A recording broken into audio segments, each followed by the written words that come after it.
Resident Evil is known for having some of the scariest enemies in gaming, from the chilling stalkers roaming around Racoon City, to the cannibalistic and psychotic Baker family, all the way to a nightmarish baby fetus chasing you through Beneviento's house. The list goes on and on of these games showcasing so many twisted and bizarre enemy creations, pairing each of them with some very disturbing lore for how they all came to be. So in this video, my goal is to deliver to you the dark origins of every enemy in the series, including all mainline games and spin-offs. So without further ado, here is the lore of every single enemy from the Resident Evil franchise.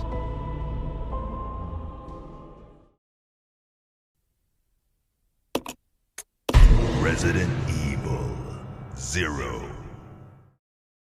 Dr. James Marcus was a virologist who led viral weapons research in the 20th century, serving as one of the co-founders of Umbrella Pharmaceuticals and holding the director position at the company's executive training school. He played a significant role in the development of the T-virus. However, his obsession with his research led him to neglect his other responsibilities, including engaging in illegal experimentation on children. Consequently, he was relieved of all of his duties within the company and viewed as a threat, ultimately resulting in his murder in 1988.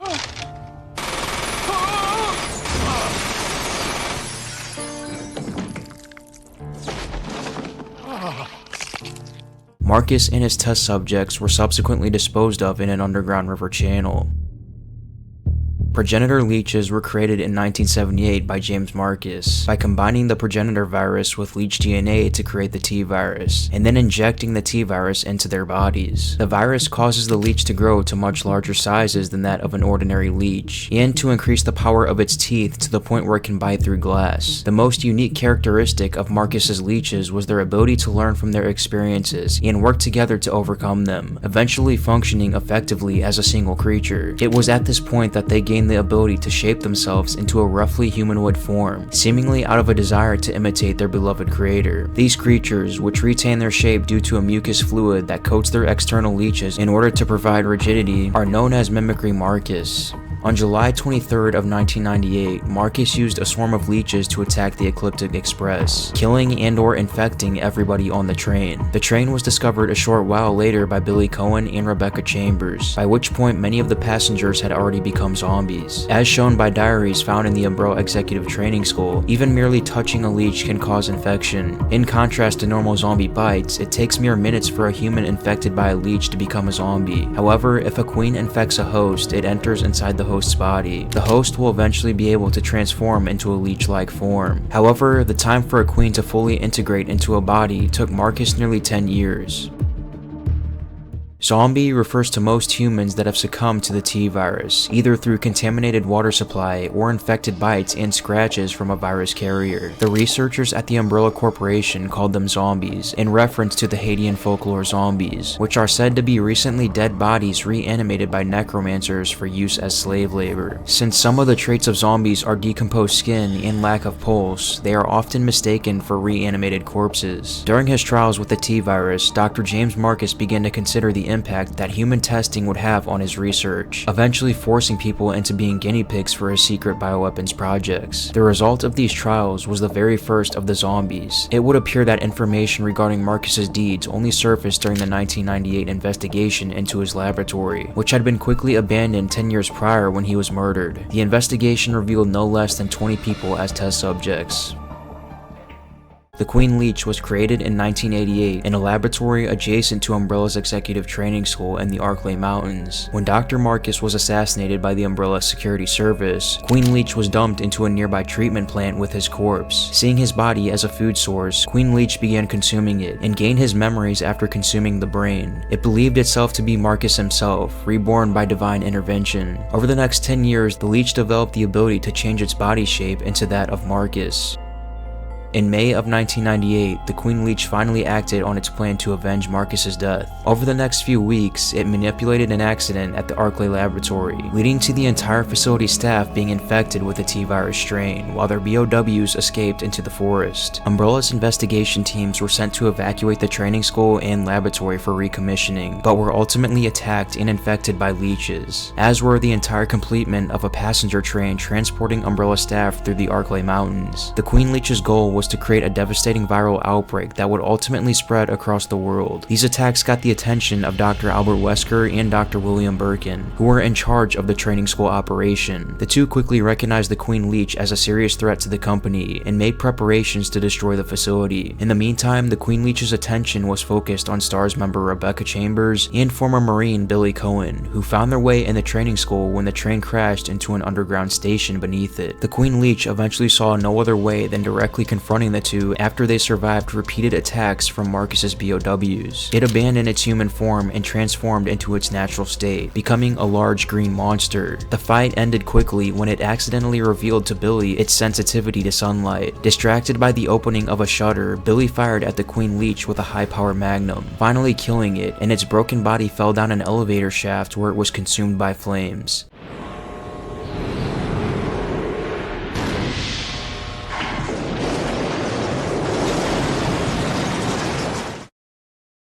The Cerberus was an early attempt at creating a controllable bioorganic weapon by Umbrella USA, in a project led by the Arklay Laboratory. They should not be confused with zombie dogs, which encompasses all dog breeds infected with any T-virus strain in the secondary form. Pronounced as the Greek word Kerberos, this creature was named after the mythological guardian of Hades, a gigantic dog with 3 heads and a collar made of venomous snakes. The Cerberus project began in the early 1980s as the T-virus strain was developed. It was hoped that the improved T-virus strain would create mutants more adequate for sale as military products, and Dobermans were specifically selected for the project due to their traits favoring military service. Though they suffered skin deterioration, their muscles were left largely intact, and this and their increased strength and aggression made them even more dangerous. As this BOW species was created from an existing animal, the cost to create the Cerberus prototypes was very low. Deemed a success, the later Cerberus was created by cloning one of the prototypes. The Arklay lab conducted testing on these dogs in the courtyard, all the way until the T-virus outbreak in 1998 when they escaped. Hungry and lacking their Umbrella trainers, they turned feral and began killing and eating hikers out in the Arklay Mountains. Members of this pack fought with STARS, but it's unknown how many escaped the mansion incident. When exposed to the T-virus strain, one of the Doberman test subjects experienced a dramatic increase in strength and fighting instincts. The subject also lost the ability to be afraid, making it undisturbed by loud noises such as gunshots. In keeping with the dog's inherently social nature, the test subject was able to be trained to follow basic orders. This test subject was subsequently cloned to ensure all Cerberuses had the same advantages. Cerberuses visibly suffer from the necrosis of the skin, which can result in exposed bones and slightly decomposed musculature. These traits do not lessen their agility, however, and their fangs and claws are still considerably powerful. As intelligent social animals, Cerberuses were recorded by Umbrella USA as changing their attack styles depending on whether or not they were in a group. A single Cerberus attacks by running rings around the enemy before pouncing them with their full 172 pounds body mass and then biting them at the throat. If multiple Cerberuses are working as a team, they will take turns attacking an enemy, so they are constantly under attack. The Stinger was created by Umbrella as part of their research into arachnid-based bioweaponry. It broke out of containment when the Ecliptic Express was attacked. It was killed 2 hours later by Rebecca Chambers and Billy Cohen when it confronted them in the train saloon car. The Stinger had little means of attack other than merely ramming its prey, using its pinchers, or stinging with its tail. It possessed a heavily armored exoskeleton that shielded it from all harm, making it all but invulnerable unless shot directly in the head. Centurion was a mutant centipede which lived in the Arklay Mountains. As Umbrella's investigation team failed to find evidence of James Marcus having performed research on centipedes, Centurion is believed to have been a freak accident resulting from a centipede consuming contaminated materials within Umbrella's executive training school. The Centurion was killed by former Marine Billy Cohen when it tried to eat STARS officer Rebecca Chambers. Centurion, as with other arthropods, experienced unusual size growth as a result of T-virus infection stimulating excessive hormone production. While large centipede species may grow to as long as 1 feet, the Centurion reached a length of approximately 32 feet and 10 inches. Its prey naturally changed to include much larger animals than insects, and in July 1998 attempted to eat STARS officer Rebecca Chambers.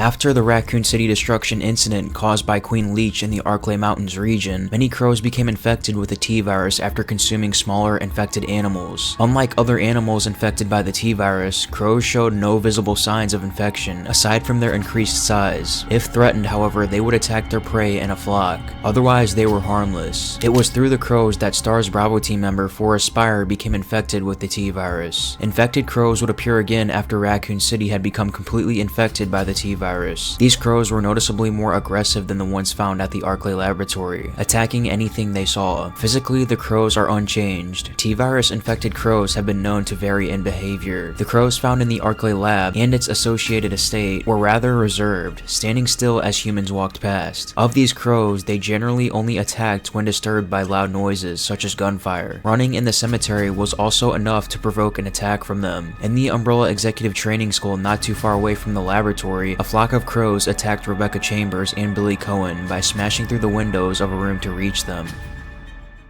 The plague crawler was an arthropod species genetically engineered as part of Dr. James Marcus's early experimentations into T-virus-based bioorganic weapons. Marcus began his research into the viability of T-virus BOWs soon after its 1978 creation. The plague crawler was one of such species, created through using the virus for purposes of deliberate genetic modification. In regards to this particular species, its origins lie in the merging of DNA from multiple insect species, using the T-virus as a sort of bonding agent. While the plague crawler species proved that viable bioweapons could be created through the virus, they were regarded by Marcus as a failure due to their lack of intelligence and control, which made them impractical for military use. Marcus made preparations for the entire species to be destroyed as waste at the Umbrella Executive Training School, though some plague crawlers managed to escape destruction and survived in the complex until 1998. Research data on the creatures appear to have survived the destruction of the facility, as samples were purchased by Javier Hidalgo at the turn of the 21st century as low-cost bioweapons. These BOWs were last seen during Operation Javier in 2002, located in the Amazon rainforest. Javier Hidalgo had them captive in his torture chamber, where countless victims met their demise by these creatures. Plague crawlers can reach up to 6.5 feet in length. They attack their prey with large cutting pinchers and aggressive tackling. Dark, wet areas are the plague crawlers' preferred habitat, many of them inhabiting various areas in the upper levels of the Umbrella Executive Training School. The giant spider was a BOW created by Marcus during his early trials with the T-virus. While they appear identical to the web spinner, the two are of unrelated projects. The web spinner was created independently and without knowledge of Marcus's earlier research.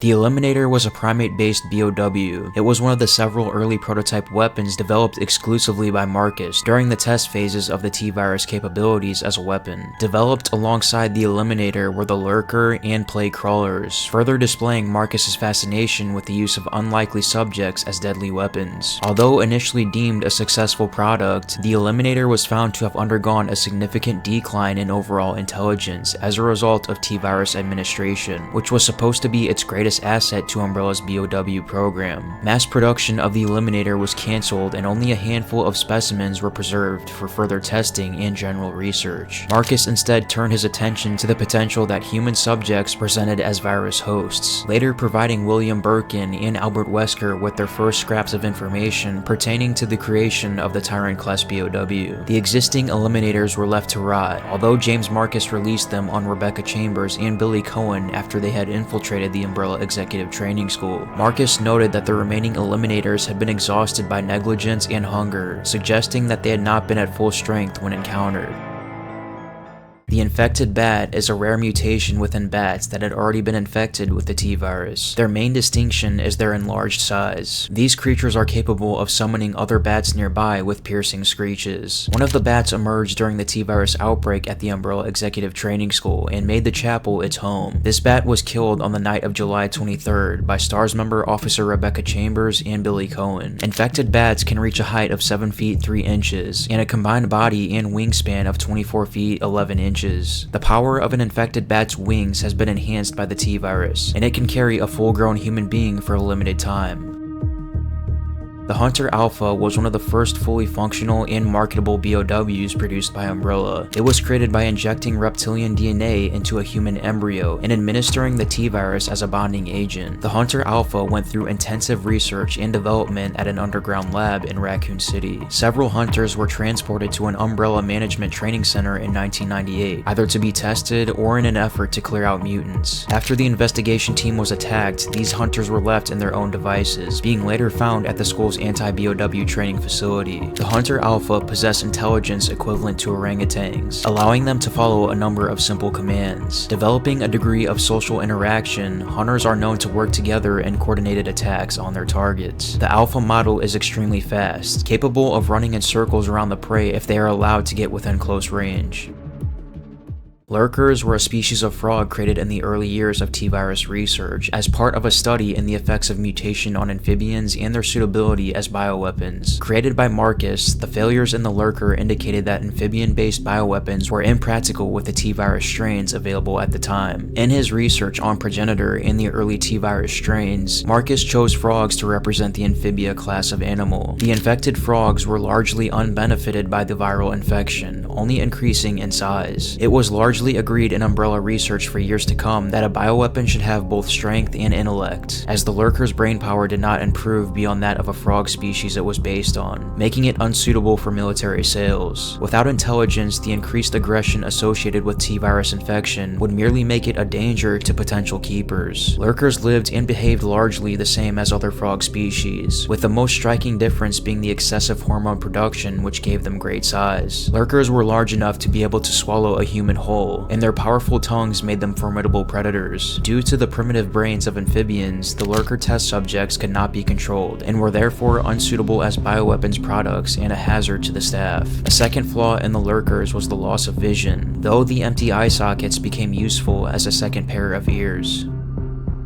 The Proto-Tyrant was created by the Arclay Laboratories Tyrant Project team as part of their research into creating intelligent human bioweapons for military use. The prototype was created ahead of the T-002, which was to perfect upon the prototype. Due to what was determined to be an overdose of T-virus during the initial infection, the test subject suffered from a number of unforeseen adverse effects, including a defective nervous system, reduced intelligence, and the acute exfoliation of its epidermis. Although the resulting creature possessed monstrously powerful strength, the reduction in its intelligence led to it being deemed a failure, and it was placed in storage at Nest awaiting disposal. However, it was released when the Queen Leech attacked on the 24th of July. The T-001 went on to fight STARS officer Dr. Albert Wesker and Rebecca Chambers, as well as ex-Marine Billy Cohen. Although it provided a challenge, it was defeated after 3 separate encounters, and was ultimately destroyed in the ensuing self-destruct sequence of the Umbrella training facility. The T-001 prototype exhibited a number of negative characteristics, which were seen as unsuitable for any mass-produced ultimate bioweapon. Possibly created with an early strain of the T-virus, the T-001 had an exposed spinal column due to significant necrosis of tissue, which made it vulnerable to small arms fire. T-001 also exhibited a deterioration in both intelligence and its nervous system, which Umbrella USA believed to be caused by the initial viral load being too high and causing excessive mutation. The heart, believed to be its own, was also pushed out of the body and made exposed. Despite these setbacks, T-001 showed some promise as a bioweapon prototype. It displayed superhuman strength, endurance, and a limited recovery ability.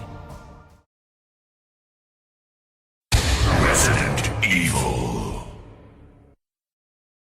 The zombies found in the Spencer Mansion are the result of Umbrella's Arclay Laboratories suffering from a T-virus leak, leading to the infection and subsequent transformation of most of the facility's researchers into zombies. Those who managed to escape infection only did so either by suicide or being killed off by the mutations that began running loose within the facility. As all of the staff were killed off, containment and security measures completely failed, leading to some zombies and other infected animals escaping into the surrounding forests. This in turn led to a string of gruesome killings over the following 2 months on the outskirts of Racoon City, prompting an investigation by the RPD's Elite STARS unit. On July 25th, the STARS Alpha team were deployed into the Arclay Forest to find Bravo team and continue their investigation. Shortly after landing, Alpha team was attacked by zombie dogs, leading to the death of Joseph Frost and the abandonment of the team by chopper pilot Brad Vickers. The remaining Alphas were forced to run for their lives and take shelter together in the isolated mansion, which unbeknownst to them was the epicenter of the nightmare unfolding around them. Within the mansion's halls, the stars encountered many zombies and soon discovered that these creatures were responsible for the cannibalistic murders that occurred in Racoon City. Over the course of their investigation, they discovered that the mansion sat atop an underground laboratory where the Umbrella Corporation had been experimenting with biological weapons and a virus capable of turning human beings into the living dead. Though the stars suffered terrible losses, 4 members would survive the ordeal, and the Arklay lab would be destroyed via self-destruct, supposedly preventing further spread of the T-virus.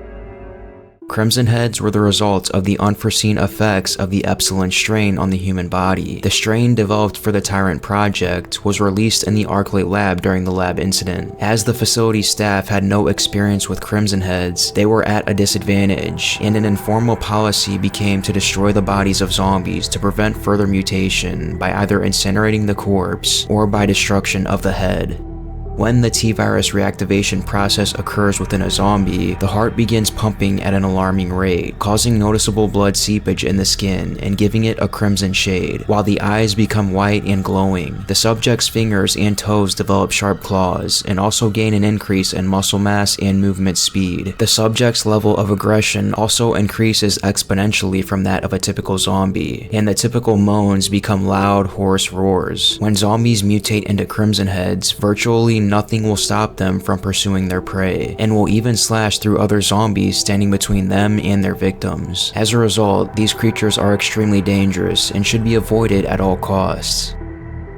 Crimson Head Prototype 1 was a Crimson Head zombie that was sealed in a coffin beneath the Spencer Mansion cemetery. The only thing known of this creature is that it was once an Umbrella USA employee who was exposed to the Epsilon strain during the lab incident in May of 1998. As little research had been undertaken on human exposure to the strain, he was kept for further study. Soon he was found to be too dangerous after 4 workers were killed when an attempt to feed it went wrong. Dr. John Clemens, the lab's chief, ordered Prototype 1 to be placed in storage, where he was then placed inside a coffin in the Spencer Mansion cemetery and became part of the facility's convoluted anti-intruder defenses. Prototype 1 was finally freed on the night of July 24th by Jill Valentine, who succeeded in defeating him.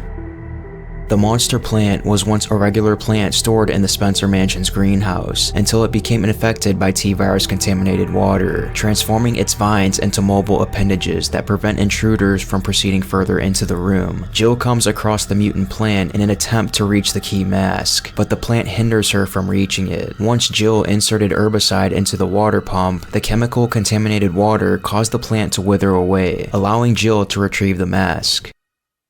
Yawn was once a small viper roaming around the Spencer estate until it was captured and taken inside as a research specimen, and then infected with an unidentified strain of the T-virus. As the Yawn grew to a considerable size and hormonally unstable, it eventually became too aggressive to control. As the Epsilon strain spread across the laboratory personnel, they were no longer able to contain the snake, and it went on a rampage, killing a number of researchers while making the entire mansion its territory. The Yawn would eventually encounter Richard Eichen and Rebecca Chambers as they explore the mansion, hunting them through individual rooms until it cornered them. Richard saved Rebecca from harm, but was mauled in the process and exposed to its venom. The Yawn was later fought by Jill in the mansion's attic, but it would escape through a fireplace before it could be killed. The Yawn would later attack Jill again in the library, where it was finally killed for good. Yawn suffered mutations atypical of other vipers, having grown rapidly to 130 feet in length due to excess hormone production. It possessed amphibian characteristics, with mucus secretions covering the skin to aid in injury recovery, rather than having dry, rough skin. The size of Yawn's mouth and its esophagus made it easily capable of swallowing a human whole. The most noticeable aspect of its T-virus infection was its enormous length and girth. It also proved to retain its predator intellect, easily able to stalk and attack its prey before they even realized it. However, the Yawn exhibited examples of uncoordinated mutations, as its size became greatly inconsistent with its length, and its body became covered in various sores and tumors. The potency of its venom was also significantly enhanced, requiring a specially formulated serum to counteract it. Its venom could quickly immobilize a human being in minutes, and would kill the victim shortly afterwards if left untreated. Adder were a species of viper that gathered near the Spencer estate. A number of these snakes around the grounds of the Arclight lab were infected with the Epsilon strain after eating mutant animals. Unlike the yawn, the adders experienced no major change in appearance. They did, however, experience an increase in the potency of their venom. Their increased aggression towards non-prey was coupled with the risk of T-virus infection and snake bites. Plant 42 was created by Umbrella scientist Henry Sarton, who injected a plant living in Point 42 with the T-virus out of curiosity. Plant 42 proved to be completely unique, incomparable to any other plant-based test subjects. Its roots buried deep through the wood and concrete in the residence, and began feeding on the chemical-rich water of the Aqua Ring, likely promoting further growth. Expanding its vines across the building, it used cracks in the flooring to attack passing staff members, where it then began to feed on their blood. Soon after, Plant 42 had completely taken over a room of the dormitory. Able to manipulate doorknobs and move its vines, Plant 42 captured and drained several researchers of their blood when they tried to destroy it. It was discovered by Sarton's team that Plant 42 was sensitive to a chemical known as V-Jolt. A plan was devised to destroy it, involving feeding it directly to the roots. However, this plan could not be accomplished due to the deterioration of the researchers' health from the T-virus infection. Plant 42 was finally destroyed on the night of July 24th when Jill searched the dormitory building. Mutant wasps were created after feeding on the pollen of Plant 42. Due to the accidental outbreak at the Arclight lab, the staff was unable to control a mutant wasp nest, with at least one man succumbing to the poison. Wasps infected by the T-virus Epsilon strain undergo radical size change due to the unusually high production of growth hormones, allowing them to grow over 10 times larger than their normal size. The toxicity of their venom is also multiplied, and the venom unsurprisingly contains the T-virus. Mutant wasps were also capable of flying at speeds of 19 miles per hour, attacking anyone that comes in their way. Neptune was a great white shark BOW developed by Umbrella, named after the Roman god of the sea. The Neptune project began early on in the Arclight Lab's research into animal bioweapons. As their test subjects, they transported several adult great white sharks and infected them with the alpha strain. The research team was disappointed with the results, with the creature showing little to no changes. Much of the research team moved on to other projects, and most of the subjects were disposed of. However, a female was left for continued research when it was discovered that she was pregnant. The staff monitored her carrying 12 pups, but 10 died soon after hatching. The remaining 2 survived and were subject to further study. During the viral outbreak in the Arclight lab, the mother Neptune and her spawn were inadvertently released from their water tanks by a scientist, who had suddenly gone mad and destroyed the entire Aqua Ring to experience major flooding. These sharks were later killed when the entire aquatic lab was drained, exposing them to the air. With only minimal enhancements to their bodies, they lacked any mutation sufficient for them to survive. Web spinners were a series of spider-based bioorganic weapons developed by Umbrella. These BOWs were created through the primary infection of spider test subjects with an early strain of the T-virus, and were among the first bioweapons developed after the Arclight lab moved on from viral weaponry to genetically altered animals. While their increase in size was impressive, they were found unsuitable as frontline weapons on the battlefield. Their lack of intelligence made them uncontrollable, and therefore a potential danger to their owners. Umbrella was also disappointed in their physical strength and had hoped for a stronger weapon. Their fast mobility and ability to climb walls was applauded, however, and they were instead re-evaluated as a secondary wave. By 1998, the web spinners were declared unfit as weapons, and many were destroyed. Several web spinners were left behind for further research and then later escaped. When the lab fell to a T-virus outbreak, the nest spiders were free to expand their territory. The body of web spinners was known to be poisonous, and was used for both defense and offense. Their fangs could inject a potent venom into a human body that could kill within minutes, but the creature could also spit this venom from a short distance. The web spinner abdomen was also poisonous, and could spray onto enemies if ruptured in a fight. The black tiger was a spider that had undergone excessive mutation, increasing its size 3 to 6 times that of a normal web spinner due to prolonged infection of the T-virus. Alongside its increased size, the black tiger is distinguishable by its black and yellow fur. Unlike the web spinners, this creature is actually capable of spinning webs, having redeveloped the ability during its mutation. Alongside its counterparts, it was also very venomous and capable of spitting venom at the prey. It was also the mother to a cluster of infant spiders. With the mansion compromised by a T-virus outbreak, the spider population was no longer controlled. This allowed the black tiger to reside with its web spinner siblings in the underground caverns below the courtyard by making a nest for itself and the other web spinner specimens. The creature was ultimately destroyed by STAR's Alpha team during the mansion incident.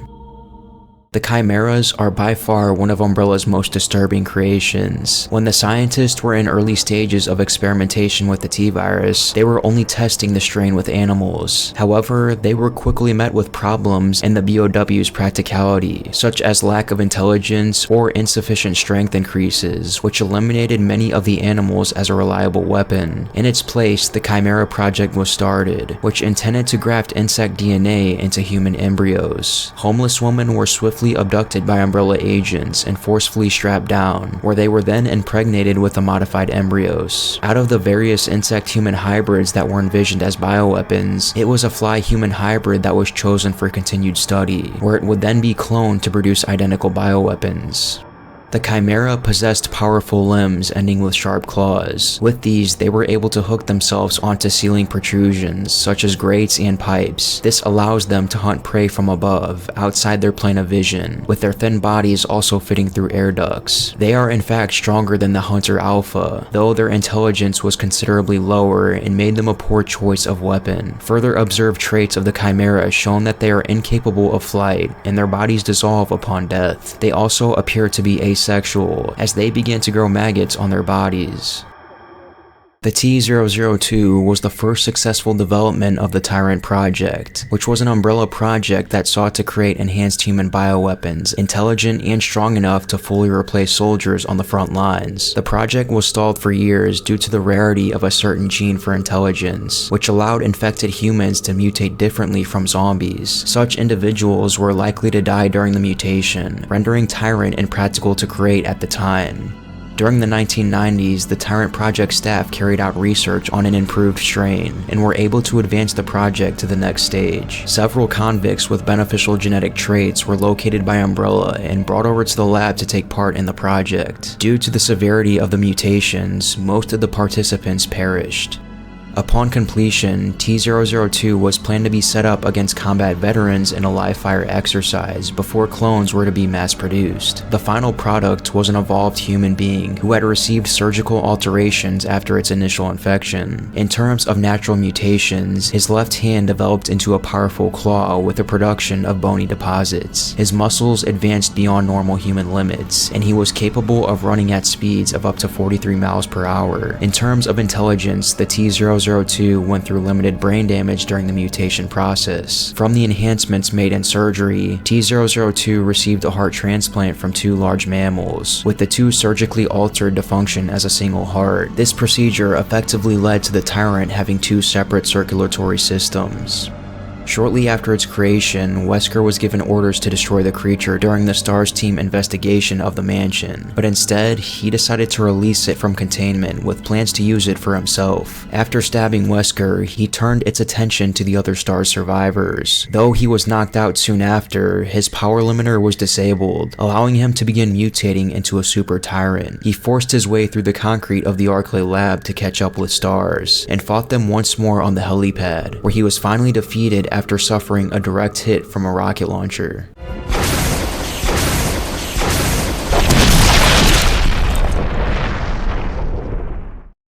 Albert Wesker appears in Resident Evil 1 when he led Alpha Team out to the mountains to investigate a series of murders. To better his chances of survival, Wesker was provided with a mutant T-virus strain, designed to enhance his strength and regenerative abilities. He also threatened Barry Burton with a non-existent threat of his family's murder, forcing him to assist in the confiscation or destruction of incriminating evidence.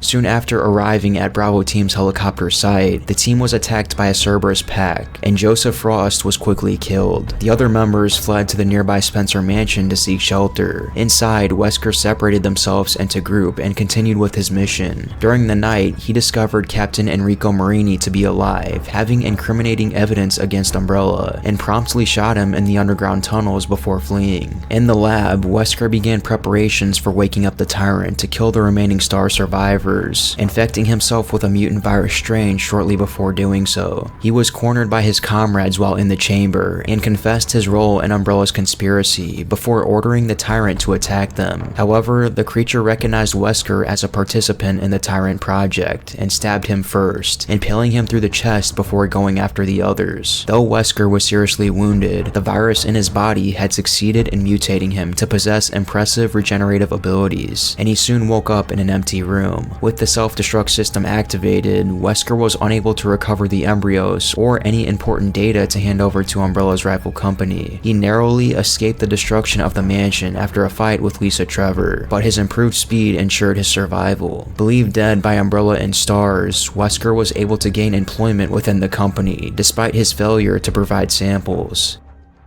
Lisa Trevor was once a young innocent girl that got dragged into the twisted schemes of Umbrella and was forced to take multiple virus infections, tragically mutating her into a grotesque creature that would roam the Spencer estate. It all started when her father, George Trevor, began construction on the Spencer estate in the Arklay Mountains. Upon the mansion's completion, Trevor and his family were invited to stay as guests of the client Oswald E. Spencer. With George himself caught up with work and being unable to go, his wife Jessica drove to the mansion with Lisa, where they planned to stay the week until George arrived. Arriving at the mansion around Friday the 10th of November, the two were immediately detained by Spencer security guards and taken into an underground cavern below the estate. There, Jessica and Lisa were forcefully strapped down and injected with multiple strains of the progenitor virus.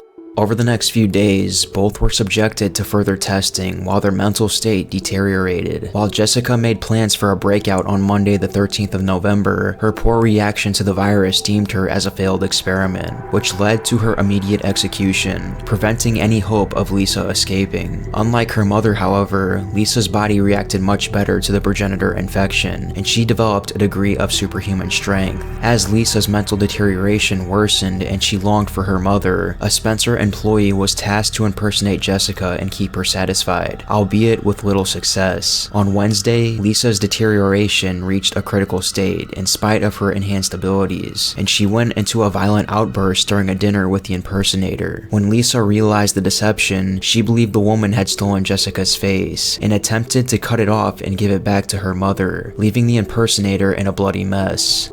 Over the next several days, Lisa's mental state worsened further, with her diary suggesting she had briefly escaped the lab following the attack, and ran to the cemetery nearby where she found the grave of her mother, but was unable to open it as it was sealed shut by a heavy stone slab.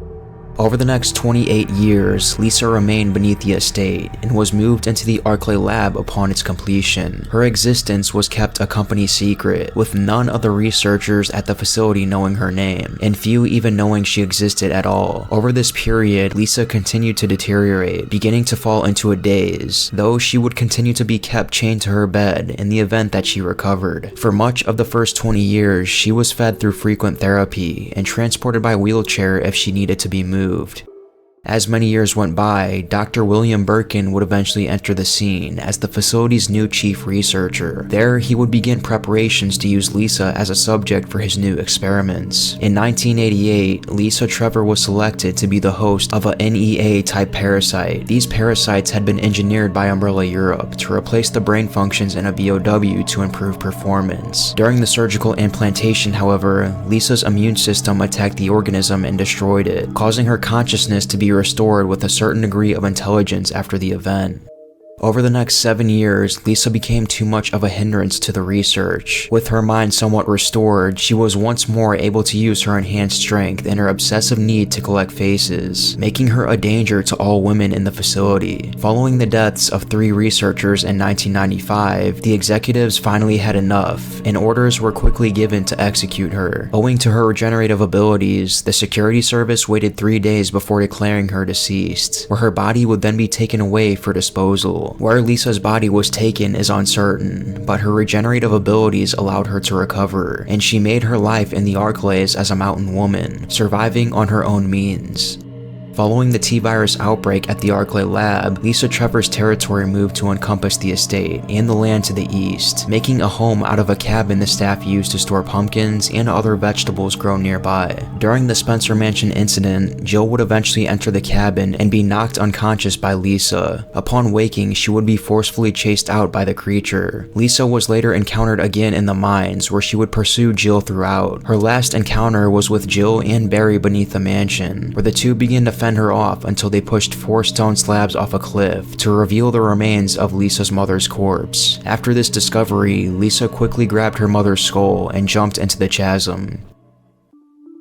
By the next morning, Lisa had made her way out of the chasm just as the facility's self-destruct system was activated. Exploring the lab regardless of the situation, she encountered Dr. Albert Wesker and quickly recognized him as one of her past torturers. Wesker, by this point, had also become a superhuman thanks to exposure to an enhanced T-virus strain, and was able to escape Lisa with ease. Following him into the mansion, Lisa continued to harass him until Wesker finally had enough and began a battle against the creature. A few minutes into the fight, Wesker released a chandelier on the ceiling, which pinned Lisa to the ground, allowing him to escape just before the mansion exploded. Unfortunately for Lisa, she wasn't able to escape in time and was destroyed alongside the mansion. Resident Evil 2.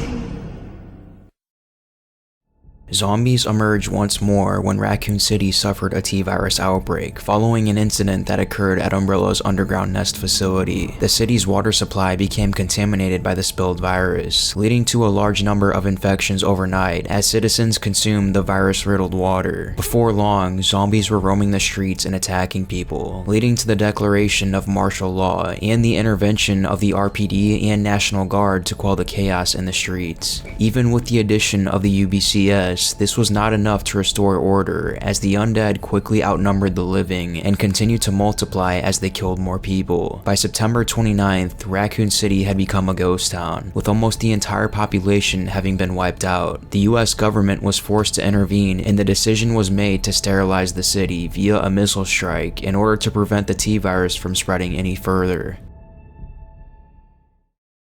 The zombie dogs once served as the RPD's K9 unit before the virus spread in the city. Once the dogs ate contaminated food and organisms, they quickly turned into feral beasts, becoming super aggressive and pouncing on anyone in sight. It should be noted that they are separate from the Cerberuses of the Spencer Mansion, as the latter were created specifically as a bioorganic weapon, while zombie dogs are viewed and treated as unintended side effects of T-virus dispersal, and are thus classified as irregular mutants. Like their BOW relatives, the zombie dogs retain much of their former agility, with a noticeable increase in durability and aggression. In most cases, potential prey should listen for the sound of paddling paws as a clue to their presence, with a growling warning that it has become aware of the prey and is preparing to attack. As with most mammals infected by the T-virus, the zombie dogs suffer from necrosis. It should be noted that unlike their BOW counterparts, the Cerberuses, their necrosis is far more severe, resulting in exposed muscles, tendons, and even bones, as well as a significantly decomposed face. Zombie dogs encountered during the outbreak typically roamed in packs of 2 or 3 and occasionally 4, adopting random attack patterns. They frequently circled the prey before charging in with a leaping attack, pinning them to the ground and ripping their throat out. Lickers are an irregular mutant resulting from a rare secondary metamorphosis of zombies infected with an unnamed variant of the Epsilon strain. The exact causes and process of transformation into a licker is imprecise and often unpredictable, but typically affects zombies who have consumed large quantities of biomass to sustain their metabolism. The skin is shed, exposing the muscles. New muscle growth also takes place, giving lickers considerably stronger fighting abilities and agility compared to zombies. The skeleton gelatin is altered during the mutations, forcing lickers to walk on all fours, while allowing them to become agile hunters that can jump at prey. Similarly, their claws are strong enough that they can cling to walls and ceilings, allowing them to stalk prey below them. The eyes cease to function or are lost entirely, though the licker's sense of hearing is greatly increased to make up for their loss of sight. The licker's tongue has also developed to be several feet long and is powerful enough to be used as a weapon capable of slicing into flesh. The mutated alligator was once a normal alligator living in Raccoon City's sewer system, until the T-virus began to spread into the city's water supply, causing it to mutate uncontrollably into a monstrous creature. The alligators experienced increased size, strength, and aggression, and will attack any uninfected creature that comes near them. G is the name given to any mutant created through the infection process of the Golgotha virus, whether as the patient or their descendants. Once the host is infected with the G virus, it will then become impregnated with a G embryo. The body then rejects the embryo due to incompatibility with its DNA, resulting in a very savage and gory escape from the body, usually resulting in its host body being split in two. During the events of the Raccoon City outbreak, the G virus would leak into the city's sewer system. This resulted in G-infested cesspools forming in various areas and tunnels in the sewers. These G-infected areas developed tumorous growths that spawned multiple imperfect G forms and their embryos, which then ran rampant through the tunnels. Giant spiders were once normal spiders that became infected due to the T-virus in an unplanned manner. They are different from the web spinner in the sense that the web spinner BOWs were experimented from the start, while the wild spiders simply mutated on contact. The giant spiders, like other T-virus infected spiders, produce little spiders, which live on their mother's back. Unlike the web spinner, the giant spiders had kept the ability to create a web for trapping prey, which logically made them much more akin to the black tiger. Like other spider-like creatures in the series, these species can poison the player by spitting fluid on them. The giant moth was an experimental bioorganic weapon developed by Umbrella. The research into moth-based BOWs was a failure in this experiment. Mutating to a larger size normally did not keep them in proportion, making their wings only strong enough to hover over the ground. However, they did also develop the ability to spit poison on prey as a means of compensating for their flight problems. During the Raccoon City incident, at least one moth escaped its chamber and made the computer room in the basement its nest, using the facility's air conditioning system to hunt in the main shaft and bring prey back.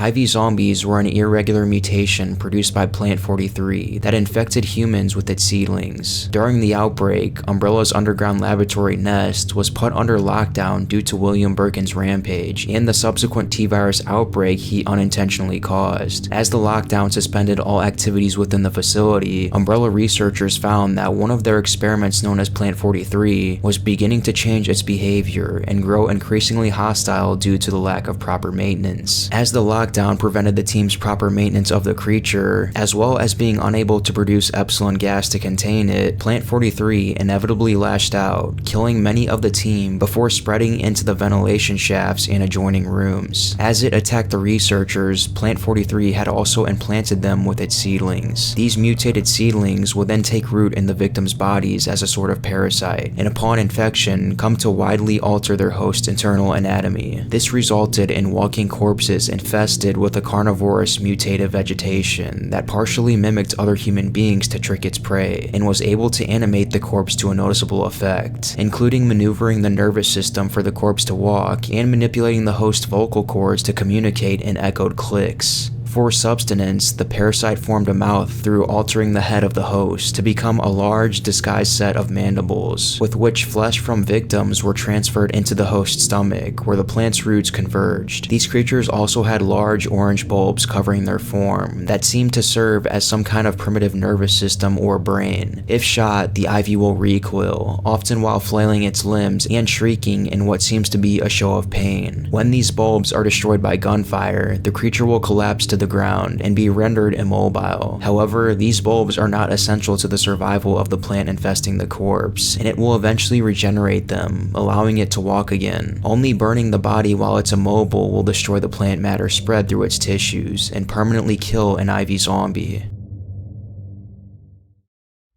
T-00, or Mr. X, was a tyrant that was cloned from the prior T-002 model, sent into Racoon City during the Outbreak, tasked with eliminating any survivors in the RPD station, as well as locating a sample of the G-Virus and returning it to a designated pickup point. Either dropping into the police station or landing close by, T-00 was successful in entering the building. By this point, most police officers had already mutated into zombies, but he was eventually able to locate Leon and began to pursue him through the station. Once Leon was successful in fleeing the station, Mr. X then abandoned the empty area and headed to Nest with plans to retrieve a G-Virus sample. Once the self-destruct system was set off in the lab, Mr. X suffered serious damage from fire and debris, causing his power limiter to deactivate, which led him to mutate into the Super Tyrant form. Shortly after, T-00 had caught up with Leon and confronted him on a lift, where a battle then commenced. However, this fight was short-lived once Ada tossed down a rocket launcher to Leon, allowing him to fire at the creature and obliterate it. Brian Irons was the twisted chief of the RPD that committed many disturbing and violent acts during his time as leader. Before his police career, Irons is known to have gone through a university education. He was put under psychiatric examination after 2 incidents in which he was accused of violent aggression and sexual assault towards female students. Due to his excellent academic performance, however, these incidents were not criminally investigated. Upon graduation, Irons would join the Racoon Police Department for his career and quickly rise up the ranks to become chief in early 1966, where he would then begin to develop a close relationship with Umbrella and help the company's true motives remain hidden through bribes. During this time, Irons was also known to have committed many murders due to his violent tendencies. The earliest known possible victim was his secretary, who quickly disappeared after uncovering evidence of bribes from Umbrella. However, this wasn't the end to his twisted acts, as only just a few months later, a total of 8 young women were snatched from the streets and apparently murdered in the city's sewers, though no bodies were found by RPD search parties. Taxidermy quickly became another twisted hobby of Irons, where he started with animal subjects and quickly escalated to human ones. He was known to have used a secret room for the killing of his victims, using his experience to remove organs and bones for use as trophies. His possession of chloroform indicates not all victims would have been dead when cut open. Following the T-Virus outbreak in Racoon City, Irons finally broke down mentally. Believing himself to be infected, he began giving confusing orders to the police officers to ensure that the entire precinct died with him. These orders included the looting of the arms locker and the dispersal of weapons to points across the building, which deprived officers of guns when those areas were overrun by zombies. Irons is also known to have hunted down survivors to speed up the process, with one account claiming he shot one police officer named Ed in the heart. Another victim of Irons' rampage was Catherine Warren, the daughter of the Racoon City mayor Michael Warren, who had fled town without her. Soon after this, Irons would find Sherry and Claire in the parking lot, where he would then hold Claire at gunpoint and take the girl back with him to the orphanage, planning to hold her hostage in hopes that Claire would deliver Sherry's pendant, so he could use it to retrieve the G-Virus antidote to cure his supposed infection. However, after he finds Sherry trying to escape the orphanage, he then begins to chase her down. Where you going, Sherry? I told you to stay put. You need to learn to listen. Once Sherry throws a bottle of acid in his face, a mutated William Birkin sneaks up behind him and implants a G embryo into his body.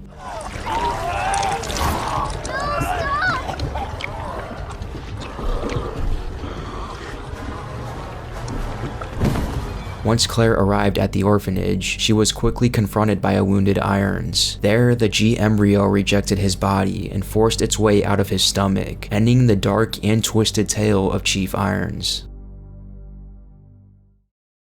Dr. William Birkin was a virologist who worked for Umbrella Pharmaceuticals to create many dangerous viruses. Once he created the G-Virus, the new strain quickly grabbed Oswald E. Spencer's attention, where he would then order Umbrella to build the Nest facility beneath Racoon City to begin further testing. There, Birkin was chief researcher and directly led research into Golgotha with his wife Annette and a team of researchers, with unrelated BOW projects also conducted by other teams in the facility. The RPD chief Brian Irons received bribes to keep any investigations away from the lab and was given updates as to the research. Eventually, Birkin devised plans to betray Umbrella and would soon after enter talks with the US military to sell them the G-Virus for their own bioweapons project in exchange for an asylum for him and his family. With G finally complete, the US military sent a team out to meet with Birkin. Having moles within the military, Umbrella HQ's suspicions were confirmed, and a USS squad was sent out on a race to confiscate the virus first. On the night of September 22nd, Alpha Team Leader Hunk arrived at the facility with a subordinate to obtain the virus. In the standoff, Birkin was gunned down with automatic fire after attempting to resist Alpha Team. This is my life's work. I'm not handing over anything! We have our orders, Dr. Birkin. I'll ask you one more time. Hold your fire! The team retrieved a case containing T and G samples and left for the sewers to their extraction point. The injured Birkin infected himself with the remaining G sample, but the virus didn't properly stabilize onto his body, and the scientist himself was unable to become a G human, instead transforming into a large and powerful G mutant. Intent on vengeance, Birkin followed the USS into the sewers, and they were all either killed or seriously injured. No. Power here, you freak! Don't hurt him. To guarantee no more samples were at risk of theft, Birkin ate the G samples. In the process, he also destroyed several T samples, allowing rats to consume them and spread the virus into the city's water supply. Over the next week, the city's population of 100,000 were either killed or infected, and the US military blockaded the city to prevent classified information relating to their dealing from getting out.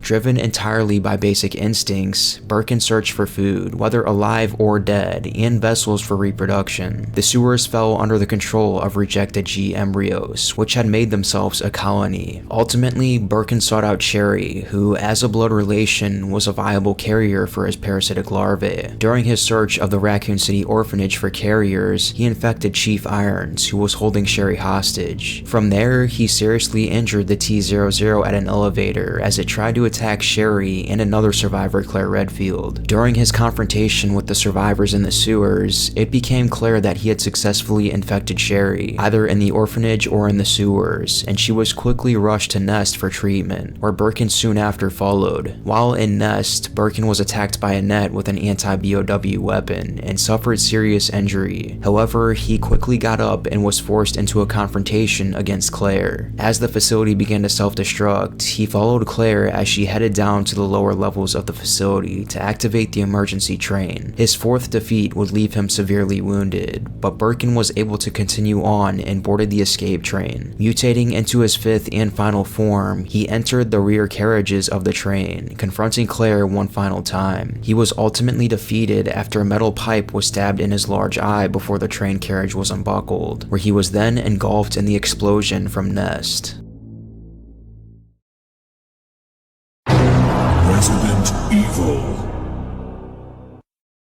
The Drain Deimos were once normal fleas that became infected and mutated by the T-Virus. Their only confirmed sighting was during the Racoon City destruction incident, in which they were infected by feeding on blood from zombies. Like many other arthropods, the fleas responded to the virus by dramatically increasing in size, strength, and aggression. The creature's appearance is particularly grotesque due to the exposure of muscles brought on by rapid T-Virus-induced growth, which forces the creature to undergo repeated molts. These creatures reproduce by forcing an ovipositor into their victim's mouth after locking their grip around the neck, where they then deposit a large amount of their larvae. The parasites lie within the victim's stomach without killing them until they develop enough to explosively burst out from within, killing the victim instantly. Infection can be countered, however, by ingesting a green herb, which agitates the parasites until they're forcefully but safely vomited out.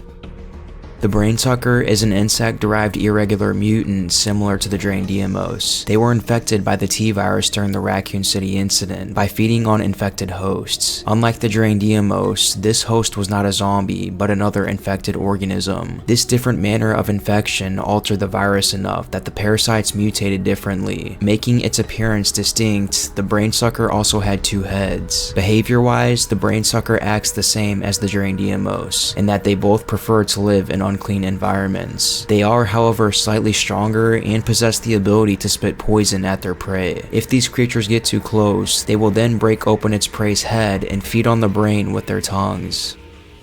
Paleheads originated from test subjects that underwent a special mutation upon infection with the T-virus. They were first observed during the bioweapons combat data testing in Raccoon City's Nest 2 facility. Due to the unpredictability of them being created, the facility's shipping and processing manager Gabrielle Reed insisted weapons that could counter Paleheads be made available in the event of an escape. To reliably reproduce the mutation, the bioweapons research team requested Chief Irons to assist in the transportation of abducted humans to serve as these test subjects. When the T-virus spread across Raccoon City, the population of Paleheads were free to take over in the ensuing panic, along with other BOWs, and Nest 2's personnel were quickly massacred. Similarly to zombies, Paleheads have declined intelligence and visible deterioration of their bodies. Notably, their skin has decayed into a grotesque white mass that gives them their name. However, their mutation affords them powerful regenerative abilities and faster movement. Despite appearing to lack eyes, they have no apparent difficulty finding prey.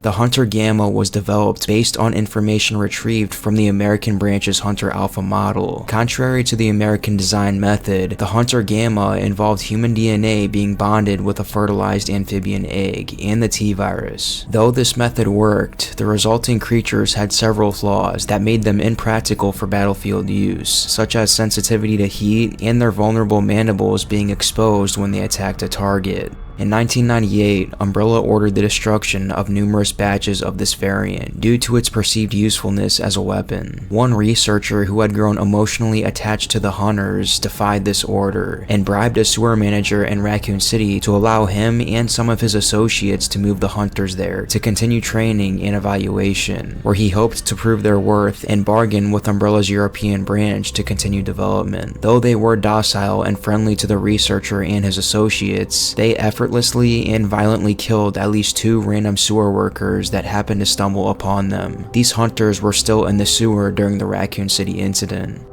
With an amphibian take on the Hunter series, the Gamma model has no eyes or teeth. Instead, it has a large mouth that allows it to swallow its prey whole, and small claws on their webbed hands to attack like other Hunter models. Like the Hunter Alpha, they possessed a modest level of intelligence that allowed them to be trained to be non-hostile to certain humans and possibly follow orders. Nevertheless, they became feral and hunt on instinct if left to their devices. This degree of intelligence has also allowed them to learn from their experiences, as they have completely learned the layout of the Raccoon City sewers within 2 days of exploring the vast underground complex. Due to their amphibious nature, they are exceedingly difficult to transport and maintain. Additionally, another factor that adds to their weaknesses is the fact that they cannot survive in dry air or heat for extended periods of time, and thus must be kept in strict, watery environments only to ensure its survival.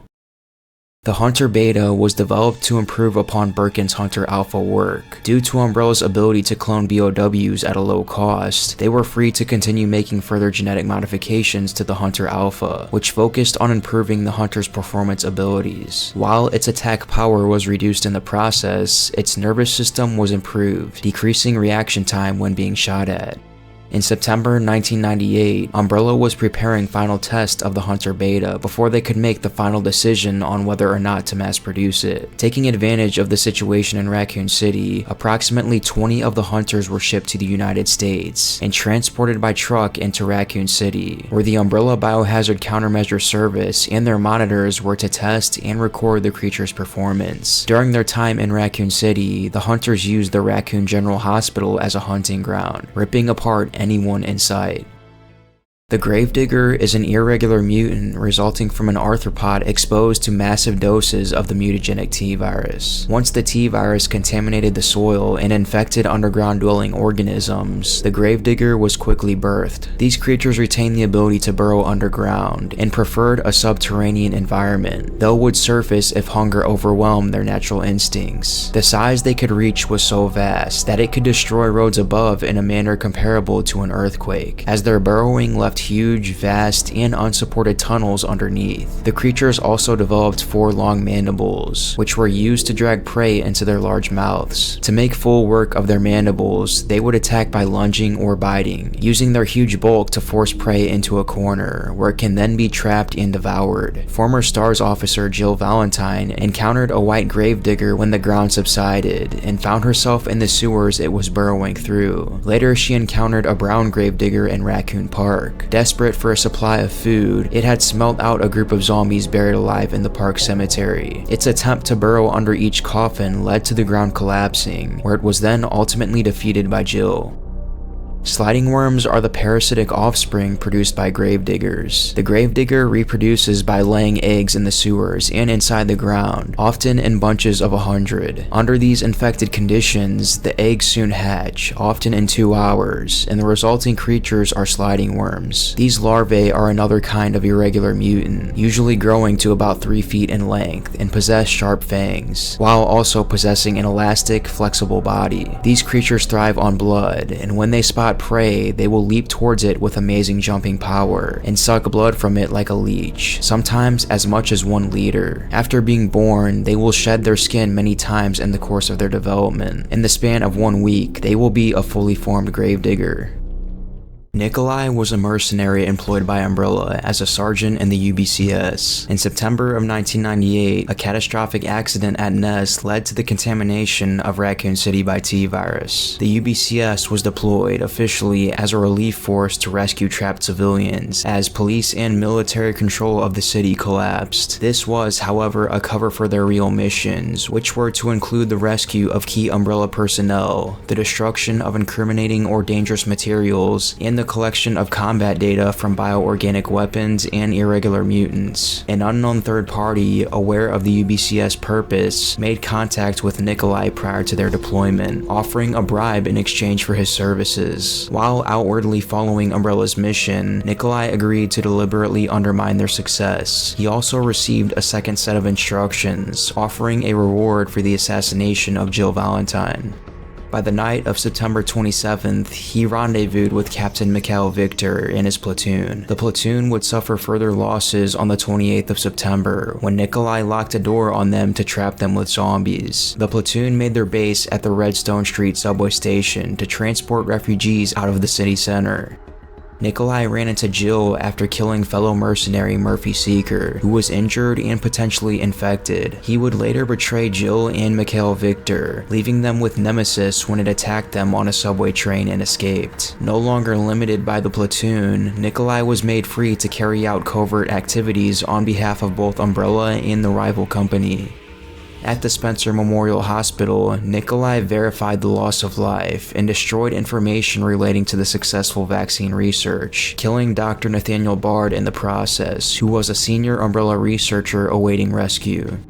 By the 1st of October, Nikolai was made aware of an imminent plan by the US military to blow up Raccoon City, and quickly made plans to escape the city with his data. Aware that the hospital was the facade for the Nest 2 bioweapons testing facility, Nikolai planned to travel through it on the way to a private heliport. While there, he confirmed Jill's recovery from her T-virus infection, and observed her combat with Nemesis. While preparing a helicopter for departure, he was then confronted by Jill and Carlos. After disarming and wounding him, Jill and Carlos then boarded the helicopter without him. While he offered to provide the identity of his buyer in exchange for rescue, his offer was refused. To this day, it still remains a mystery if he was able to escape the city in time. Nemesis Alpha, or the NE8 type, was a parasitic species genetically engineered by Umbrella Europe. The Nemesis project's origins lie in the early to mid-1980s, when Umbrella was pioneering BOW development with the intention on supplying products that were suitable for the US military. The deciding factor on this was the issue of intelligence, rather than of raw power, as a powerful BOW with limited intelligence would be unreliable. R&D projects which created the Chimera and Web Spinner were declared failures due to this issue. While the Cerberus and Hunter projects showed promise, each animal was only able to learn a few basic commands from their trainer, and as so were insufficient. Umbrella's bioweapons research began to move into Phase 3, with the creation of BOWs of human equivalent intelligence. The inspiration of the project was that of Las Plagas, a parasitic species present in regional Spanish folklore, which would hook itself to the spinal cord to control or influence the host, and break out of the neck to defend themselves if need be. The NEA were genetically engineered to mimic these qualities. The Nemesis project itself was overseen by Umbrella Europe, and aimed to complete Phase 3 research by developing an intelligent parasite rather than an intelligent and powerful organism. This parasite would then be placed within the head of an existing BOW and take over its mental functions as a replacement brain. Unfortunately, no BOW in 1988 existed which could survive this process, and all test subjects perished after some 5 minutes, perhaps alongside with the parasites themselves. The first successful attempt took place at the Arclay lab that very year, where Oswald E. Spencer personally ordered one to be shipped over. This experiment was indirectly part of the new Tyrant project, but as no such BOW had been successfully manufactured, the Nemesis parasite was instead implanted within the body of Lisa Trevor. Due to Trevor's unique physiology, which emerged from prior mutations, the parasite was rejected by her immune system and killed, with elements of its genome being spliced into Trevor's. After this occurrence, the Arclay lab made no further effort to obtain a second Nemesis parasite. The second successful implantation within an organism took place 10 years after the Trevor experiment in mid-1998, with the Tyrant project being successfully completed and the creation of a BOW of human-level intelligence. The Nemesis project was effectively a dead end, until a decision was made for an experiment to implant a Nemesis parasite into one of the mass-produced T-103 Tyrant clones. The resulting experiment, dubbed Nemesis T-Type, was sent out into Racoon City, with orders to hunt down the last of stars, which would prove the parasite's mental abilities. No further work was done on the Nemesis project, and no further Nemesis T-types are known to have been produced. The NEA parasite zombie is the result of Nemesis T-type infecting zombies with its very parasite. Upon being infused into a zombie's head, the NEA type would completely merge with the skull, encasing with its own biomass-like sort of helmet and controlling the rest of its body. For combat, the parasite can use its elongated tentacles to lash out at its victim up to medium range, or grab the victim to swallow their heads with its gaping maw. The parasite's tentacles can also be deployed defensively, owing to their considerable resistance against firearms. The Nemesis T-type was created with the successful implantation of NEA parasites within T-103 hosts, presenting Umbrella with a highly intelligent and powerful creature.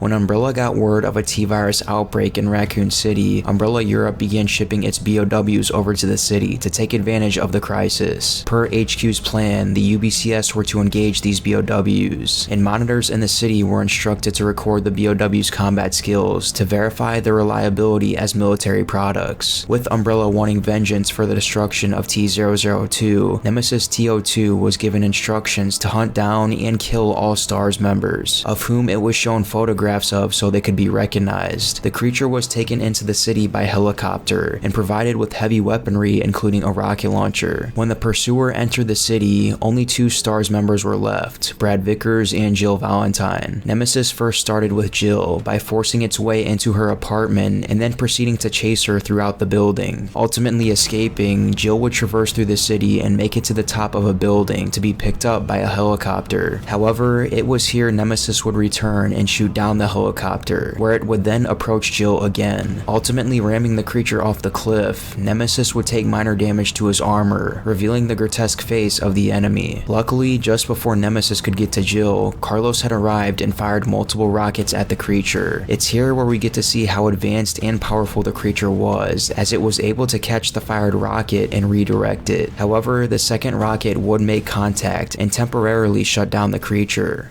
From there, Nemesis would continuously pursue Jill through Racoon City, until she finally confronted it in a battle. Here she would quickly be able to shut the creature down, though it would return once more to sabotage the subway train from leaving town, and slaughter everyone on board besides Jill and Nikolai. After Jill witnessed the creature in flames running into the water, it then began to mutate into its second stage and chase after Jill, beginning another fierce battle with her. After taking heavy damage, the creature fell again, but only temporarily, as once Jill had her back turned to the creature, it then infected her with the NEA parasite, causing her to pass out.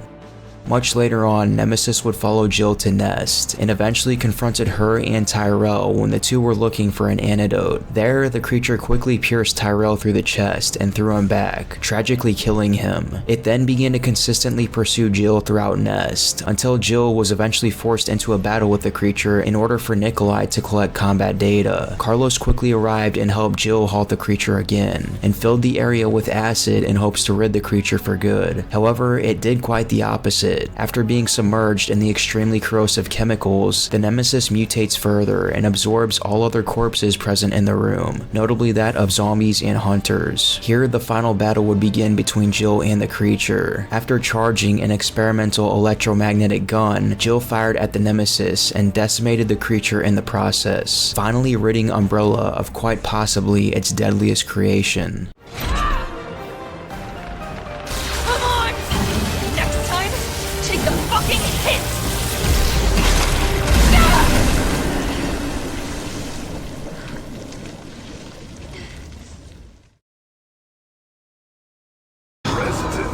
Evil. Outbreak.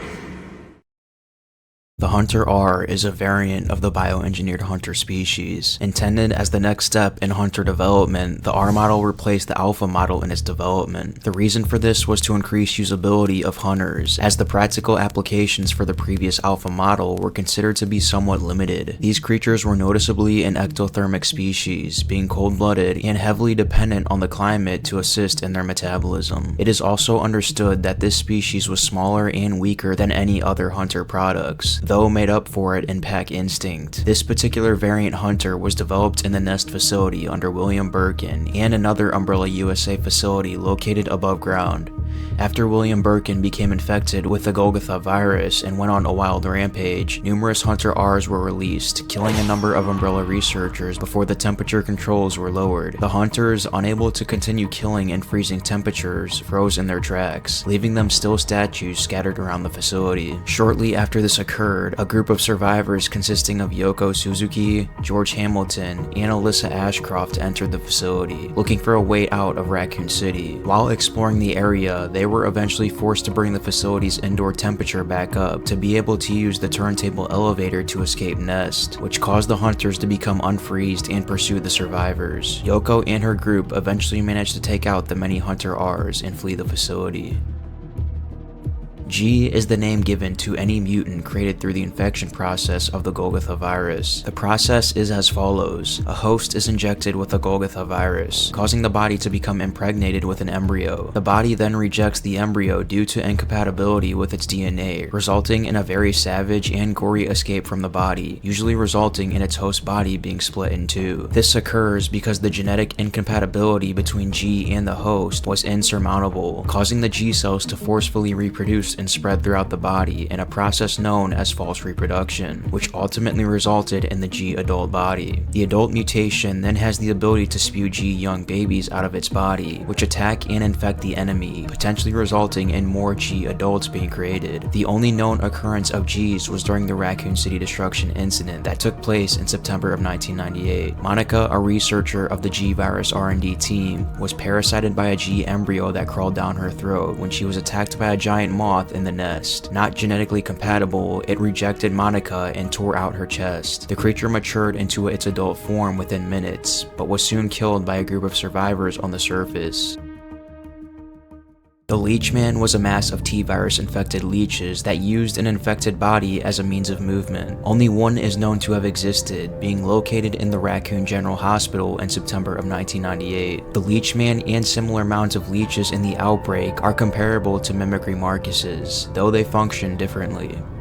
During the outbreak, an unidentified strain of the T-virus made its way through the sewers of Raccoon City in the weeks leading up to Operation Nestwrecker. One of the mutants resulting from this localized outbreak was the giant leech, which later asexually produced a colony of its own. These leeches were studied by Umbrella USA, who noted their tendency to stick together to form large bodies, drawing comparisons with reports of the mimicry Marcus's. As the outbreak spread, the leeches made their way into the hospital itself and began directly feeding on people, particularly hunting those with wounds. One such victim was Dr. Hirsch, whom the leeches completely covered and killed while blood draining. Rather than leave his body behind, the leeches clung to him to maintain their shape, using his body like a puppet to move around faster. Ultimately, a group of survivors had trapped the creature in a room and set it on fire, ridding the hospital of its most terrifying creature.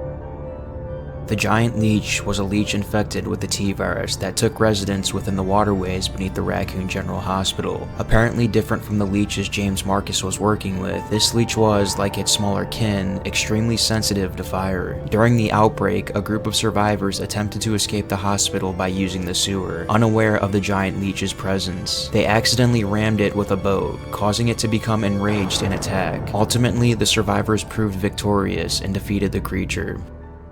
The Suspended is the name given to an unnamed civilian who was infected with the T-virus during the outbreak. Following her zombification within the Apple Inn, she underwent a freak mutation into a variant of the liquor, but retaining a more human form, keeping features such as human eyes, hair, and a lack of exposed brain tissue. Like the other liquors, Suspended is still capable of climbing and hanging on ceilings as a means of hunting, and is still able to use its tongue as a weapon. In terms of strength, Suspended actually exceeds that of normal liquors. It's worth noting that the English localization of this creature's name is Regus Liquor. Regus comes from the Latin word rex, meaning king or ruler. Regus Liquor would therefore read in English as King of Liquor. Throughout the Raccoon City destruction incident, only one Suspended was ever confirmed to exist. This suggests the creature was a freak mutation unique to the victim. When a group of survivors were looking for a way out of the Apple Inn Hotel, the creature ambushed them, entering into a fierce battle with the group. Ultimately, the group of survivors were able to defeat the creature and escape the hotel.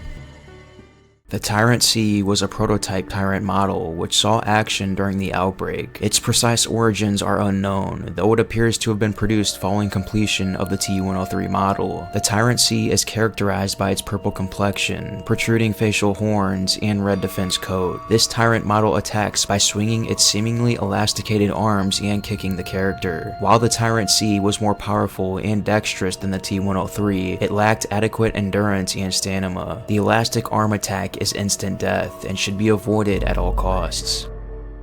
Scissortails are a type of T-virus infected arthropod encountered during the outbreak. This creature uses its newfound abilities granted to it by the T-virus to hunt their prey, inducing bleeding and in some cases poisoning. There are two kinds of scissortail, brown and blue, and both seem to have different capabilities. The brown scissortail is the larger of the two types and will induce bleeding upon unsuspecting victims. The blue scissortail, while slightly smaller, will induce poison and bleeding on its victims. Both types do this either by stabbing their prey using their sharp tails, or by tackling and biting their prey. Both types of scissortails have mutated to the point where they have grown out of their wings. The wings, while present, are incapable of flight, as they did not scale well with the scissortail's mass increase, and have seemingly wilted away. When they feel threatened, they will burrow underground and attempt to escape their attacker. According to a Raccoon Today article published in Raccoon City, campers in the nearby Arklay Mountains encountered one in early September 1998 that attacked their hunting dog, which spent 2 weeks in the veterinarian's care after the attack. Thanatos was a unique tyrant specimen created by rogue Umbrella Corporation scientist Greg Mueller. This creature was named after an entity in Roman mythology, which was the Greek god of death. Greg created Thanos using research and combat data on the T-103 model. However, he wanted a tyrant optimized for killing and preferred the physical size of the prototype T-002 combat model. The test subject, upon exposure to Epsilon, was augmented to develop superhuman strength and agility. In its only known combat against trained military professionals, Thanatos demonstrated a resistance to small arms fire. It had considerably increased running speed and was capable of killing with blows to the head and impalement with its claw. Thanatos did, however, demonstrate two weaknesses in its activity. Firstly, it was sensitive to jolts of electricity and could be knocked out from them. Also, just like other tyrants, its grafted animal heart was left exposed, making it a weak point for the creature. During the outbreak, Greg formed a partnership with Peter Jenkins at Racoon University with the offer of helping him create a vaccine for the T-virus. Greg offered T-virus blood to Peter for him to use as a necessary sample to create the vaccine. Greg planned on getting his blood sample from Thanatos. However, Peter discovered that Greg was helping him create the vaccine purely due to a personal vendetta, and that Greg actually sought to use the cure as leverage against Umbrella. As such, Peter refused to continue researching with him, and thus T-blood from Thanatos was rendered useless. Thanatos, however, would not remain dormant.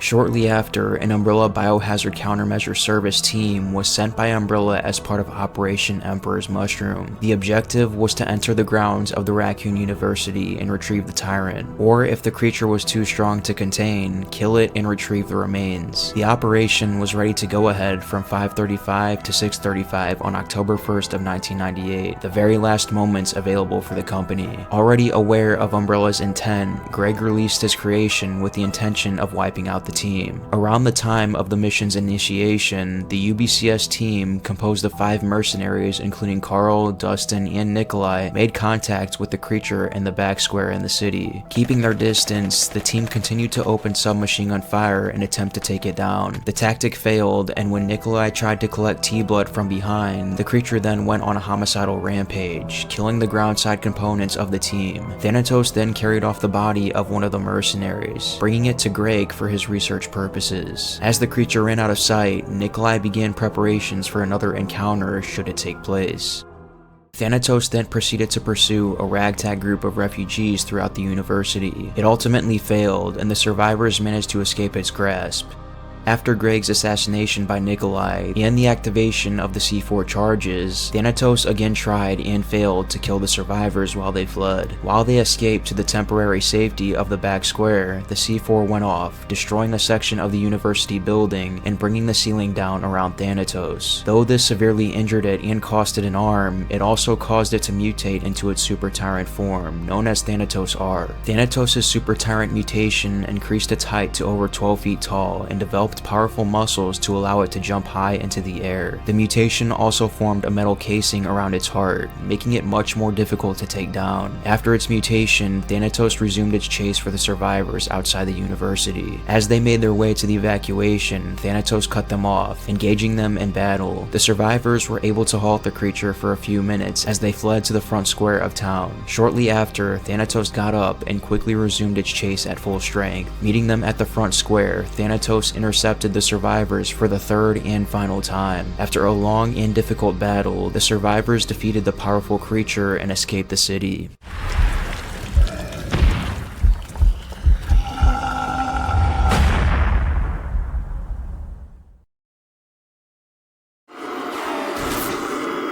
Resident Evil. Outbreak. File 2. The zombie elephant is the product of an elephant succumbing to T-virus infection. Currently, only one zombie elephant has been known to have existed, that being a Raccoon Zoo attraction named Oscar. In the past, Oscar was the star attraction of the Raccoon Zoo, and many people gathered to see most of his performances at the elephant stage. In the Elephant Keeper's Diary file, we learn that there used to be a big elaborate parade at the zoo, in which they outfitted elephants in Christmas lights up until about 15 years ago. Oscar was the star of that parade operate for many years. Unfortunately, not long after the T-virus spread throughout the city, Oscar became infected. Now the zombie elephant rampages through the zoo and surrounding streets, indiscriminately attacking anything in its path. The elephant's body reacted to the T-virus infection through increased size, strength, and aggression. While this may be the only known case of an infected elephant, there is no reason against other elephants reacting in a similar way. Infected elephants may also consume flesh, suggested by Oscar's attacks on the survivors with its mouth. The infected elephant's increased size led to a restriction of movement, slowing down the speed at which it could run. Oscar also showed visual difficulties, resorting to using his ears instead to attack his victims. During the earliest days of the Raccoon City incident, a band of survivors attempted to cross through the zoo to reach an evacuation point on the other side. The elephant followed them, collapsing the entrance and trapping them inside, before pursuing them throughout the zoo. The elephant was contained once survivors restored power and lured it into the elephant stage before closing the gate, trapping it inside. Eventually breaking free, it encountered the survivors one last time on the streets of Raccoon City. The beast's eyes burned with a furious intensity as it charged, shaking the ground beneath its colossal weight. After a difficult battle filled with harrowing close calls and strategic maneuvers, the survivors finally managed to put the elephant to rest. Zombie hyenas are hyenas infected with the T-virus. Unlike other infected mammals such as the zombie elephant, zombie hyenas experienced increased agility and aggression, allowing them to easily dodge bullets. They themselves are more comparable to zombie dogs, whom they are more distantly related to. Fortunately, these animals are easily stunned by bullets and other kinds of damage. Throughout the zoo, the survivors will encounter these creatures outside the buildings, and they will normally be in packs. The alligators at Raccoon Zoo were another species that fell victim to the T-virus, mutating uncontrollably and attacking anyone who swims in their path. These infected alligators experienced increased size, strength, and aggression, making this creature quite the formidable foe. They choose not to leave their lake home, but instead attempt to bite any victims near the lake shores or in the water, making it quite a challenge to traverse across their habitat.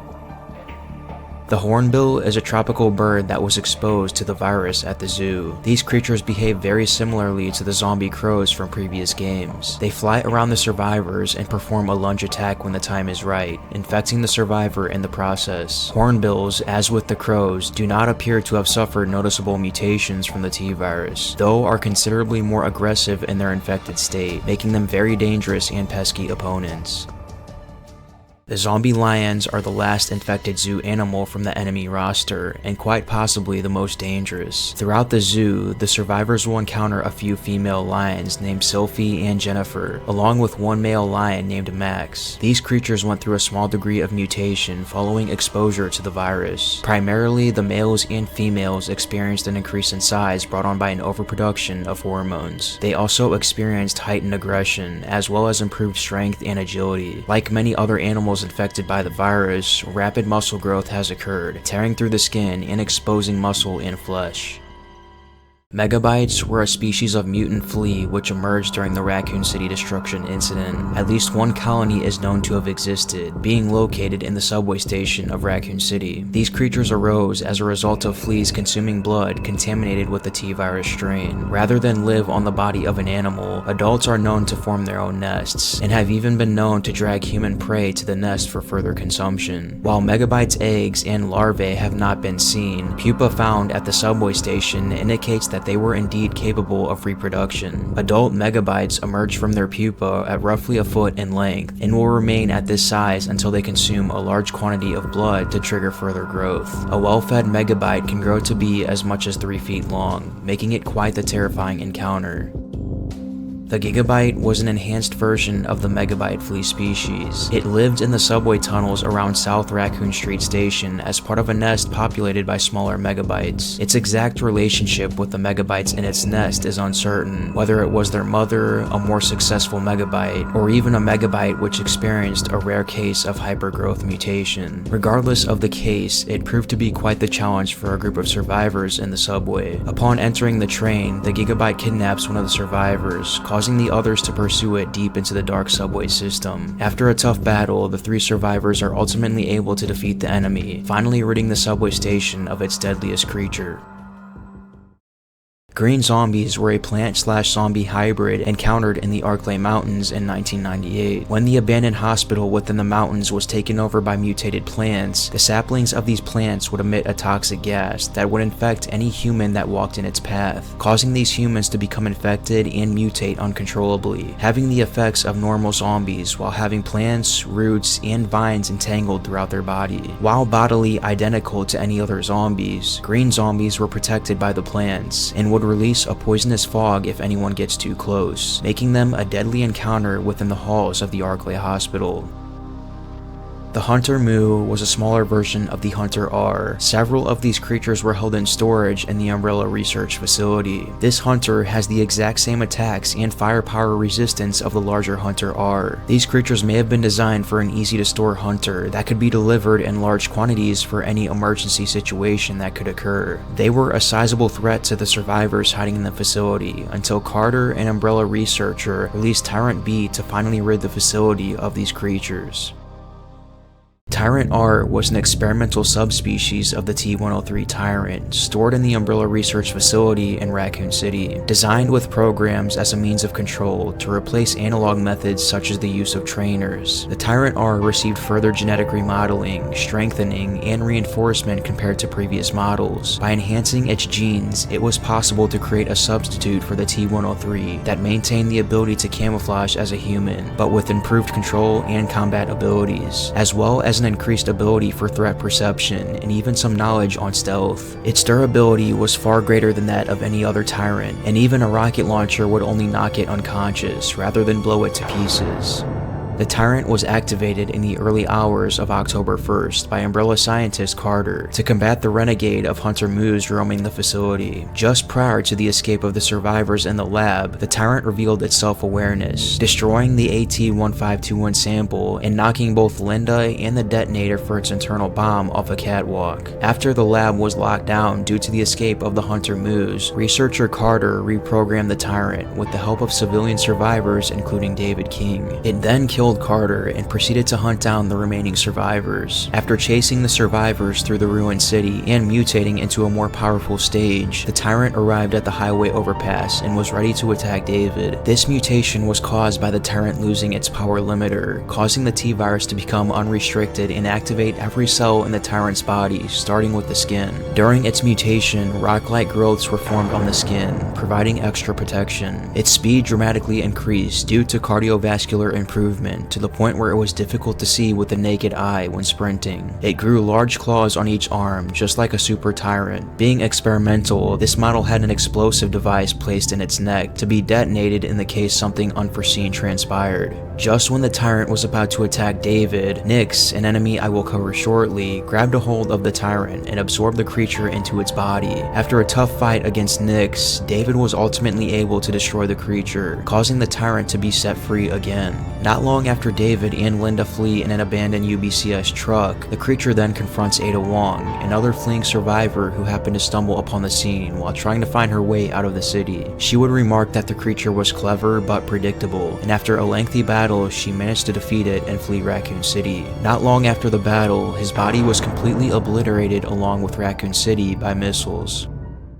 Nyx was an experimental bioweapon stored in an Umbrella-owned dockyard awaiting transport. It was named after Nyx, the Greek goddess of the night. This grotesque mutation was created via unspecified viral augmentation and genetic modification, and had the ability to alter its physical form through the incorporation of organic matter, as well as absorb enemies into its body with tentacles. By October 1st of 1998, Umbrella HQ became aware of plans to destroy the city, and ordered its 2nd USS squad to recover Nyx from the dockyards and evacuate it with a Chinook. Captain Rodriguez betrayed the company and planned to keep the BOW for himself. As Rodriguez was flying away, Umbrella executive Tommy Nielsen fired at his helicopter with a UBCS rocket launcher. While Rodriguez's quick reflex allowed him to avoid death, the crate dropped into the highway below, releasing the BOW inside. When this cargo crate landed, a team of UBCS soldiers approached the crate in hopes to secure it, only for every single soldier soldier to be slaughtered and absorbed by Nyx, the creature inside the crate. Shortly after, it absorbed Tyrant R and battled against a group of survivors in its new mutated form. The survivors managed to defeat the creature, ridding Umbrella of quite possibly its most terrifying and dangerous creation.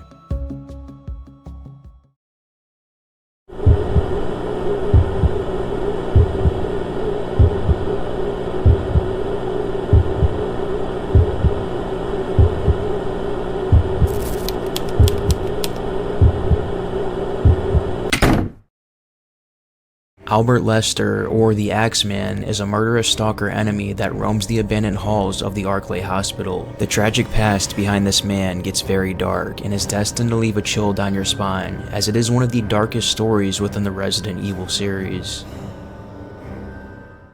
Before the outbreak, Albert Lester was the director of a hospital in the Arklay Mountains. Starting in 1993, Dr. Lester began accepting bribes from Dr. Greg Mueller to illegally trial an experimental virus on cancer patients. This virus was a strain of the T-virus that specifically targeted and removed cancerous cells. During this time, Albert's wife Dorothy Lester was suffering from an unspecified heart condition, which caused significant strain on her body, leaving her bedridden in the Arklay Hospital. Desperate to save his dying wife, Albert agreed on the illegal experimentation trial in hopes that it would cure his wife. The first test subject of the experiment was a 63-year-old man named Doug Frost, who was administered the virus on March 14th. Fortunately, his cancer cells died from the virus. However, this came with some side effects, as Doug began to develop a ferocious appetite. This side effect ultimately led to his death just a few days later. Still adamant on saving his wife, Albert put Dorothy on trial shortly after. Infected with the virus on the 20th of May, Lester's heart problems went away after a day and she was able to breathe on her own. On the 23rd of May, Lester began showing symptoms consistent with zombification and was noted in reports for her ferocious appetite. At some point in 1993, when patients started dying frequently in the Arklay Hospital, a journalist by the name of Kurt was certain that illegal experimental drugs were being tested on patients within. He was determined to uncover the truth, causing him to take matters into his own hands and visit the hospital, not knowing the nightmares that awaited him inside. Upon entering the hospital, he encountered a zombified Dorothy Lester. With the side effects taking full control of Dorothy, she grabbed Kurt and proceeded to eat him alive. His colleague Alessa, a young and ambitious rookie at the time seeking to make a name for herself, had followed Kurt to the hospital, arriving only to witness his death. Terrified, Alyssa fled, escaping and repressing the traumatic memory, forgetting the hospital and seeing Kurt's death entirely. With the disappearance of Kurt, the police had arrived not long after and shut the hospital and its operations down. However, Dr. Lester and his colleagues were able to avoid charges due to Umbrella's influence over the Racoon Police Department. It wasn't long after that when Dorothy had succumbed to the side effects of her infection and passed away, with her body being left in storage in the ICU. While stored away, a massive plant became heavily mutated from exposure to the experimental T-virus and eventually consumed Dorothy. Over the years, Dr. Lester developed a habit of returning to the hospital, unable to move on with his life. In the hospital's intensive care unit, he discovered a mutant plant growing on the wall. He became obsessed with the plant's care, thinking of it as Dorothy's reincarnation to the point of hearing her voice coming through it. Dr. Lester began killing birds and dogs around Racoon Forest and feeding them to the plant for nourishment, wearing a hood and armed with an axe. These acts from Lester received local attention and eventually made it to the news. September 6, 1998. A ghost? Sightings of a mysterious masked figure in the Arklay woods are on the rise. The bloody remains of crows and wild dogs have also been showing up near riverbanks in the area. The whole region has been swept up in the hysteria, and a mood of fear and paranoia is prevalent. Longtime residents insist that it's the ghost of a patient from the nearby hospital that closed down 5 years ago. Are these bizarre sightings just a taste of things to come? By March 1998, he expanded to killing trespassers or lurking hikers and carried them to the hospital, where he would then carve them up and feed them to the plant. The botanist notebook file found in the game shares a diary of 2 hikers caught by Albert Lester. March 15th. I can hardly explain my surprise at finding this abandoned cabin. The strong vines, the gigantic tropical flowers. I was convinced that I had discovered a new species. March 18th, Rick and I decided to set up camp right here so we could begin research and take samples. It is imperative that this site remain secret. March 19th, this is no good. The plants seem to possess a will of their own. They move as if controlled by intelligence. They have blocked the only door to the cabin. March 20th, there is no way out of this place. If it comes down to it, I can use my satellite phone as a last resort. We have a week's worth of food left. It's best to just wait for now. Rick swears up and down that he can sense a human presence here. He's likely hallucinating. Meanwhile, I managed to drop my phone and break it. I no longer care about the new plant species. I just want to get out of here. Rick is dead. He was killed. Who is that freak? Why is he attacking us? Bianca, Jesse, please forgive your father for dying before you. I'll always love you. As the months went by, he continued with his lifestyle and would eventually become infected from the plant he was feeding, causing him to begin mutating. A diary from Lester found in the abandoned hospital better explains his mutation experience, telling us stories of his encounters with his hopeless victims deep in the woods. The first mention was a group of 3 kids that went camping. These kids were lost, so Lester offered to guide them, ultimately tricking them to go deeper into the woods, where he eventually slaughtered them. Another encounter he shared was an evening hiker taking a walk. Lester stalked him throughout the woods until he went in to murder him. The hiker fought back by pulling out a shotgun and getting off a few good blasts before Lester ultimately took him down, dragging him back to the hospital to be fed to the plant. He then talks about the mutation effects of the body, claiming that nothing causes physical pain anymore, that he doesn't feel heat or cold anymore, and no longer gets hungry, thinking himself to be inhuman. Lester's violent actions in the area reached press attention in early September due to the witness reports of him walking around Racoon Forest with an axe, along with other reports as to the number of bird and dog carcasses dumped into the river. His supply of victims was slowed down by this point due to the mountain roads being closed off. When the T-virus spread into Raccoon City's water supply later that month, refugees began fleeing into the mountains, which gave him a new supply of victims. One of these refugees was Alyssa Ashcroft, the woman who saw her colleague Kurt get eaten alive years prior at the hospital. Albert greeted the survivors at the old cabin in the woods, claiming it's easy to get lost in the woods and that he would help guide the group through the woods to reach the neighboring town. With no other options, the group decided to trust him as he began guiding them deeper and deeper into the woods, tricking them to enter the abandoned hospital, where he then put on his mask, grabbed his axe, and began pursuing the group through the hospital halls with the intent on chopping them up and feeding them to the massive plant. Alyssa and her group were able to evade the stalker and eventually defeat the massive plant, which caused the hospital to fall apart. While the survivors fled the building, Albert decided to return to the plant, where he then found his wife's preserved body. Ultimately, he was crushed to death by falling debris while he held the corpse in his arms, ending the tragic tale of Albert Lester. Resident Evil, The Umbrella Chronicles.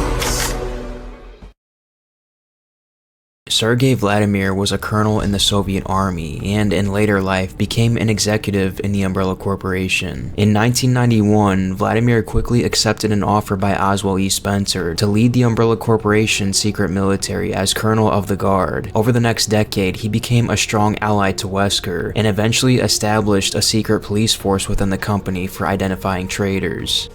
During the early 1990s, Vladimir became closely tied to the Tyrant project as it moved on to production models, and would even leave the proposal for the Talos project, which was a next-generation BOW to succeed the T-002, using microprocessors linked to the brain. He would also become a rival to Albert Wesker, a former member of the Tyrant project who had moved to Umbrella's intelligence division. Sensing Wesker's lack of respectful etiquette and disloyalty to Spencer's agenda, Vladimir treated him with heavy suspicion.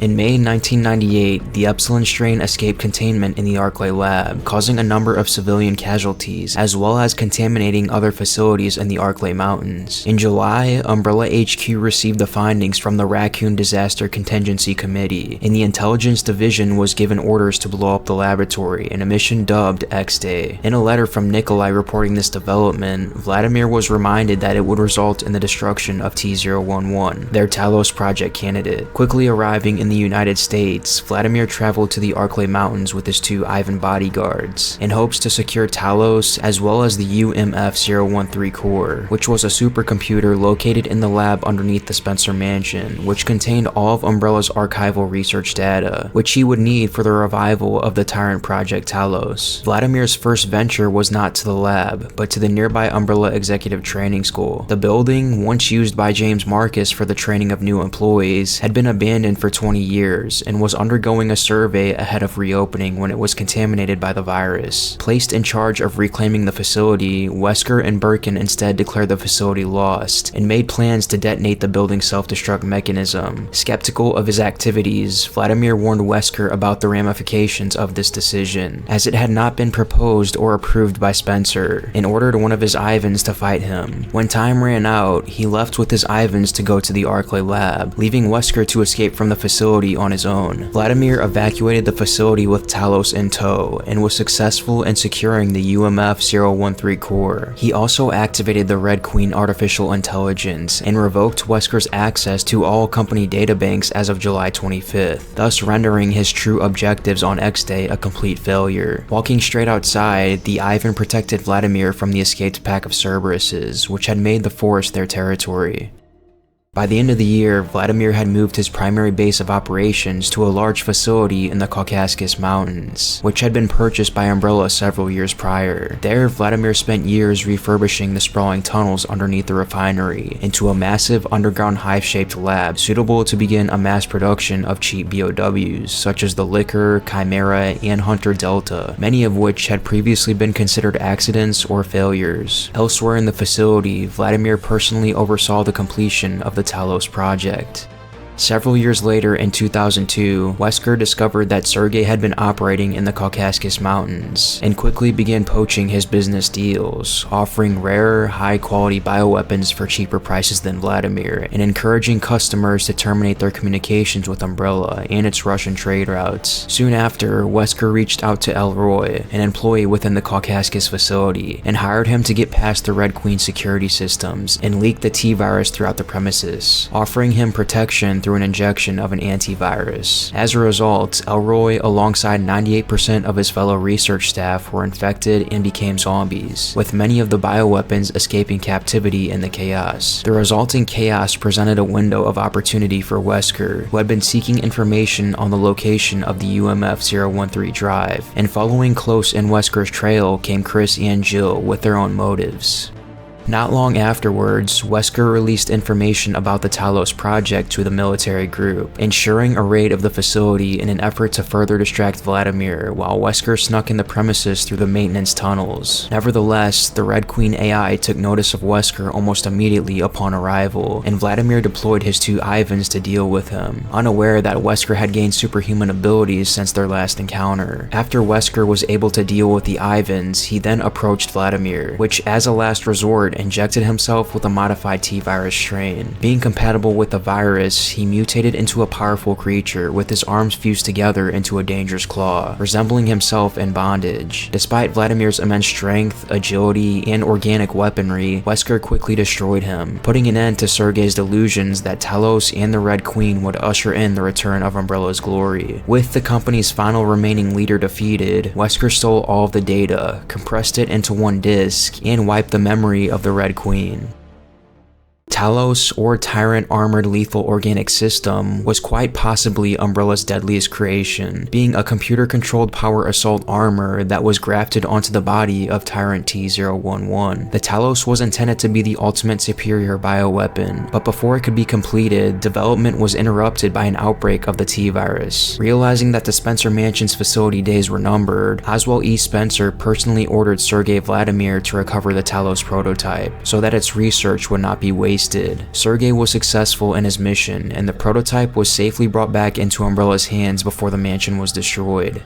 Following the successful creation of T-002, the Umbrella research team found themselves well on their way towards a marketable humanoid bioorganic weapon. With the Tyrant program progressing smoothly, a proposal was made to begin developing a new, highly advanced bioweapon that would overcome the one major flaw in existing Tyrants, being lack of control. Most Tyrants were prone to sudden cellular mutations that can result in the halting of functionality, impairment of judgment, and the various other detrimental conditions. In order to enable safe transport and deployment, a more stable solution was essential. The Arclight team would eventually conceive a better solution by using chip connections to brain cells. This method allowed bioweapons to be remotely controlled by a supercomputer like the Red Queen. Not satisfied with just superior control, the Arclight team wanted a bioweapon that could match the firepower of heavy military hardware. Normal Tyrants boasted combat prowess and survivability beyond the best trained combat troops, but they were only capable of successfully deterring one military division. When facing armored vehicles or military-grade helicopters, a Tyrant's kill ratio begins to falter. The Arclight team's solution was to build a Tyrant with specialized combat firepower and armor. With the use of enhanced armor modules, internal reinforcement implants, and long-distance homing weapons, they would be able to preserve the natural abilities of the Tyrant while granting incredible firepower. Following the outbreak in Racoon City, the Umbrella Corporation was forced underground, and most of its activities were shut down. The Talos project was moved to Umbrella's Russian branch, which was now the company's last enduring stronghold. There, under the continued guidance of Sergei, the Talos was completed and tested against a Special Forces unit, 2 armored vehicles, and an attack helicopter. The Talos outperformed all of them handily, and rumors of Umbrella's new bioweapon began to spread.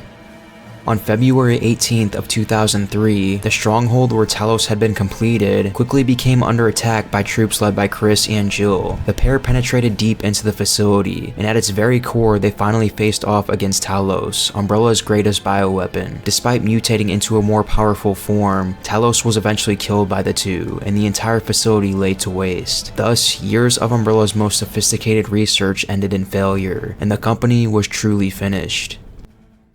The Ivans were a specially re-engineered model of the T-103 Tyrant, created to serve as bodyguards for Sergei Vladimir. Similarly to the original T-103, the Ivans wear a protective coat with black gloves, complete with boots. The color schemes differ, however, with the Ivans' coats and boots being white. They also wear wraparound sunglasses that include a head-mounted display. Their basic combat functionality was similar to that of a T-103, but modified to be better at assimilating into human society. Major improvements with this model include comprehension of human language, the ability to actually pass as a human, and complicated firearms training.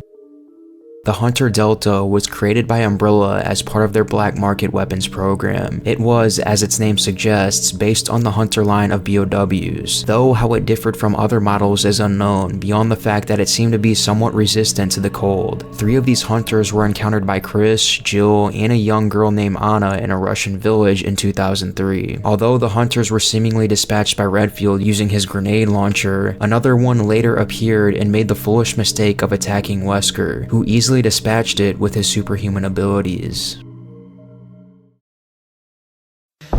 Resident Evil. The Elite Hunter was a larger model than that of the standard Alpha model, and also had a notable red hue on its underbelly. A pack of these Hunters were spotted in the underground sewer network during the Racoon City incident. It is unclear if these creatures were an expansion of the Alpha model, or whether this was a rogue development by Umbrella staff. Either way, their combat data was never recovered, and all traces of their existence were wiped out when the city was bombed. Nemesis Beta was an artificially engineered species of a parasitic organism created by Umbrella. This parasite is fairly weak without a host, and has the ability to control other BOWs by gaining access to the central nervous system. BOWs controlled by a Nemesis Beta parasite are much more powerful and dangerous than uncontrolled counterparts. The parasites themselves can also spray a kind of pheromone that zombies can easily detect. Targets covered in such pheromones are more likely to be attacked by zombies. The parasite is shown to gain control of zombies by decapitating them and latching onto the host's neck, in effect replacing the zombie's head with the Nemesis Beta. The parasite Super Tyrant is the result of a Nemesis Beta parasite taking over the body of a Tyrant T-103 model. When destroying the BOW programming lab, Echo 6 unwittingly activated a T-103. Chased by the Tyrant throughout the lab, they eventually escaped it via an elevator. After being caught in the explosion of the lab, the T-103 Tyrant was still wearing its limiter coat. However, the parasites that had run rampant in the lab survived the explosion, eager to take over new hosts. Many converged on the Tyrant, which was still alive but was too weak to resist the vast numbers of parasites. One eventually locked itself into the Tyrant, causing it to undergo a strange mutation. This mutation is most likely what caused the Tyrant to lose its code and transform into a Super Tyrant. In this form, the parasite on its back had grown quite large, easily able to carry the Tyrant's body by itself. Its new strength enabled it to throw large storage containers and even knock back enemies simply by swiftly moving its legs. The Tyrant's exposed heart, usually the default weak spot on many Tyrants, is now covered by part of the parasite's mutated carapace and becomes exposed when it takes too much damage. As Echo 6 converged on the position of RPD Officer Leon Kennedy, the Tyrant arrived in its now mutated form and attacked the squad in a large ditch just outside the train yard. The creature displayed strong resilience to gunfire during the battle, but due to the parasite's strain on the Super Tyrant's body, sensitive openings in its flesh became more vulnerable. After taking a significant amount of damage, the creature eventually falls. Resident Evil Survivor. Undertakers were a form of intelligent bioorganic weapon produced by Umbrella. Their purpose, rather than a product for sale, was to serve Umbrella HQ in destroying incriminating evidence. Undertakers were led by a human operator, who was a BOW trainer from whom they would acknowledge orders, and were all trained in firearms, the MP5 being standard issue. An operation of Undertakers consisted of two phases: the elimination of all witnesses and detonation of target areas. As an additional layer of removing all evidence, Undertakers were designed to dissolve when killed. They were also pre-programmed to self-destruct upon mission completion. The Hypnos T-Type was an experimental model of Tyrant seen at Sheena Island's Tyrant plant. It is named after the Greek god of sleep.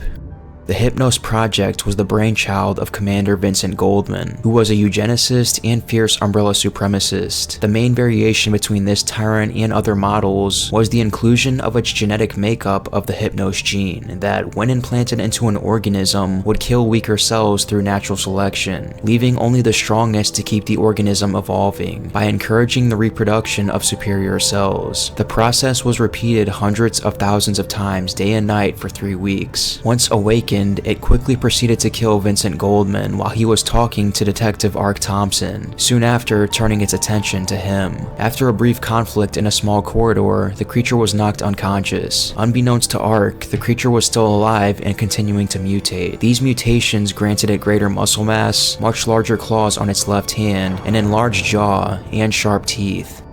Nearly defeated in a second encounter with Ark on a helipad, the creature began to mutate uncontrollably again. Hypnos T-Type fought a long, grueling battle with Thompson, but in the end, it was destroyed when it leaped upon Thompson's escaped helicopter, at which point a Sidewinder missile was launched into its abdomen. Seconds later, another missile was launched against it, detonating both and killing it once and for all.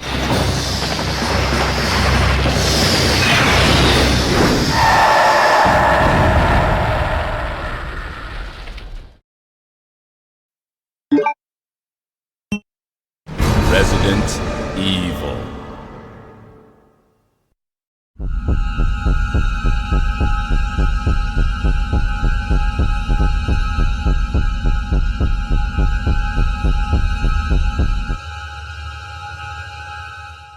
Alexander Ashford was the son of Edward Ashford, which was one of the founders of Umbrella. He helped his father study on the progenitor virus. However, Alexander did not possess outstanding skill in the field of virology, and eventually became a researcher for the Umbrella Corporation using his knowledge of genetic engineering. Alexander never became a notable scientist for Umbrella, though he did discover the gene that regulated intellect. He tried to use his discovery to revive the Ashford family's reputation, and took DNA from Veronica Ashford, the family's maid matriarch, who he'd become obsessed with. Alexander combined Veronica's DNA with a dangerous gene that increased intelligence and his own to resurrect Veronica. The result was twins, Alfred and Alexia, and while Alfred had only slightly above average intelligence, Alexia was a child prodigy with incredible intellect, becoming chief senior researcher at Umbrella's Antarctic facility when she was only 10. However, Alexander began to grow horrified both at the prospect of the public learning how the twins came into existence and by the two's total disregard for humanity. He became determined that no one would find out the truth, hiding the records of his experiment in a secret chamber in Umbrella's Antarctic base. Over 10 years later, Alfred found the room and began working to get inside, needing the 3 family gemstones to unlock it. The first 2 were easy to obtain since he and Alexia owned them, and eventually tricked Alexander into giving him the other one. However, when Alfred accessed the room, what he found out made him snap, since it revealed that he was just an unintended byproduct of Alexander's experimentation and the disturbing nature of the experiment. It was around this time that Alexander became concerned with Alexia, who'd become obsessed with the T. Veronica virus, a viral strain she had developed by combining the progenitor virus with Queen Anne's DNA. Alexia had also become determined to use it on herself and release it upon the world. Eventually, Alexander would create an experimental anti-BOW weapon known as the linear launcher, which he installed in the facility as a last resort to stop her if she carried through on her plans. However, Alfred, bitter that his father hadn't created him with the same intelligence as Alexia, decided to capture Alexander. He used his father as a test subject for Alexia's T. Veronica virus, and eventually Alexander had mutated into a psychotic monster. Deeming him a failed experiment, Alfred and Alexia, disgusted that he was a failure even as an experiment, chained him in a secret room in the Antarctic base, where he remained in solitary confinement until 1998. Hidden away in the facility, he became the monster known as Nosferatu to the workers, who became terrified by his noises. For 15 years, Nosferatu remained in the chamber, disturbing all the workers with his cries of agony. Eventually, Claire Redfield encounters him after finding the secret chamber in his office. She is horrified as he stares up at the ceiling roaring, where she soon leaves in horror.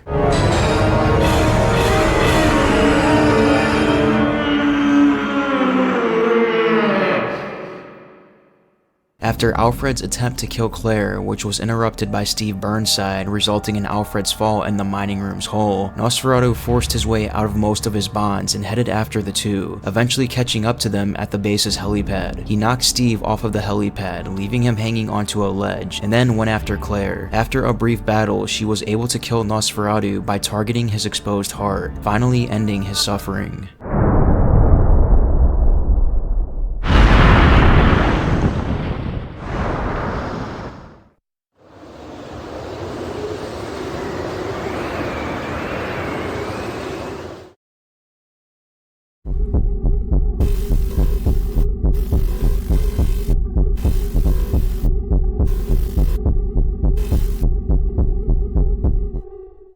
Alexia and her brother Alfred were born around 1971 to an unnamed surrogate mother as part of Project Code Veronica. At the age of 10, Alexia graduated from a prestigious university and was employed by Umbrella Pharmaceuticals as one of its virologists. Isolated from other scholars by her young age and from children by her intellect, Alexia's only comfort was her brother Alfred, having already developed a loathing of her father as another member of the ignorant masses.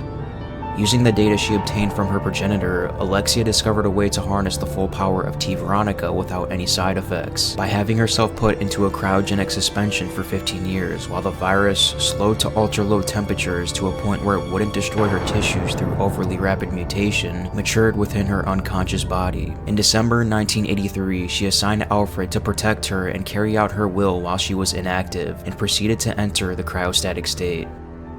A decade and a half after this, she awoke with the first sight of her new stage being the death of her brother, who had activated the thawing process mere moments prior to his demise. Now in full control of her virus, Alexia sought to begin her plan of dominion over the world as its queen, and using her newfound powers, she remotely controlled one of the massive tentacles resting below the Antarctic base to destroy the escape vehicle of Claire Redfield and Steve Burnside. Also, she captured Claire and Steve for the purpose of subjecting them to her experiments and to make them pay pay for killing her brother. She imprisoned Steve in a coliseum with suits of armor and repeated the experiment that mutated her father, only with her own derivative of the mutant strain. Later on, she appeared to confront Albert Wesker in the replica of the Spencer Mansion under the Antarctic ice. There, she first evolved with the Veronica strain into the first step of what she envisioned was the true godhood, shedding her human skin and hair and turning into a powerful mutation that greatly resembled her human stage, with gray skin, darkened vessels and arteries, and growths covering her body as a form of rudimentary armor. She also controlled her body's blood, and her head forms a skin-like hair with a short fringe on the right and long to the left. She and Wesker engaged in a brief fight. Wesker quickly found Alexia impervious to any physical blows he could launch, and thus retreated and left Chris Redfield to fight Alexia, who soundly defeated her. In the Darkside Chronicles, the color of her mutation became pale blue, and her gray skin becomes darker and gains long spikes in each side of her head. Weakened by her first defeat, she once again attacked Chris by fusing with one of the Veronica mutant breeder pods, creating countless imperfect larvae to attack him, along with her tentacles, fire, and insect-like appendages. Despite this, she was beaten once again. However, Alexia was not finished yet, as she responded by evolving further, by ordering the insects that lay below the platform to cover her. Then she shed the carcass of the breeder pod and became a giant dragonfly-like monster using the ants, capable of spewing great amounts of flame and absorbing all gunfire. Nevertheless, Chris managed to destroy Alexia with an experimental weapon called the linear launcher, thus ending the Ashford family line.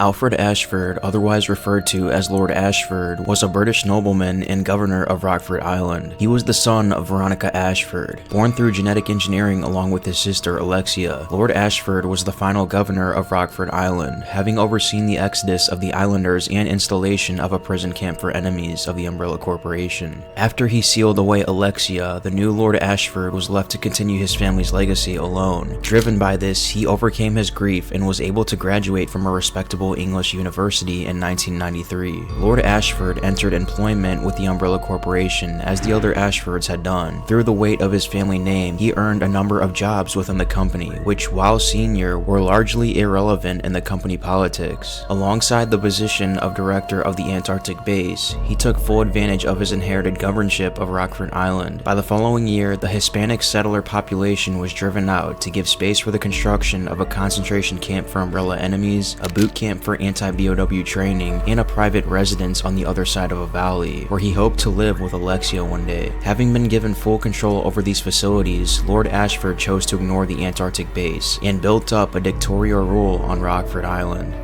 Still affected by the loss of his sister, Lord Ashford's mental health shattered, creating a dual personality, one that remained the insane Alfred Ashford, and another figment took over his memories of Alexia, creating a new personality closely resembling her. Due to the fact he remained oblivious as to the truth of Alexia's apparent return, he lived alone in his house on Rockford Island, often allowing the Alexia fragment to take complete control above his body, dressing up like her and speaking in her voice, something which confused those who saw him from afar. There, he or the fraction of his mind that represented Alfred had long conversations with the Alexia shard and developed militaristic tendencies and a massive ego as his mind further eroded. In his time as governor of Rockford Island and commander-in-chief of its base, Lord Ashford enforced harsh measures on the prisoners, and people were violently tortured and executed seemingly at random. He did not act on impulses directly, however, and instead hired the prison camp's schizophrenic anatomist to perform ritualistic torture on these people, providing him with drugs to use. A bridge was constructed that would allow him to directly cross over from the governor's official residence to his private residence in 1994, and the entire workforce was subsequently executed to silence them. His secretary Robert Dawson was sent to the prison camp after spotting him dressed as Alexia. As Ashford's career continued, his mental state became ever more so erratic, even taking his iron fist into account. His management of the Antarctic base was of total neglect, and had earned the ire of his workers at the transport terminal, who were repeatedly denied vacation time while perpetually behind in deliveries. These delays led to global shortages of various chemicals in 1998, which were directly blamed on Ashford. In the middle of 1998, Umbrella HQ became aware of an apparent HCF spy ring on Rockford Island and determined that the source of research leaks held a prominent role on the island. Believing an attack on the island was imminent, a T-078 Tyrant was shipped over with the intent on using it against attackers.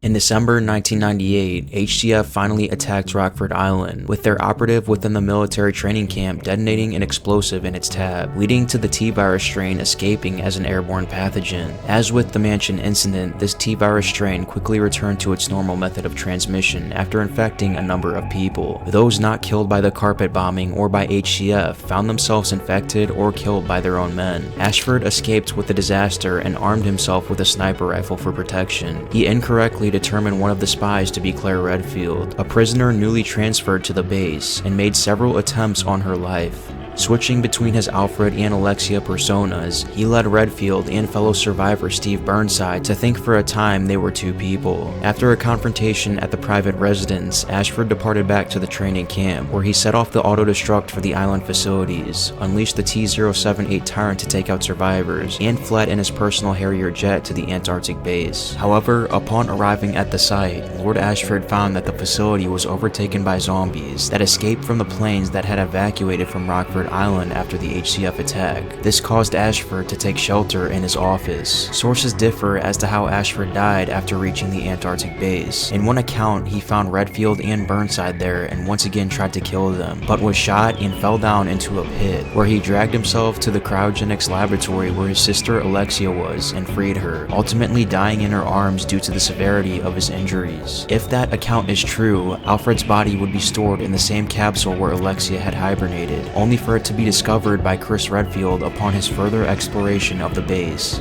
Another account of his death suggests that Alfred was strangled to death by his own sister shortly after he freed her as punishment for being late in awakening her. Whatever happened in both accounts, Alfred died shortly after his sister was awakened from her confinement. You're finally awake, Alexia.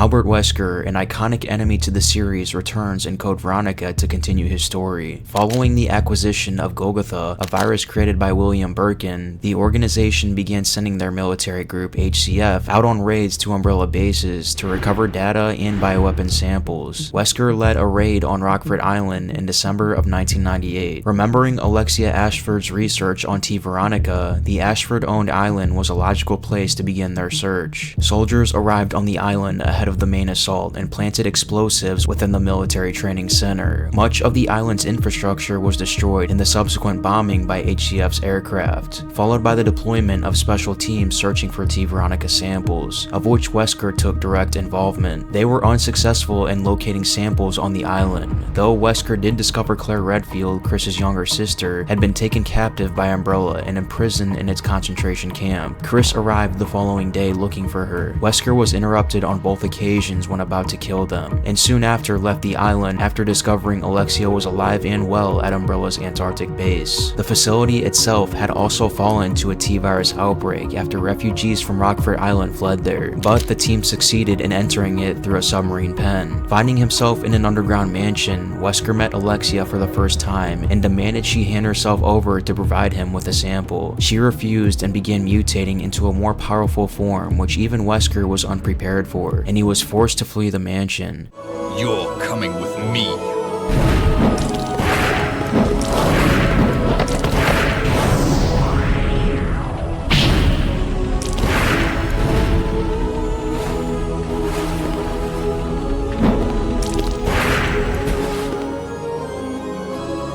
Chris! Wesker.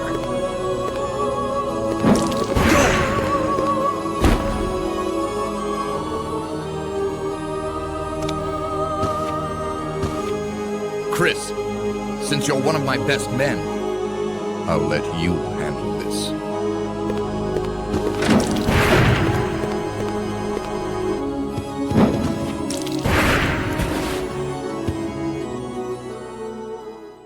Not long after, HCF discovered the body of Steve Burnside, a teenager Alexia had recently used as a T. Veronica test subject. After collecting samples, they returned to the submarine. Having discovered Chris and Claire in Antarctica, Wesker finally took advantage of the opportunity to eliminate the two. Initially taking Claire hostage and dragging her to the submarine, he was persuaded to let her run on the promise of a fight with Chris. Though he was able to dominate Chris with little effort, Chris got the better of him by dropping metal girders onto him. Sure, I'm not human anymore, but just look at the power I've gained.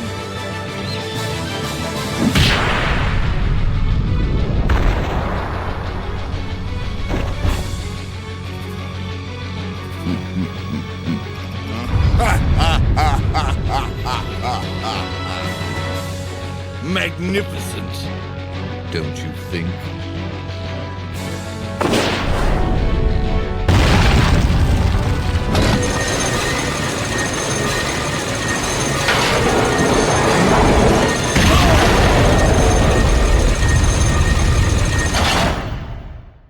With the facility close to self-destruction and his skin burnt by fire, Wesker gave up and left for the submarine.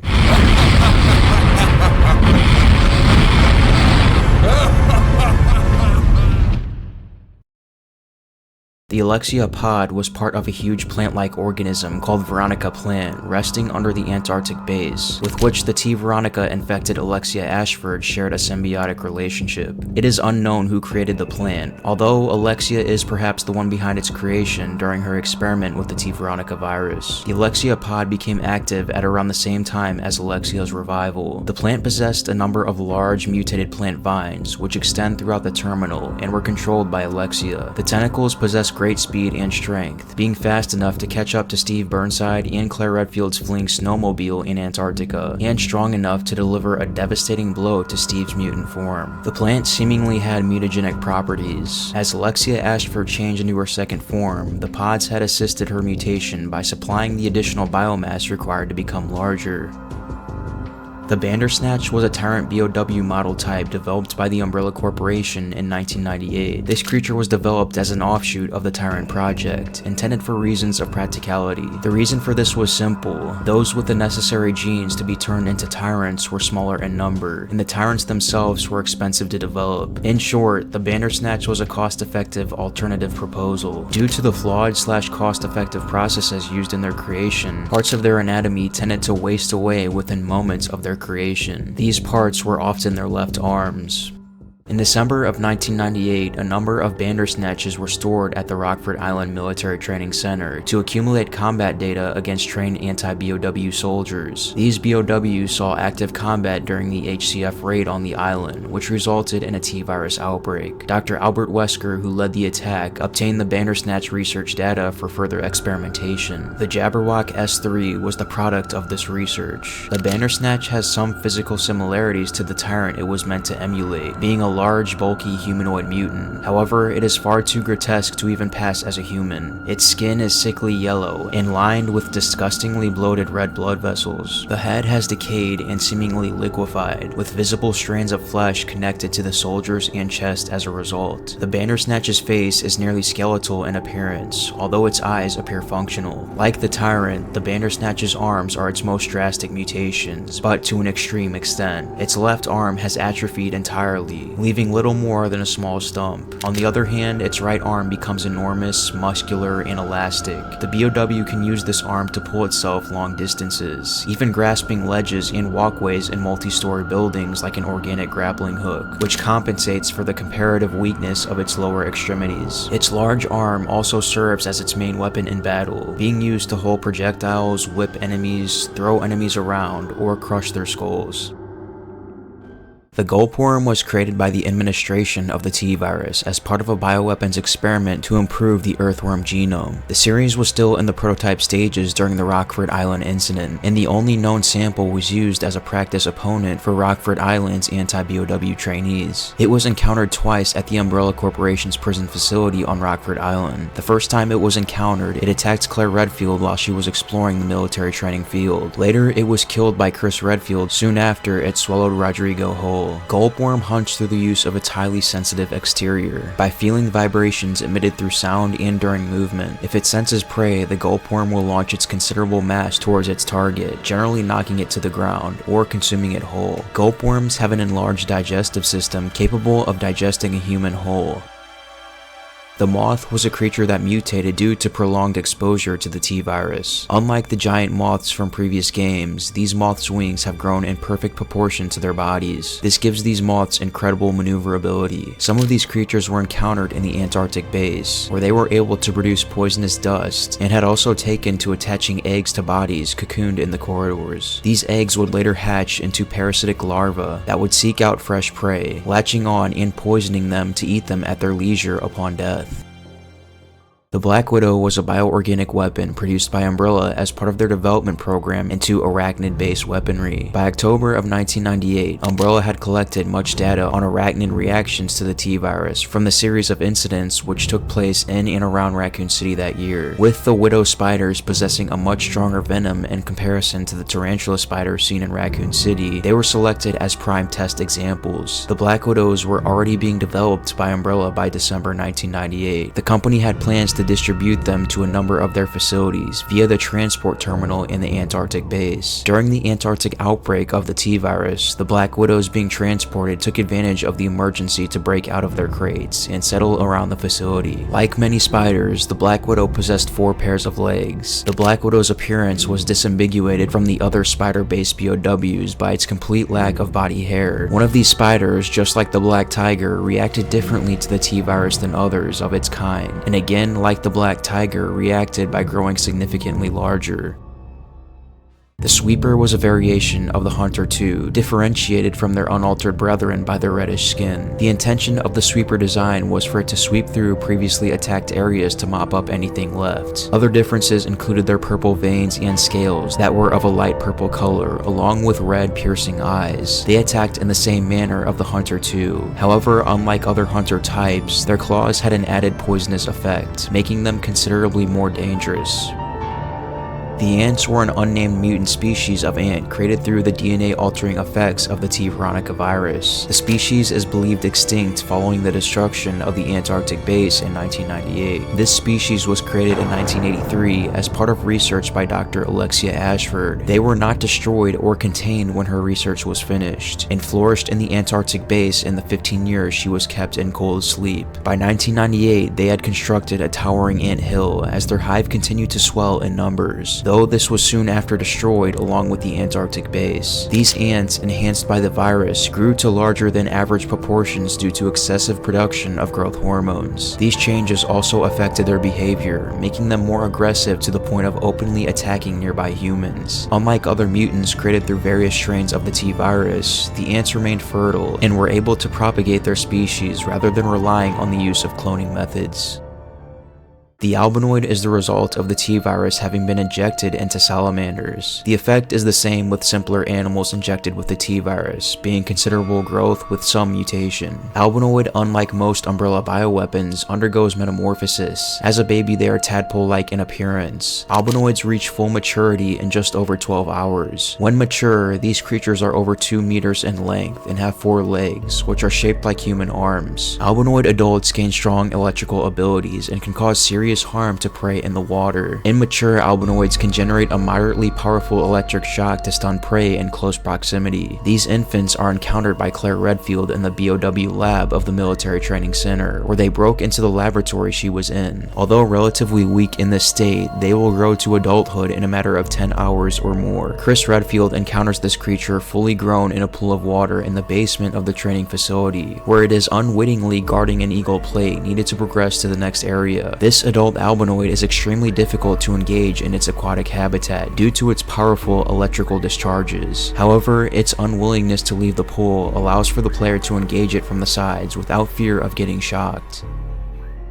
T-078 was a tyrant born from cloning by Umbrella in 1998. It was from the clone T-103 model, and part of its mass-produced type. 078 was noted for being without a limiter coat, so as to test the effects of using a T-103 without such a device. Therefore, its blunted claws, which are used as battering rams, may not be present on all other individuals within the mass-produced type. T-078 was delivered to Rockford Island from the Antarctic Transport Terminal in a mission supervised by the Umbrella Security Service agent Hunk, on the orders of the island base's commander Alfred Ashford. Whether on Lord Ashford's orders or the intention of its creators, T-078's power limiter was disabled, allowing it to experience minor mutations. During the HCF's attack on Rockford Island, Lord Ashford unleashed the tyrant to kill Claire Redfield and Steve Burnside, two prisoners that were making their escape. While the tyrant was seemingly defeated before reaching the prisoners, it managed to grab a hold of the plane as it escaped the island, moments before a series of explosions destroyed much of the base. Boarding the plane via the cargo bay door, the tyrant's right hand mutated further, which extended his claws. Claire was able to release a cargo crate from its safety harness, allowing it to be thrown into the BOW, sending both out into the sea below.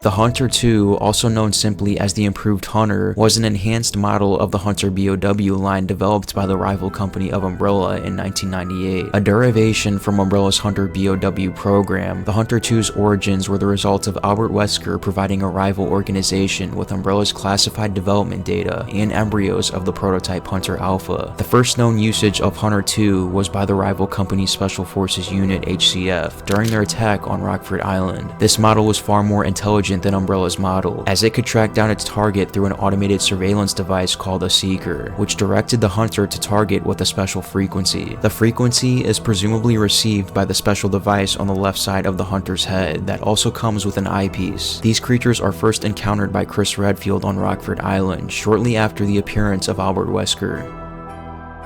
RE Code Veronica includes many enemies from previous entries in the series, including zombies, bats, and zombie dogs. Just like previous games, these enemies became heavily mutated as a result of the T-virus spread on Rockford Island and the Antarctic facility.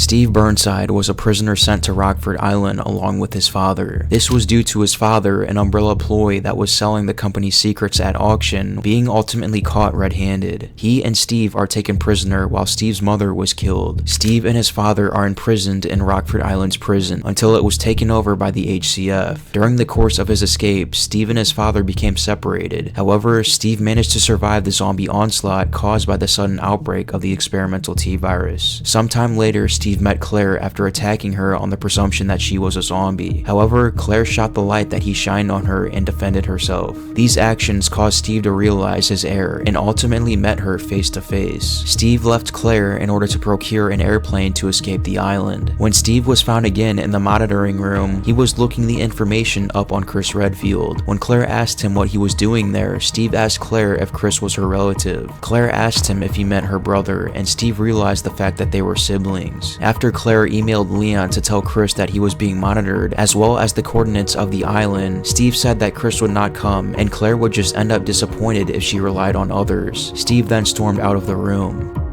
Steve took the gold Lugers and the island's palace. Because of his attitude, he did not realize that he could put them back and disable the trap that he set off. When Claire released the trap, Steve claimed the Lugers, saying that he found them and that he was keeping them. Then he proposed a deal to Claire, a fully automatic gun for the Lugers. When Claire was thinking, Steve said that he would see her around and bolted out of the room, leaving Claire alone once more. When Claire was almost killed by a Bandersnatch, Steve jumped through a window and shot the creature. While he was still looking for Claire, he shot the Bandersnatch at least 5 times before looking at it. After Steve kicked the BOW, he shot it one last time before the Lugers ran out of ammunition. Because Claire had the submachine guns with her, she gave them to Steve in return for his Lugers. He found out that they were empty and accused Claire of cheating. When Steve learned that there was a full magazine for the machine guns, Steve gave Claire a boost so she could retrieve it. After Steve took the full magazine, Alfred Ashford Alfred took both Claire and Steve down to the B1 floor, thinking that they would die there. However, Steve cleared out all of the zombies from their path, so Claire was able to go through easily. Steve said to Claire when she arrived that the machine guns are a lot more reliable than any person. After Claire asked Steve where his family was, he was enraged. When they reached the second floor, Steve and Claire both fell off an unstable part of a walkway. In the aftermath of the fall, Claire's foot became trapped under the rubble. As Steve got onto his feet, he encountered his father, now infected with the T-virus. Unable to shoot him, Steve was unable to act. Just when it seemed that he would reach Steve, Claire unintentionally attracted his father's attention. Steve shot his infected father down just as he was about to bite Claire. However, in shooting his father, Steve completely depleted the ammunition loaded into his submachine guns. After coming to grips with what he did, Steve told Claire about how he and his father came to be on the island. Afterward, Claire left Steve alone to continue with coming to grips with his loss.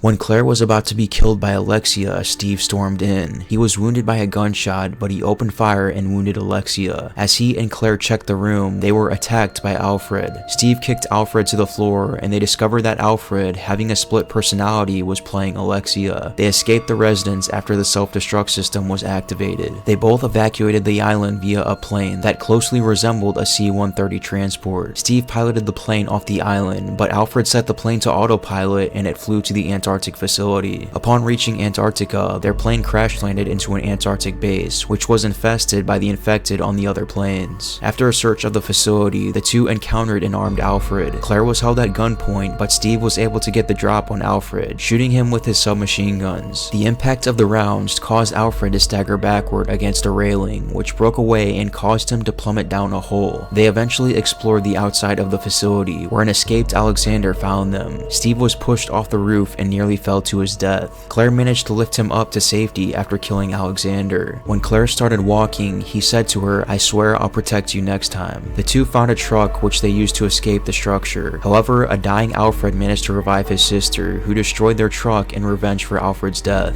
The two were captured by Alexia, and Steve was injected with the T Veronica virus. He mutated in front of Claire and attempted to kill her with a giant axe. When she locked herself up in a cell, one of Alexia's tentacles broke through the wall and grabbed a hold of her. When Steve broke into the room, he aimed his axe high, ready to kill her. But his body managed to fight against the virus, and his newly regained consciousness allowed him to strike the Alexia pod. The remainder of the Alexia pod caused him to hit the wall very hard. While dying, Steve quickly reverted to normal and told Claire that Chris kept his promises and he loved her, but was unable to fight anymore. Unfortunately, he succumbed to his injuries and passed away. He was only 17 at the time of his death. Claire.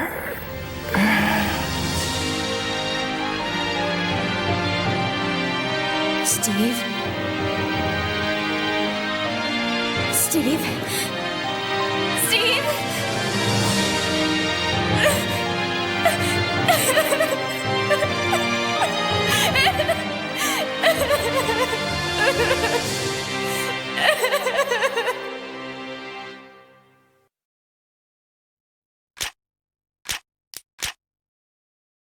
Morpheus Duval was a bioterrorist who formerly held a senior executive position within the Umbrella Corporation. He was also commander of an island base in the Atlantic and the manager of the biosphere and its adjacent waste disposal facility. Morpheus's career was highlighted by the gross negligence towards employee safety, which led to dozens of deaths at the disposal facility following a decision to allow escaped BOWs to thrive in the sewers. In spite of Duval's notoriety, they managed to form a power base within the company, which represented a potential threat to the company's internal structure. In May 1998, the Arclay lab suffered an outbreak of the T-virus, which soon infected the majority of personnel after contaminating the drinking water. Attempts to prevent the onset of the cannibal disease failed, and Umbrella HQ was forced to aggressively maintain a quarantine, allowing everyone to turn or be killed to prevent escapes. During the internal inquiry, Umbrella HQ took advantage of the situation, and Duval was personally blamed for the facility's loss. Umbrella's attempts to ruin Duval's career failed, and his charisma charisma allowed him to form a fanatical group of ex-Umbrella employees loyal only to him. The organization held 3 core principles, being Africa was the symbol of power on the earth, the biosphere was the symbol of worldly knowledge, and Morpheus was the symbol of beauty. In their interpretation of the principles, the group intended to take over the biosphere and use its secrets to finance the formation of an African colony built on eugenics principles, to be led by Duval and populated by only the most beautiful people. In September 2002, the group finally made their move on Umbrella. Having secretly constructed a missile silo on the coast of their island fortress, the group intended to steal bioweapons from a lab and place them within the warheads of ballistic missiles, targeted at China and the United States. These 2 nations were then to be held hostage in exchange for $50 billion, enough in Duval's eyes to finance the creation of their African realm. On the 18th of September, the group attacked Umbrella Europe's Paris laboratory and escaped with 3 test tubes containing a T-virus strain, as well as 1 experimental T+G virus. After this, they came on board Spencer Rain, which was an Umbrella-owned cruiser used as covert means for the company to auction BOWs to VIPs.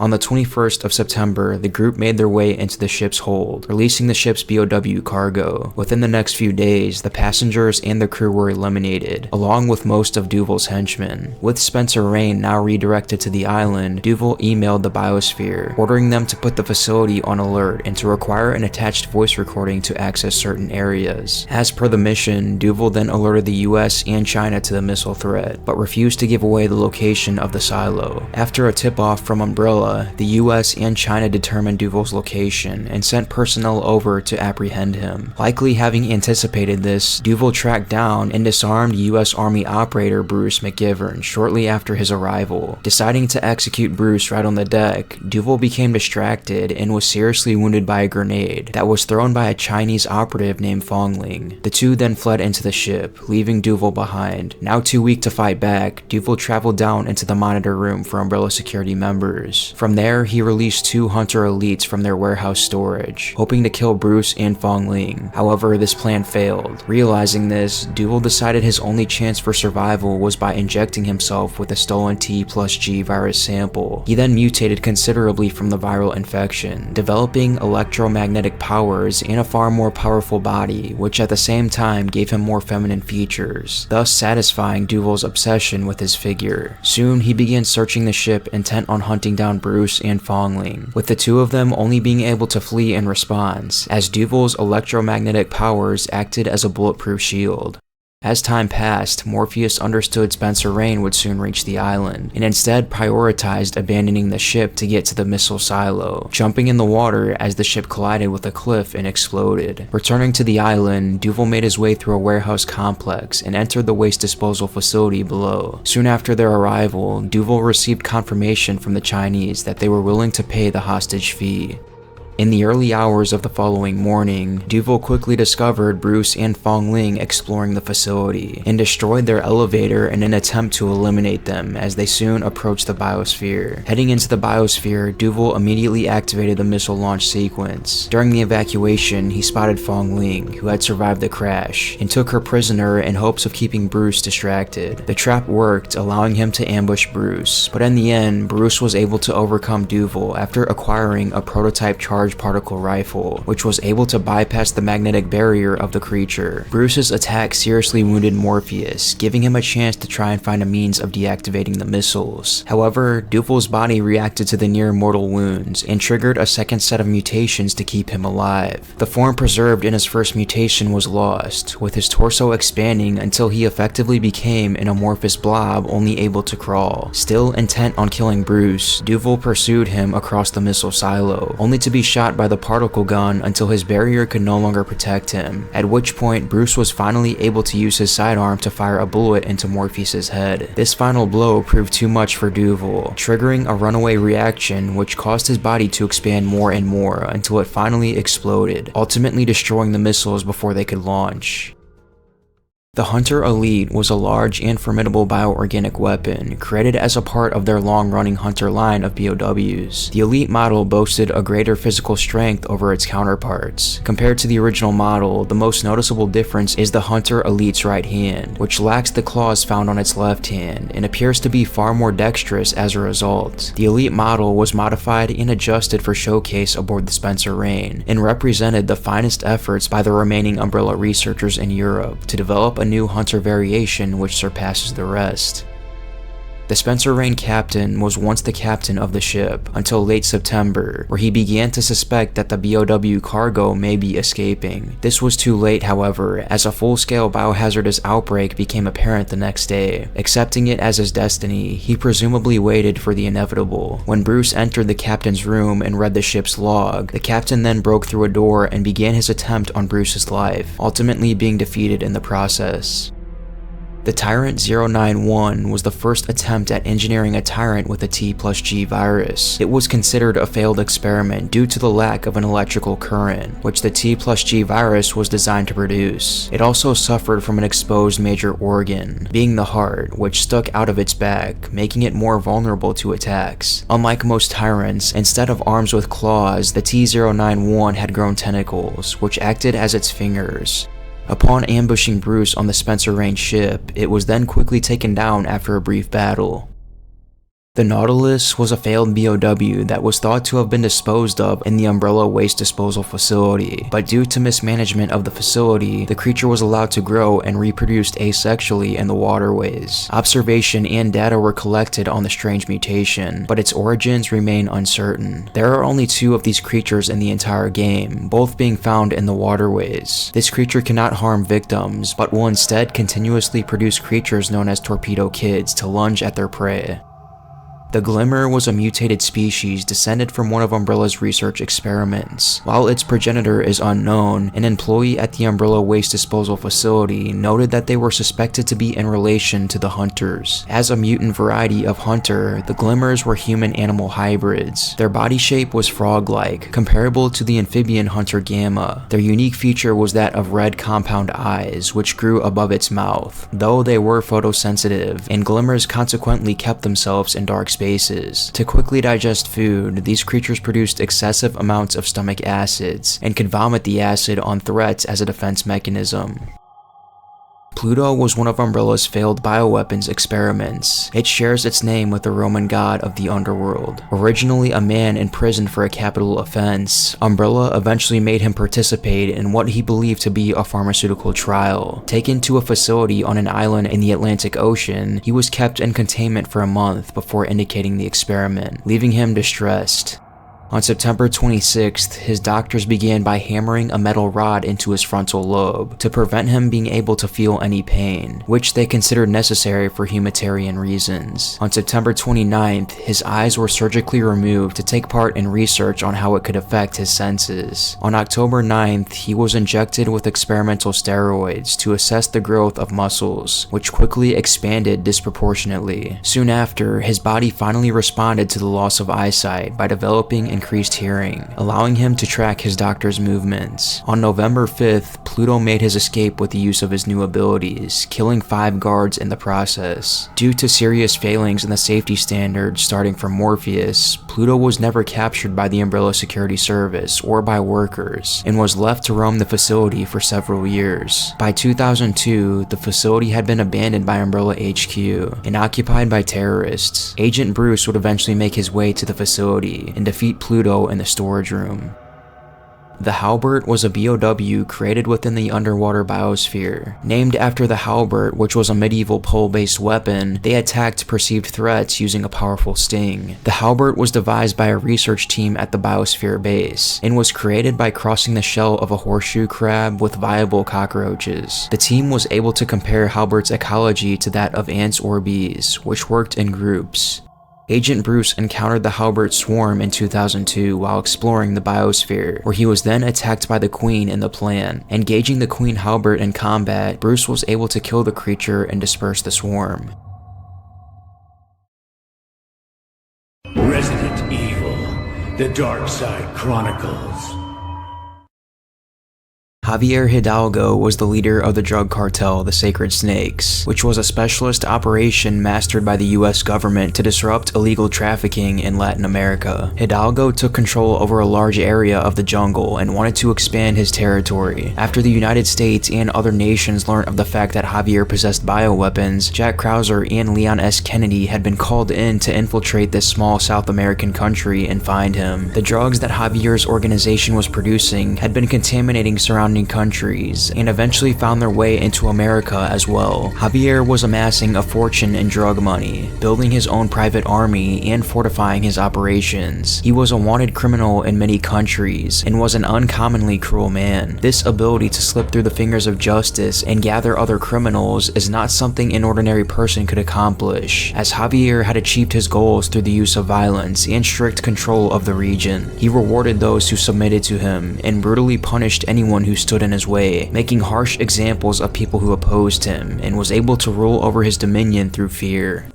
After his mutated wife Hilda was defeated by Jack and Leon, Javier then fused with the plant in his botanical garden, becoming the V-complex in order to take his daughter back from Leon and Krauser. His newly formed body then detached from the ground and made its way through the mansion, absorbing anything in its path. However, he started to lose his consciousness during the fight due to not having a preparation like Alexia did. In the first part of its boss fight, the V-complex's arm smashed into the area where Hilda was killed and attacked Leon, Krauser, and Manuel, but to no avail. Part of his arm was lost, and he was forced to extract into the outside of the mansion. In the final fight with Javier, Leon had to destroy his legs in order to cripple him.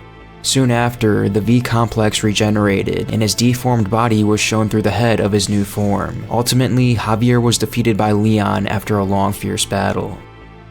Hilda Hidalgo was the wife of Javier Hidalgo and the mother of Manuela. In 1991, Hilda contracted an incurable and fatal disease indigenous to the region of South America in which she and her family lived. Years later, Javier was contacted by an Umbrella researcher, offering him the usage of the T-virus to cure Hilda of her illness. After the virus was administered, her health had improved and destroyed the cancer cells within her body, and 2 months later, she had regained much of her strength. However, it didn't take long for the T-virus to backfire, causing Hilda's health to rapidly decline, transforming her into a monstrous amphibian creature unlike any naturally occurring organism. Mostly, Hilda was a mindless beast, but she seems to retain enough humanity to recognize her husband and daughter and will not attack them. The mutated Hilda was ultimately kept by Javier in a special room for many years.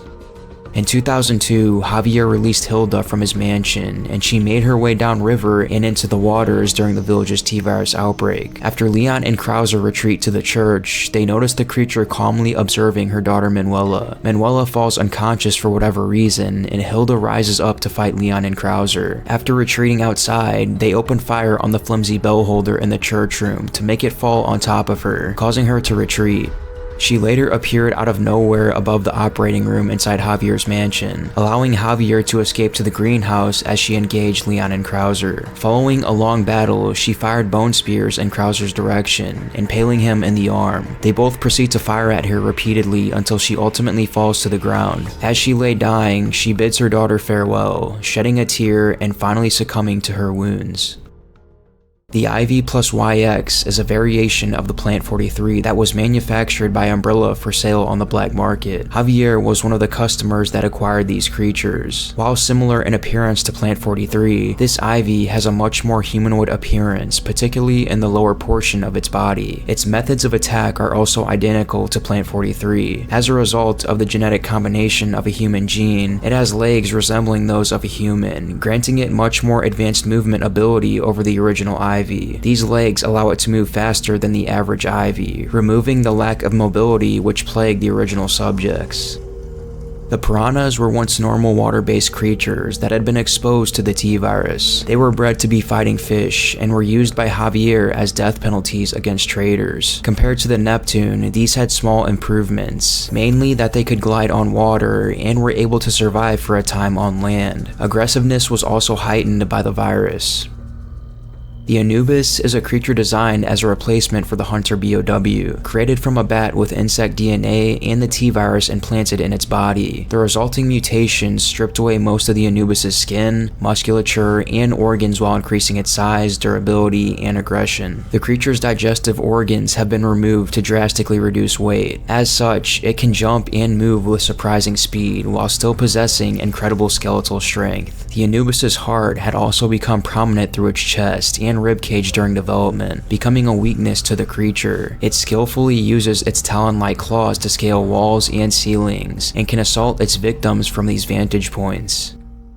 The Jabberwock S3 was an experimental bioweapon series produced by an unnamed rival of Umbrella that was also developing BOWs. Javier purchased some stock of this sometime before the US government's investigation in 2002. This creature borrows some traits from one of Umbrella's failed prototypes, being the Bandersnatch, though the properties of the T. Veronica virus have enhanced it, showing numerous similarities to the mutations that Steve Burnside underwent. It has 8 sickle-shaped arms that possess unparalleled strength, and in its defensive form, it uses these arms to cover its body, defending its exposed heart, making bullets mostly useless against it. It has higher level intelligence and thus can understand commands, and can carry out its duties under a variety of circumstances.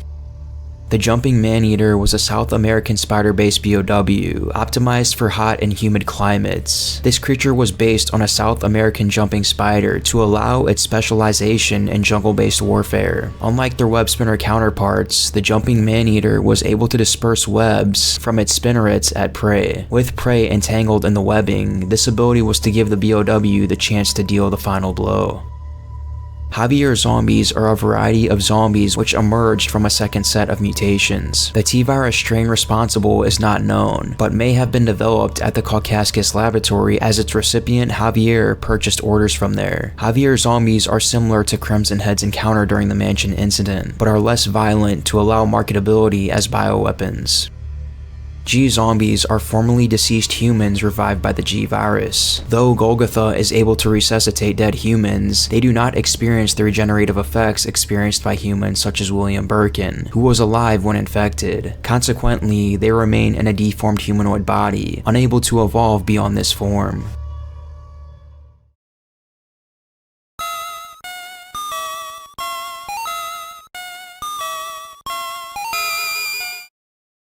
Believe it or not, even Resident Evil Gaiden has some enemy lore within the game, though only a small amount. The game itself depicts a viral outbreak on a luxurious passenger ship called the Starlight. One of the creatures sent on board by Umbrella was a creature just simply referred to as BOW. The creature itself physically resembles a standard T-103 Tyrant, but it possessed a unique trait, posing tentacles around its stomach, which could shoot out of the creature's body when preparing to attack. The second enemy of this game is simply referred to as BOW Parasite. This parasite was a specially created Umbrella BOW that was implanted into the body of a girl named Lucia when she was a young child. Eventually, the parasite would separate from her by the captain of an Umbrella submarine, where it quickly triggered a second biohazardous outbreak and escaped back to the cruiser. When close to being caught, it used its special morphing ability to disguise itself as Lucia. When the real Lucia proved her legitimacy, the parasite was revealed, and it promptly morphed into the shape of a BOW, which allowed Leon, Barry, and Lucia to defeat the creature. Resident Evil 4.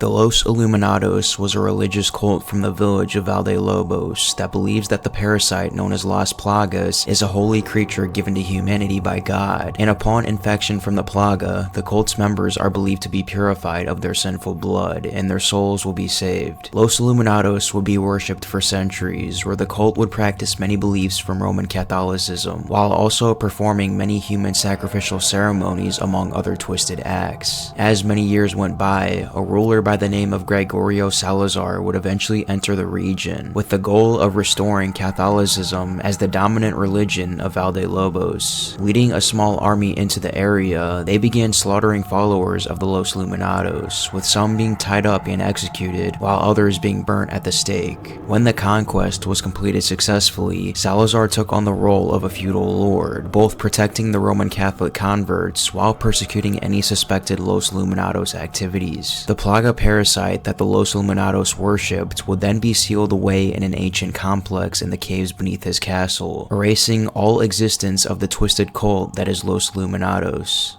Following Gregorio Salazar's eventual death, his descendants would maintain his mission of Catholic dominance in the region up until the 21st century, where his descendant Ramon Salazar would be leading at the time. It was during this time when a mysterious man by the name of Osman Sadler would enter the region, with the goal of restoring dominance of Los Luminados. Taking advantage of his young and isolated state, Ramon Salazar was approached by Sadler, who provided him with insight into Los Luminados. Salazar was ultimately tricked and manipulated into abandoning his Catholic faith and instead pursuing the views and beliefs of Los Luminados. As ruler of the region, this ideal was quickly forced on everyone in the area, where they would all be infected with Las Plagas, turning them into crazed, mind-controlled hosts. This allowed Sadler to gain full control of Valdelobos, where he then began plans for world domination.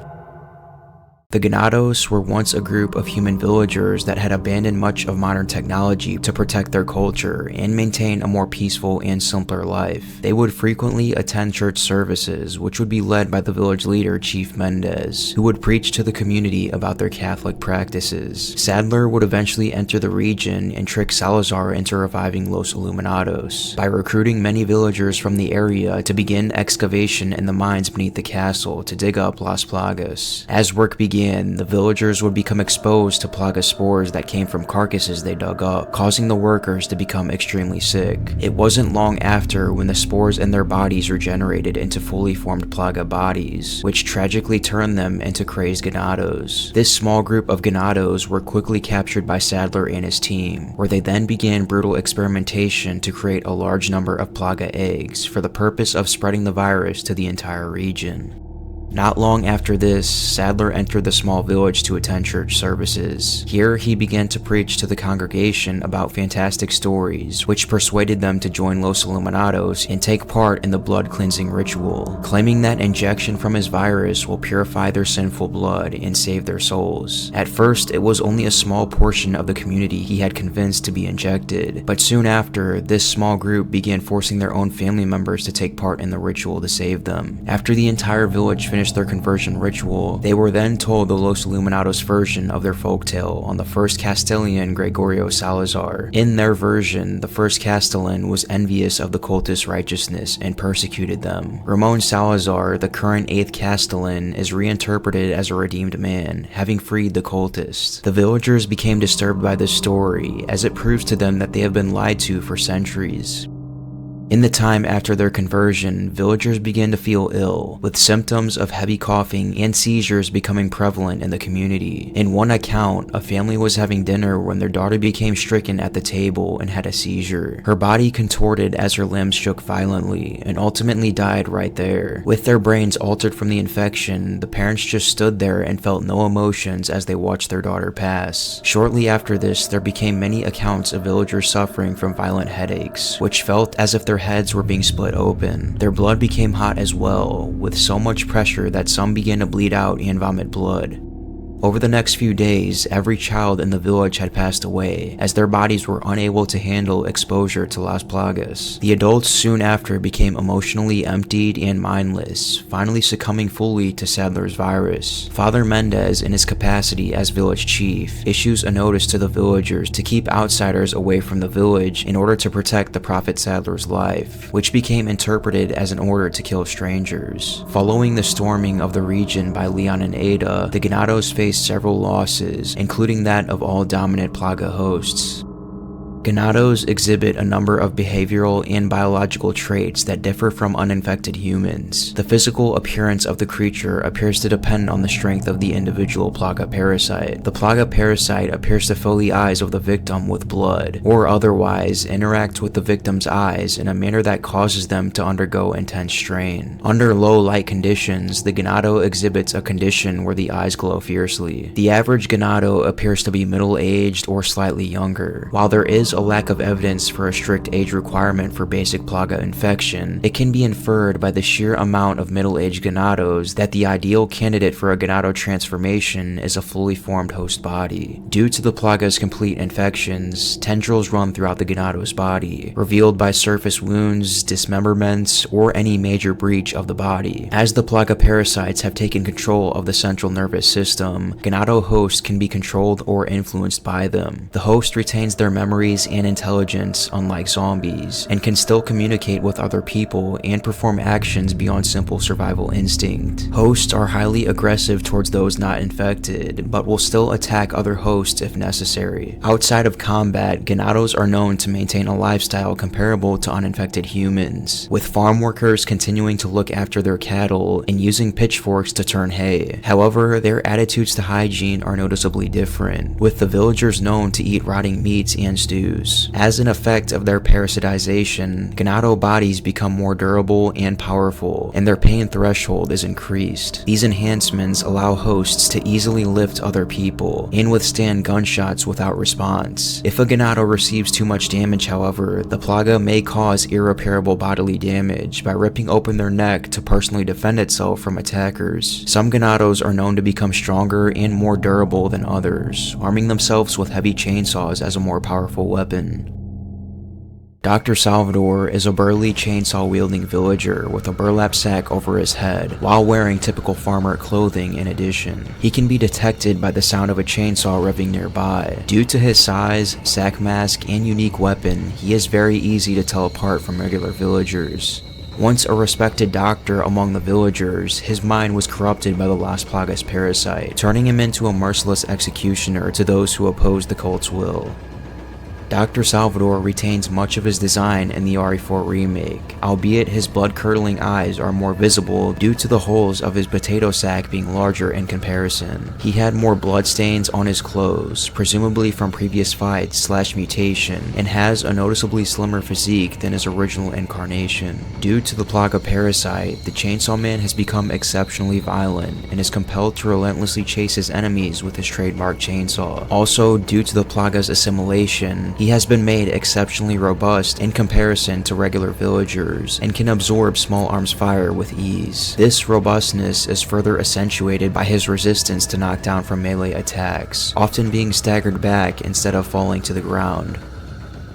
The Bella sisters are some of the most terrifying enemies within Valdelobos. Like Dr. Salvador, the Bella sisters cover their face with bandages to conceal their identity. Originating from the same village under Los Luminados, the Bella sisters were once ordinary villagers, whose lives were drastically changed after being exposed to Sadler's virus. The Plaga parasite gave the sisters enhanced physical attributes compared to regular Ganado, having heightened aggression and being able to endure gunfire with ease. The El Gigante were first produced from human infant test subjects during Sadler's experimentation of the Plaga parasite. They placed a Plaga within the baby's cervical vertebrae, which caused the body to exhibit extreme growth, reaching 4 times the height of a normal human being. Alongside this growth in height was a tremendous display of strength and stamina, paired with an unfortunate side effect of a reduction in intelligence, as well as their decrease in controllability. Rendered as practical feral beasts, they would attack anything moving, including other Plaga carriers like Ganado. Though they proved to be exceptional as bioweapons, they became difficult to control and were a danger to the Ganados. Consequently, Los Luminados produced only a small number of El Gigante, spreading them around the region. A log from one of the villagers better shows the evolution of the creature and the struggles they faced in containing it. 6 months. Its teeth have only just come through, but it shoves everything within reach into its mouth. It can't walk yet, but it swallowed a dog whole. 9 months. It already towers over me, but it keeps growing. The town hall can no longer contain it. 10 months. It keeps growing even after moving to the quarry. It can devour a whole cow in only 3 days. 13 months. It can swing our largest pickaxe as if it were a twig. One of the men in the village was almost eaten today too. It's not getting enough food. 17 months. There are only a few cows left now. At this rate, the whole village will starve. We summoned help from the castle and had them put the beast to sleep with an incantation. Hopefully, it won't wake for a long time. The El Gigante by far has some of the most disturbing origins in the entire franchise, with Sadler's use of infant children experimentation just goes to show you the twisted lengths he would go to meet his goals. Being one of the earlier Plaga experiments by Los Luminados, Del Lago was a salamander that became host to the Plaga parasite. The organism reacted to its small host by mutating it, increasing its size considerably. More than 20 meters in length, Del Lago created an immense jaw with several rows of teeth, and from its throat, many Plaga tentacles emerged when it swam in an attack pattern. Capable of devouring human beings, it was a true leviathan residing in the lake near the village's church. It possessed no discernible eyes, but its speed was deceptively fast in water and could react to any motion within the lake nearly instantly. Due to improper scaling of its size in comparison to an ordinary salamander, Del Lago's legs became unproportionate to its body, and it was no longer capable of using them to walk. Ultimately, this salamander was sealed away in the village lake because the cult was unable to control its behavior via the Plaga. It was fed by the disposal of corpses, as seen by Leon as a pair of ganados dumped a police officer's corpse into the lake. Leon first learned of the creature near the church, where a letter notified the ganado that the creature had been awoken by Prophet Sadler to guard the lake. While Leon was crossing the lake, the Del Lago got hooked onto the boat's anchor, which then dragged the boat across the lake. After bombarding the beast with nearly a dozen harpoons, the Del Lago began spewing blood in copious quantities. Ultimately succumbing to its injuries, the creature sank to the bottom of the lake, ridding the village of one of its deadliest creatures.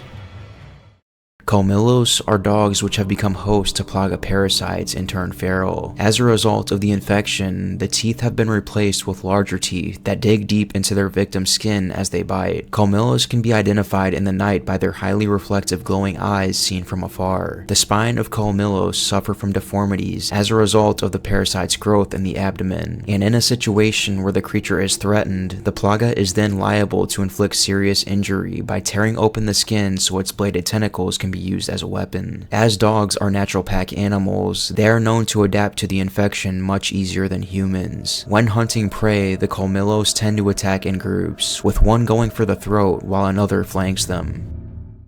Torres Mendez was a Catholic priest who ran the church in Valdelobos and was chief of the local village. He was responsible for teaching literacy and mathematics to the children of the village during the day, while dining with the family at night to hear their recent stories of grievances and gossip. Sometime after the turn of the millennium, Chief Mendez was approached by the Los Luminados, who sought to exploit the chief's influential position among the locals to convert them. Mendez eventually shifted to Sadler's cause, becoming a priest for Los Luminados, and asked the villagers to visit the chapel when the harvest festival was over. There, Sadler manipulated the villagers into joining his cause by having them convert to his twisted cult. For Mendez's service, he was given a newly engineered dominant species Plaga, which allowed him full control over his body, as well as the ability to mutate if needed. Following the successful conversion and infection of the villagers, Mendez was given control over them as Sadler's lieutenant.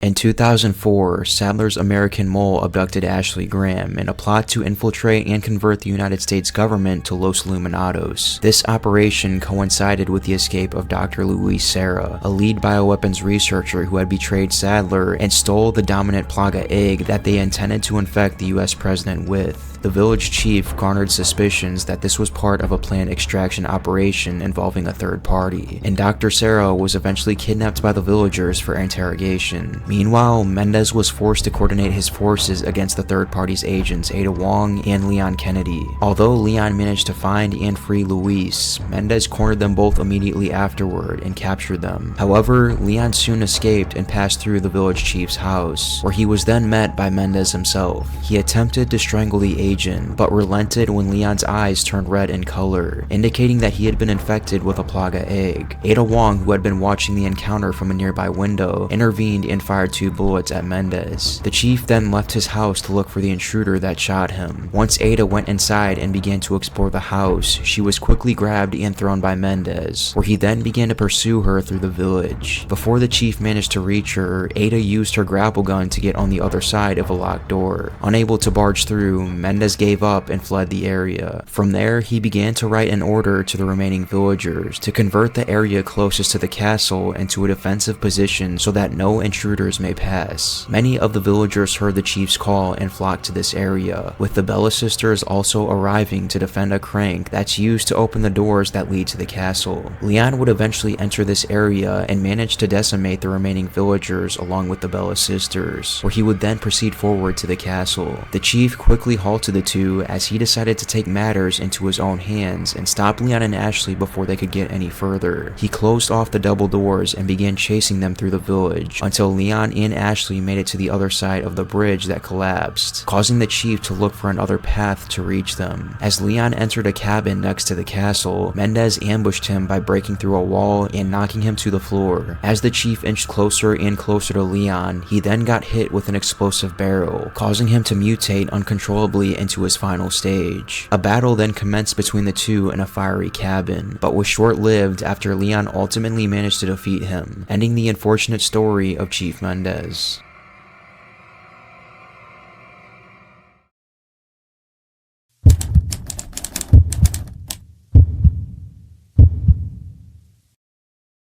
The Zealots were once regular servants and defenders of the Salazar castle until Sadler entered the region and established Los Illuminados' dominance, which caused Ramon Salazar to impress these ideals and beliefs upon his Catholic servants. During baptismal ceremonies welcoming them into the cult, these men were implanted with plaga eggs, which soon rendered them highly susceptible to infection and effectively became Salazar's slaves, whom he saw with disdain as lesser beings. As with other Ganado followers, the monks would alternate from performing their daily tasks to performing rituals and to taking up arms against outsiders. As slaves to Salazar's whim, the monks were known to suffer from his amusement as tests in his booby traps or sent out on suicide attacks. One prevalent example of this is the spike trap, where we see dozens of cultists falling victim to this cruel punishment.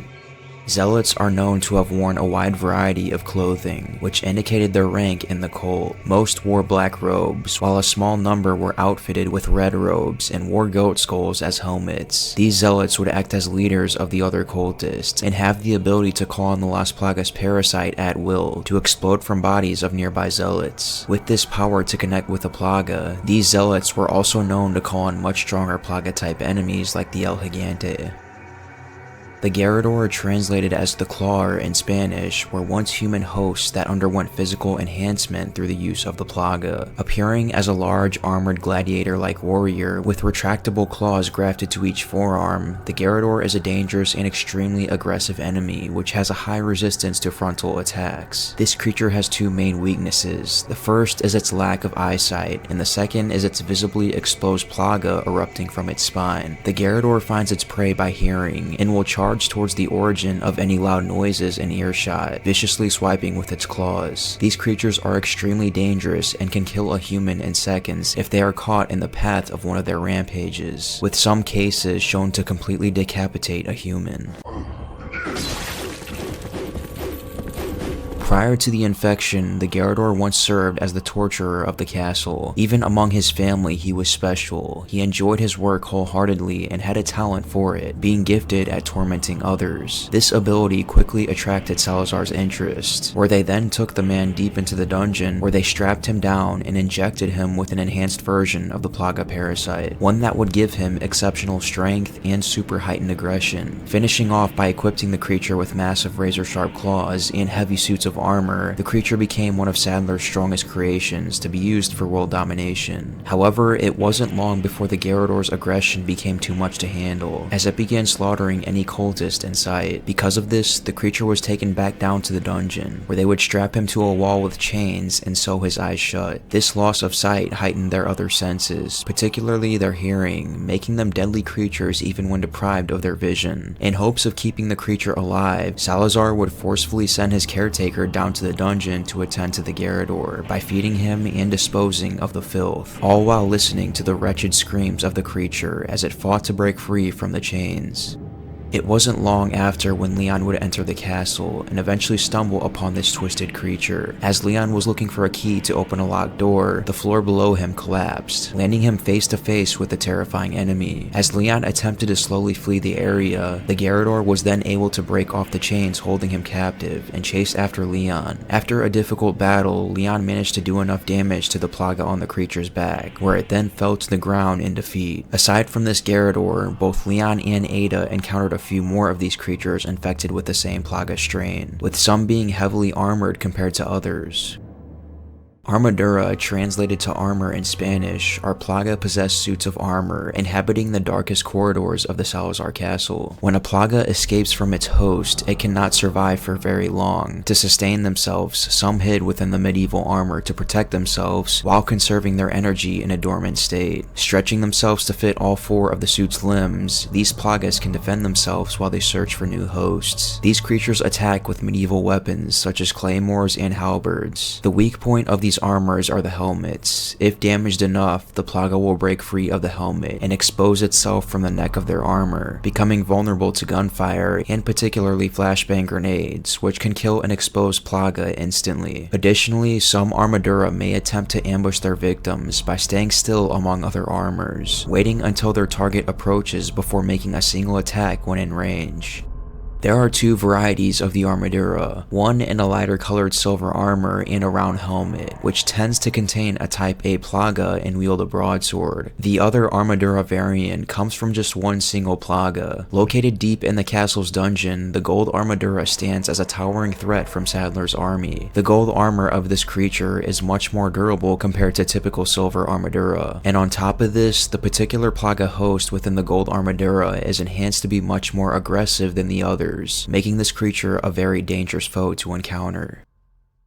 The Vertigos, translating to Executioner in Spanish, were created by a fusion of human and insect DNA, completely controlled by a Plaga, created to serve as Salazar's guards. The Vertigos are at first unseen, their forms hidden under long red and black cloaks that bore the Los Illuminados insignia. Their faces, however, were seen to be clearly inhuman, having shimmering red eyes and large mandibles, and their hands having only 2 long, spindly fingers with one opposable thumb. Later, when one of them was sent to hunt down Leon Kennedy, it discarded its cloak to reveal a thin insectoid body, covered in a black exoskeleton and having a long segmented tail. As it tracked Leon, it would occasionally attack by thrusting its tail through the floor or ceiling grate. Its carapace is harder than steel, allowing it to survive gunfire and explosions. The Vertigos also seem to possess very high intelligence, both showing the capability of restraint and violence. The Vertigo is capable of sneaking and hiding before attacking its prey out of sight. Vertigo demonstrates the capacity to take orders and contains high levels of comprehension, as shown when Salazar instructed one to kill Leon and ordered the other to take Ashley Graham to the ritual. Furthermore, when Leon struck the creature with an ineffective attack, it then tauntingly waggled its finger before resuming its attack, demonstrating a complex level of emotion and personality.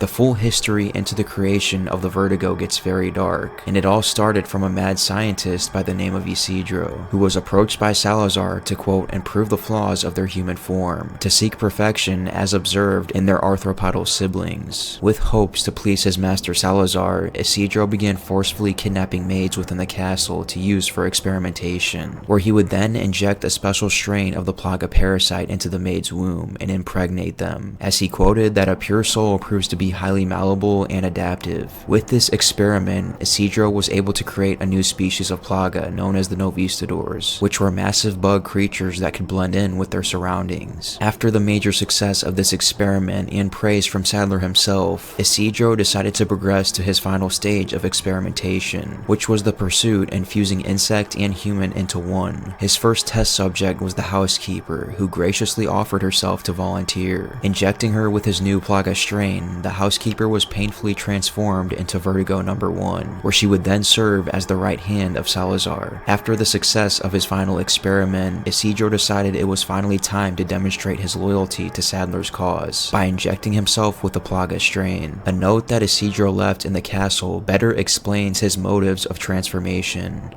Upon the release of this valve, black liquid shall enter my veins and circulate throughout my entire body. I expect this will be the most painful experience of my life. I await the trial with great anticipation. It is an honor to suffer through the holy labor of rebirth. The next time I awaken, it will be as a true servant of Master Ramon. I, Isidro, make this vow. I will surpass the limitations of man and become a true servant of God. I will find the heretics and serve as their executioner, their Vertigo. As Isidro eventually transformed into Vertigo number 2, he would then proceed to watch over and guard Ramon Salazar, up until Leon would arrive at the castle and become quite the annoyance for Salazar. Because of this, Salazar would eventually send Isidro to hunt Leon down in the sewers to end him for good. Once Leon turned the lever for the elevator, Isidro jumped in front of him ready to attack. Leon managed to fend him off, and after much exposure to liquid nitrogen, the Vertigo ultimately succumbed to his injuries and fell to the ground, ending the twisted story of Isidro. U3, or Pacenta, was the housekeeper of Ramon that volunteered herself to be part of Isidro's experimentation, thus turning her into a Vertigo. Prior to her transformation, the same staff worker had witnessed Ramon Salazar's display of cruel temperament during his younger years, in which she burned one of the servants' face with a vial of vitriol as vengeance for insulting him. As if such an incident wasn't traumatizing enough, she also saw how Ramon delved further into darkness ever since treated by Osman Sadler, and converted to their faith in return. Despite everything, the staff worker continued to serve her master no matter what for the sake of her late father Diego Salazar, and continued to do so even after enduring an agonizing experiment into U3, and embraced the cult's faith herself along the way. Acting as the right hand of Salazar, the Vertigo would guard Ramon up until Ada Wong's arrival to the castle. When she freed Luis from his cell, the two were quickly approached by Pacenta. Luis fled the area while Ada engaged in combat with the creature, and in the process became infected with a parasite from it. After the lengthy battle, Pacenta disappears and begins to stalk Ada throughout Valdelobos, where it would then confront her again in the main village area. During this battle, Ada experienced extreme hallucinations, but was able to do enough damage to cause the creature to flee.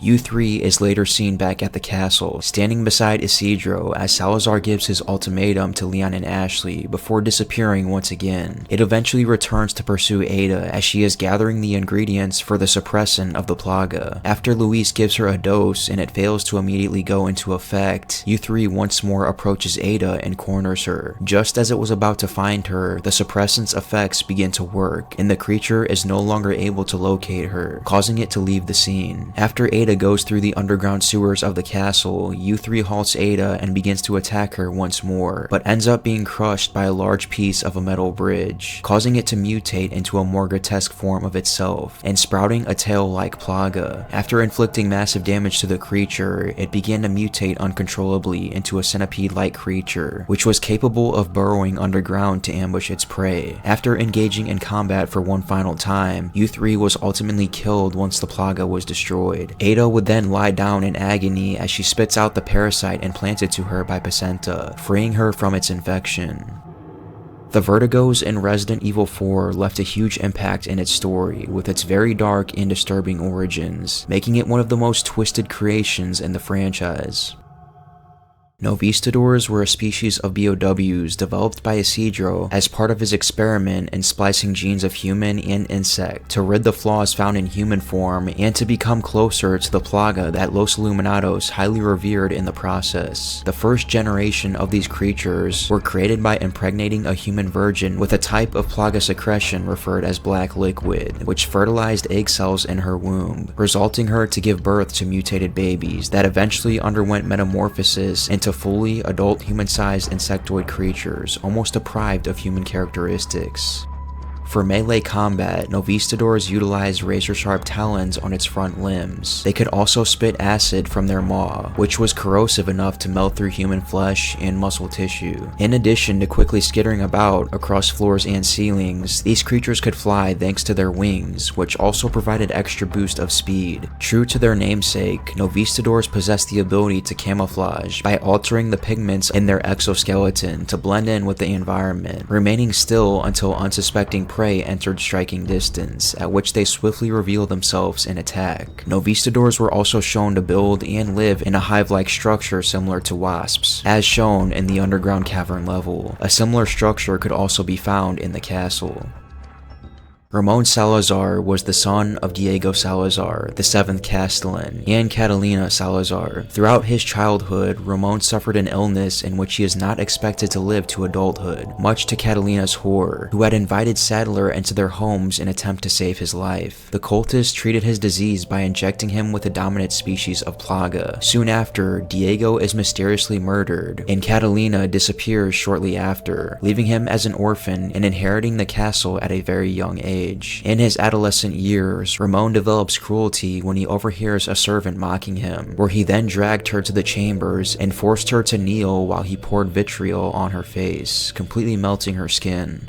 As time passes, Salazar's cruelty and treachery strengthens, and the cult soon learns that they can prey on him. Taking advantage of the Castellan's young and isolated state, Sadler approached Salazar and provided him with insight into Los Illuminados. Salazar eventually converted to Los Illuminados, and with that forced everyone into the region to convert as well. Salazar was granted one of the dominant species plagas, granting him full control over his body, as well as the ability to control hosts like the armed force of cultists and the 2 cloaked bodyguards under his command. He was also in charge of protecting Queen Plaga, a large creature which asexually reproduced new plagas constantly and can be merged with if the situation called for it.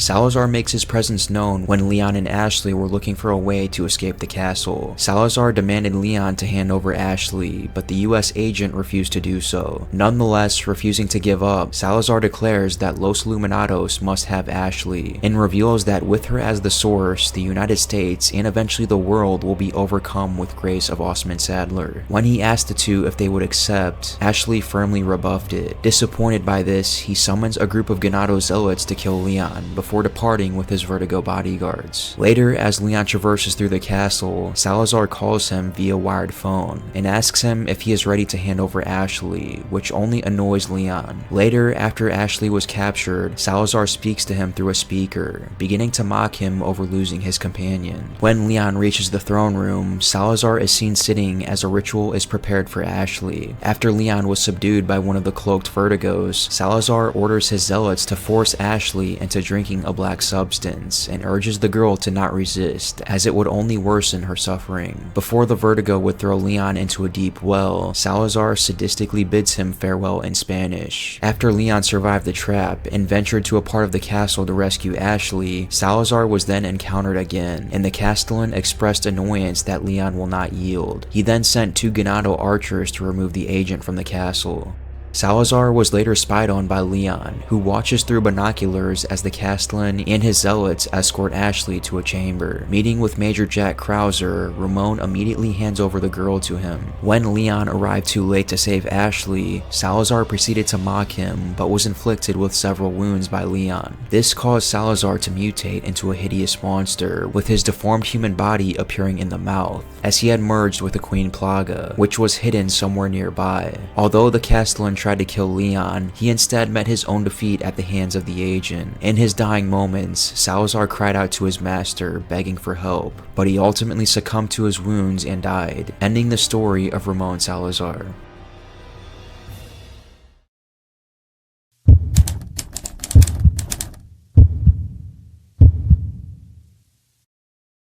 Ganado soldiers were once a military group that became corrupted from the Los Illuminados cult. Once Sadler infiltrated Valdelobos and converted the whole local population to his cult, he quickly realized that he would need a strong layer of defense for his team's bioweapons research into the Plaga parasite. With the military island close by, Sadler and his team infiltrated the area and quickly manipulated and indoctrinated all soldiers into becoming part of his cult, where they were all then injected with the Plaga parasite, turning them into Ganados used for defense. Coming from a military background, these island Ganado were the strongest of their class and were equipped with more advanced weaponry, including stun rods, turrets, miniguns, and much more, making them the perfect army for Sadler's last line of defense. JJ is one of the more powerful Ganados encountered by Leon on the island. Based on his massive size and strength, it's likely that this enemy was injected with an enhanced version of the Plaga parasite, used to defend more important areas of the island. Due to his enhanced strength, JJ has been equipped with a minigun that he will use to slaughter anyone who opposes the cult's will.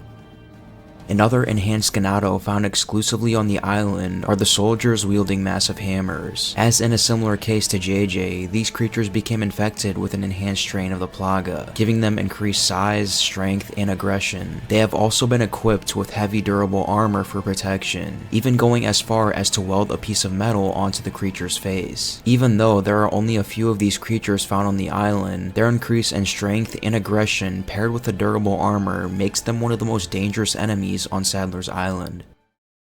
The Regenerators were once human researchers that were forced into being implanted with multiple Plaga parasites, causing their bodies to mutate radically. It all started once Sadler's research team was able to create a new superior species of Plaga, where the host's cognitive functions would not be diminished. Upon creation, head researcher Annabelle Garcia had proceeded with advanced brutal experimentation, where they would forcefully strap the subject down and implant them with multiple Plagas from their new species. Upon completion of the experiment, the subject began to mutate uncontrollably, where a new mouth began to fuse on the head. Also, the body would sprout giant limbs, and the skin began to turn gray and become very durable. With metamorphosis fully complete, the subject would ultimately turn into the team's deadliest creation, the Regenerator. This creature was quickly stored away in a cryogenic stasis, but it wouldn't be long after when the creature would break out of containment and begin to run rampant and slaughter anyone it found in the lab at the time,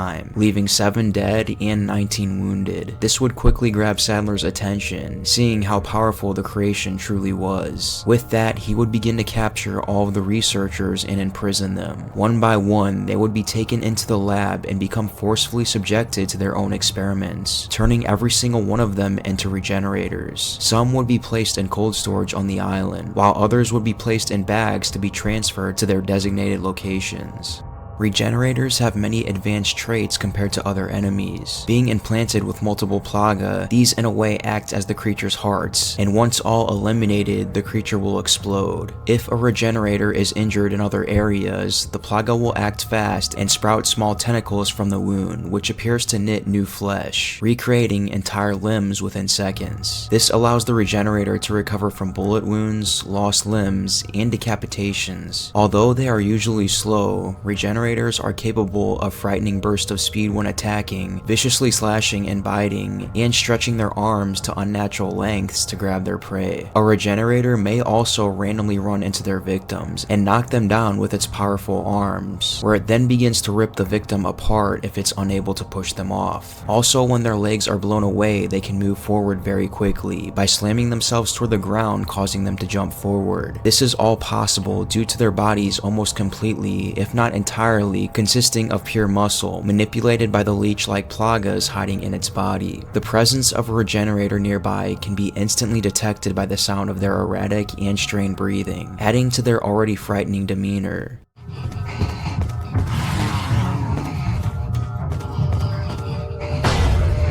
The Iron Maiden is shown to be an evolution of the Regenerator. When some Regenerators have had all of its Plaga parasites destroyed, they will quickly undergo a second metamorphosis in response. It will start by ripping open its stomach and begin regenerating the body to form a new Plaga on its head. Afterward, the creature will lift its upper torso back up and grow deadly spikes all over its body as a defense mechanism. The creature's skin will become pale and leathery, with areas of muscle and flesh being exposed through gaps, in response to severe damage. After the mutation is complete, the Iron Maiden becomes a stronger and more aggressive version of the Regenerator. It will fire its spikes at will to poke anyone within range, and will also grab and pull their victims close to its body, so it can activate its spikes and brutally attack them. Upon death, an Iron Maiden will convulse and writhe before exploding, after which its spikes will fire out toward any unfortunate individual.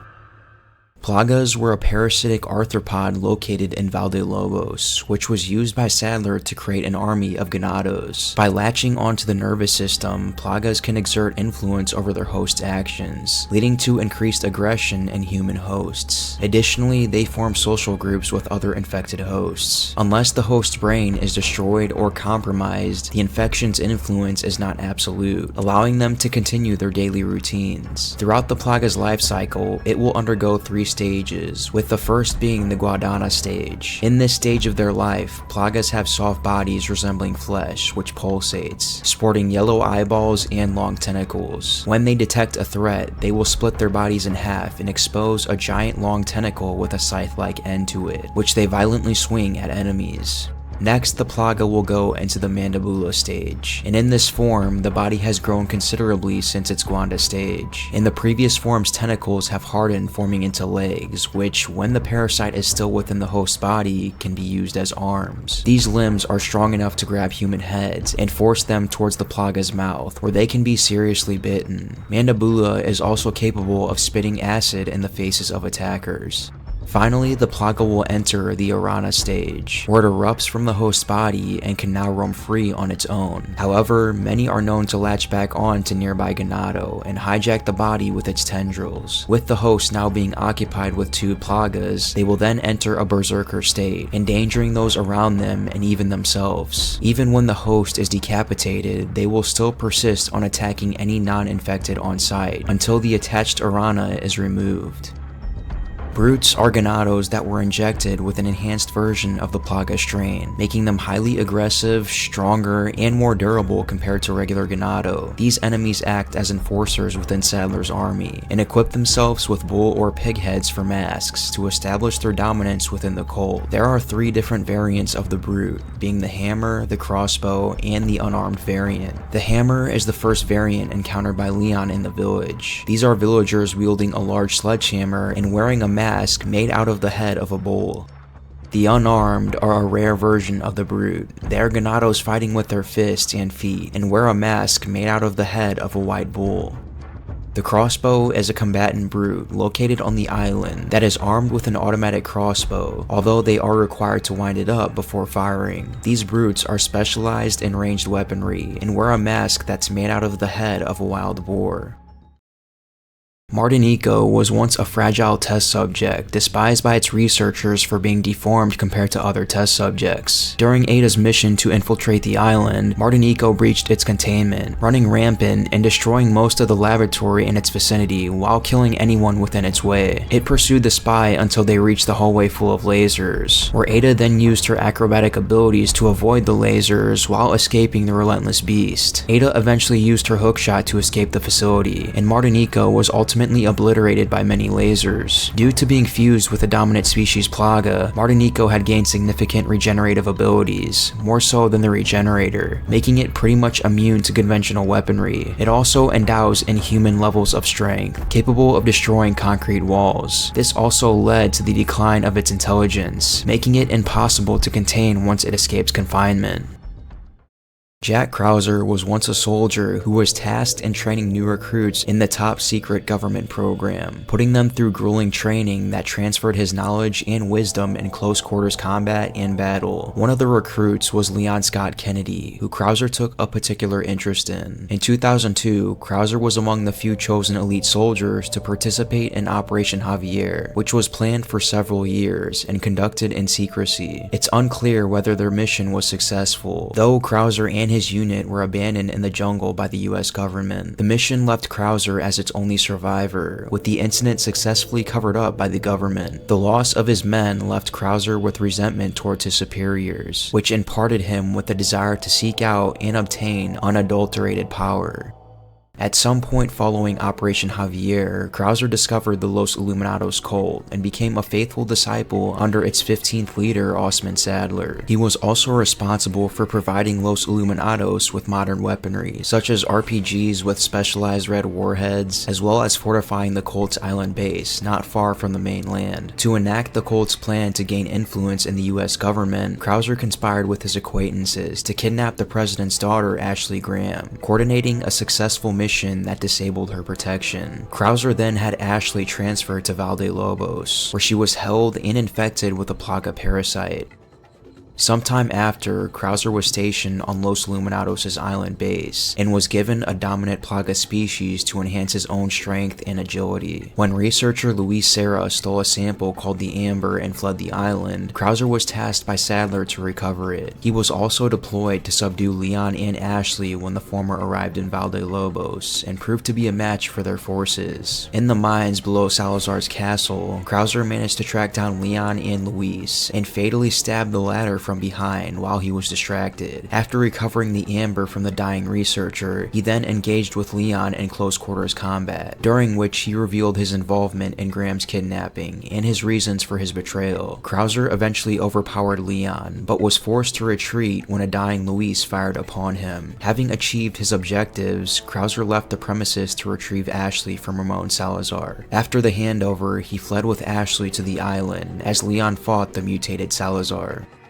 After arriving on the island, Krauser left Ashley in Los Illuminados' research facility and handed over the Amber to Sadler himself. He then began to prepare the island's ruins for a confrontation with Leon, even leaving a message saying that he intended to end the events that occurred 2 years ago. When Leon arrived, Krauser taunted him for his lack of judgment and inability to save anyone. He went on to explain his motivations were not through loyalty to the cult, but to gain power, seeing it as the most important thing. Krauser then proceeded to battle Leon as he navigated the ruins, attacking in both close quarters and ranged combat. Eventually, Krauser used his Plaga to mutate himself, enhancing his strength to superhuman levels. As Leon arrived at the final tower, Krauser caught up with him and the two engaged in a final battle to the death. Despite his abilities and strength from the parasite, he was eventually incapacitated from the inflicted injuries, leaving him unable to move. Acknowledging that his death is inevitable, Krauser implored Leon to finish him off with his own knife, which he hesitantly complied with. Before drawing his last breath, Krauser proudly told Leon that he trained him well.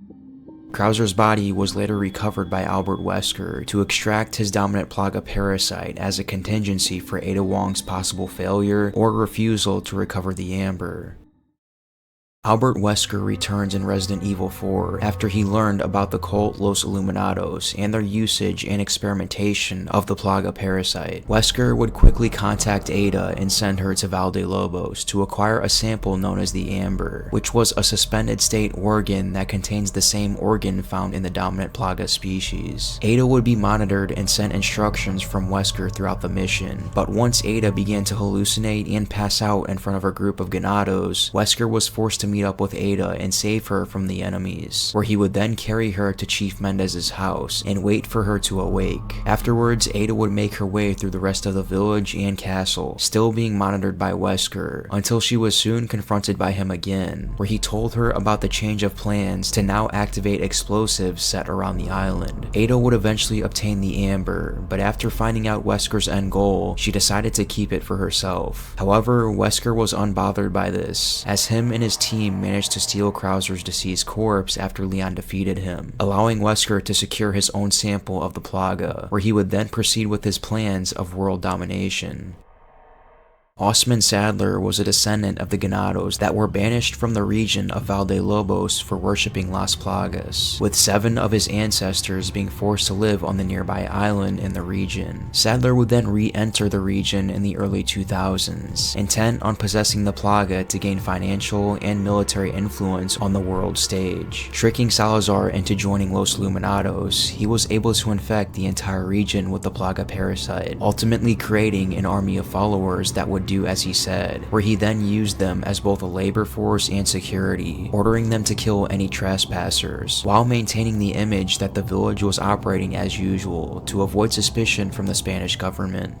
Sadler would eventually connect with Krauser and promise him power in exchange for kidnapping Ashley, which he would proceed to do so and then be granted with a dominant species Plaga. Following this, Leon would enter the region to rescue the president's daughter, which would quickly attract Sadler's attention, causing him to send Mendez after Leon. Once Mendez finally reached him, Leon was then knocked unconscious and injected with the Plaga parasite, where he would then begin to experience many hallucinations and visions of Sadler throughout his mission. Eventually, when Leon and Ashley were looking for a way off the island, they would finally come face to face with Sadler, where he then forced Ashley to fire at Leon. Ultimately failing due to running out of ammo, Sadler would then control Ashley to leave with him, leaving Leon behind.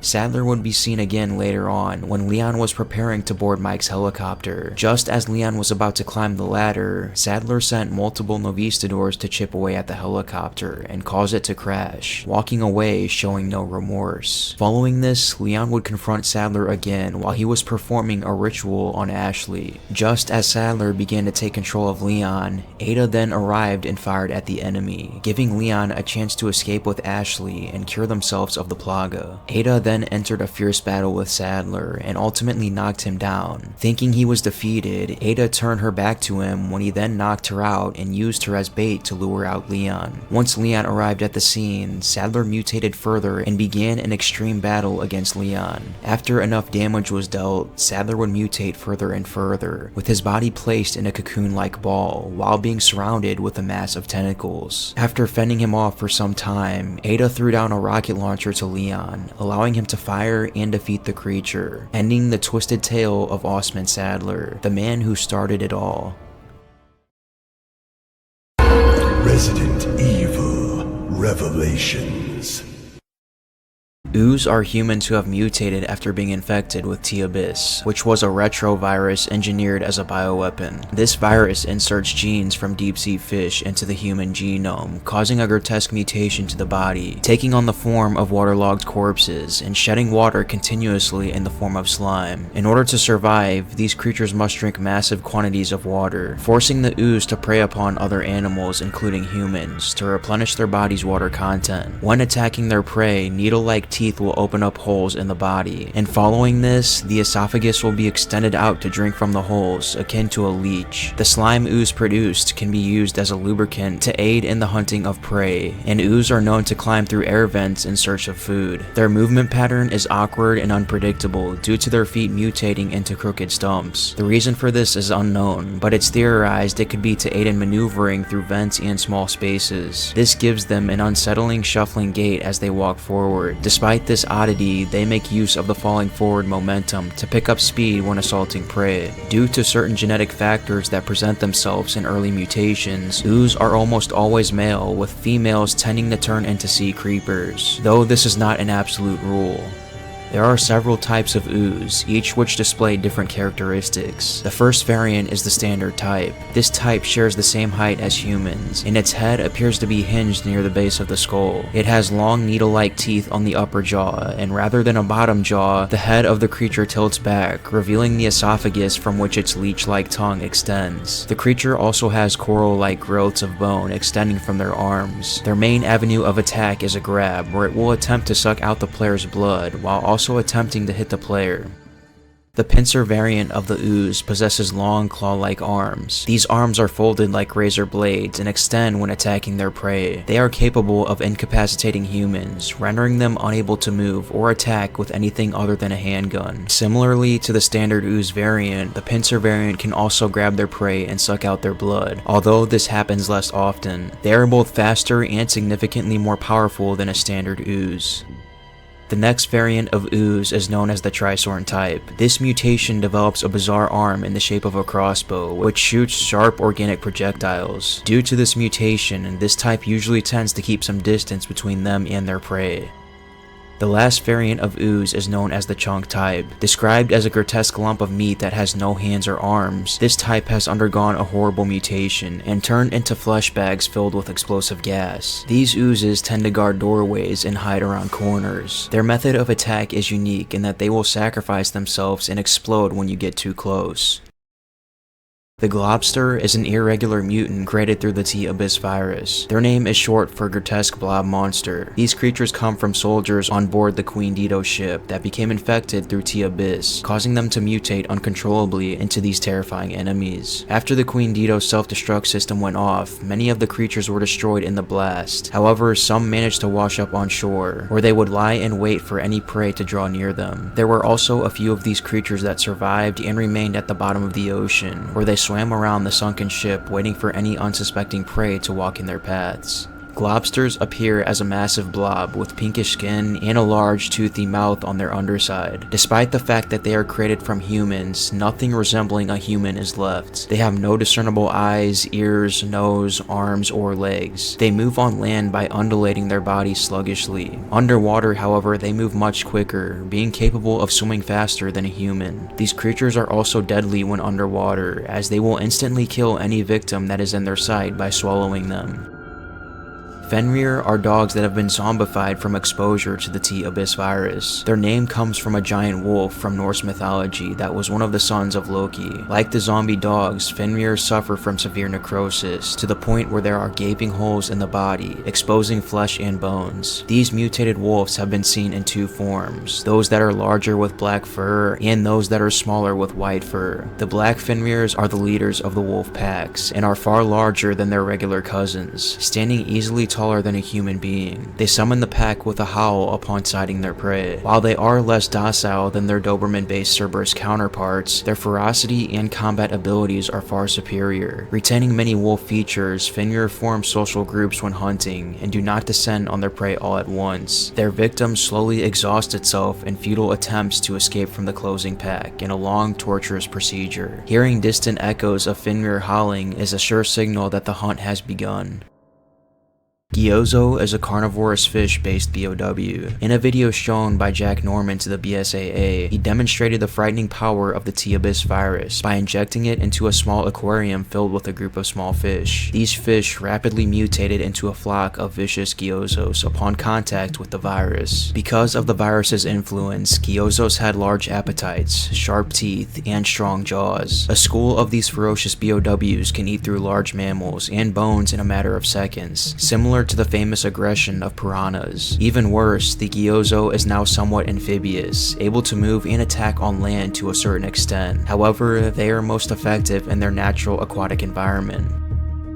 The Skagdead is created when the T-Abyss virus undergoes a secondary mutation within a human host body. This mutation occurs when the victim has a stronger than normal resistance to the virus, slowing its spread. The result is a grotesque, disproportionate body with many bizarre and terrifying mutations. This transformation occurs once in roughly 1,000 hosts. Skagdeads appear as huge, fleshy, lumbering creatures with pillar-like legs. They are slightly taller than an average human, but much bulkier. Their coloration is mostly gray, with a flesh-colored patch where the remnants of the original human host remain. The host's head is effectively displaced by a massive fanged maw, which opens vertically. In some cases, the host's head can repeat some words and phrases, though this is dependent on the extent of the mutations on the head. This also indicates that the host is still slightly aware of its surroundings, but oddly unaware of its fate.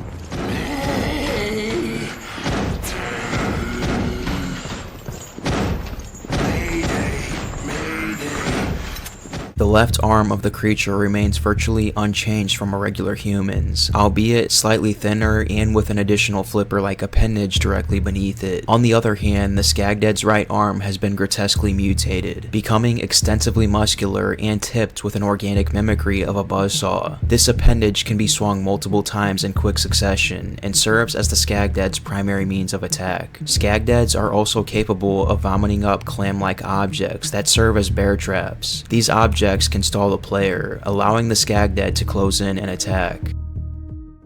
The communications officer was a victim to the T-Abyss virus with a terrifying fate. During a terrorist attack on the ship, the officer fled to Promenade Hall, believing it to be a safe haven. Unfortunately, on the second day of locking himself in alone, he discovered ooze attempting to sneak in through the air vents. As a consequence, he was unable to sleep the next night and became increasingly agitated, beginning to lose his sanity due to increase in fatigue and a viral infection he sustained sometime during the outbreak. Based on his journal, he had become more and more delusional and confused. He interpreted his newly grown mutated head as a friend, continuing his collapse into insanity. Eventually, he mutated into a horrific monster known as the Skagdead, bent on eating any other survivors. However, his remaining human half appeared to be conscious, as he repeatedly recited phrases he had spoken shortly before he lost his humanity. Mayday. Mayday. Question back. Who's there? Is someone there? I need some help in here. I can't move right. I don't feel like myself anymore. Get me out of here. I need to get out. Mayday, mayday. Back up. Mayday, mayday. Wonderful. He was eventually eliminated by Jill and Parker, ending the tragic fate of the communications officer. Sea creepers, also referred to as Eve, are a pseudo-species derived from humans who have mutated from exposure to the T-Abyss virus. This special mutation tends to happen when a human female body gets infected, whereas human males tend to turn into oozes. The creation of sea creepers would be T-Abyss adapting the host's body to its surroundings, noticeably where sea creepers are found in large bodies of water. The carapace resembles a woman's long hair, which covers the entire body, reducing friction and allowing them to move freely underwater, while also enabling them to creep around the water silently. As soon as these monsters approach their targets, they spread their 6 human-like arms, which they use to hold their prey while they bite into them. A number of female researchers and soldiers mutated into sea creepers during the T-Abyss outbreak. On the Queen Zenobia ship, they were known to have established their own territory in the flooded bilge. Hunters were a cloned species genetically engineered by an unknown organization as bioweapons to be sold to terrorists. They are similar in appearance to Umbrella's series of hunters. These creatures closely resemble the Hunter Alpha and Hunter 2 models, but are noticeably larger and slower. However, they are still very aggressive and hop around sideways to dodge incoming fire. The Farfarello is an independently improved species of the Hunter BOW. They were developed at some point prior to the Queen Zenobia incident, created through infecting hunters with the T-Abyss virus. When infected, these creatures came to be resistant to cold temperatures, as evidenced by them operating on a snowy mountaintop in conditions that would have frozen other models of hunters like the R variant. Farfarello also gained the ability to mimic their surroundings and become invisible. However, because they were exposed to both the T-Virus and T-Abyss virus, they became so aggressive that they were even more difficult to control than a regular hunter. A file found in the game implied that these hunters were intended to be a prototype BOW that could be controlled while being administered prescribed sedatives. It also stated that these BOWs were unpredictable and impossible to control without hourly sedation. Wall blisters are large, grotesque creatures that vaguely resemble undersea barnacles. When they are not clinging onto a surface, they take on a somewhat humanoid appearance, having 2 legs and 2 very long arms, lined with multiple claws. Although seemingly clumsy with their new mutant limbs, wall blisters are surprisingly fast and powerful, capable of keeping pace and using their limbs to easily break a human spine with little to no effort. Their origins appear to be traced to a pool on the Queen Zenobia, where a maintenance worker noted a colony of barnacles attached to the bottom of the pool on March 25th of 2005. Despite the efforts to clear the colony, they returned by March 30th and matured to a size that eventually caused damage to the pipes distributing water to the pool, causing contamination within the pool's water. These barnacles were later speculated upon by the maintenance crew to be a new species due to their unnatural size and appearance. This speculation would come to a close mere days later, after the barnacles had apparently mutated to the point that the workers no longer considered them to be barnacles at all. The Dragignazo was a BOW encountered by Jill and Parker on the observation deck of the Queen Zenobia. This creature resembled a humanoid shellfish and was at least 3 times the height of Jill and Parker. Most of its body was covered in a hard shell immune to gunfire, but it had multiple patches of exposed flesh that could be shot to inflict damage. Its most prominent feature was a gigantic arm, which served as its main offensive weapon. After restoring power to the elevators in the promenade hall, the 2 agents became aware of something moving on the deck above them when the whole room started shaking. Upon entering the lift, they were attacked by the creature as it ascended, and it attempted to kill them by destroying the lift. Though it was heavily armored, they managed to repel it by shooting its exposed arm. Having reached the top of the observation deck, Jill and Parker were ambushed by the creature again, where it then revealed its true form. However, they managed to kill it for good, and the creature collapsed on the floor as it began to fall apart.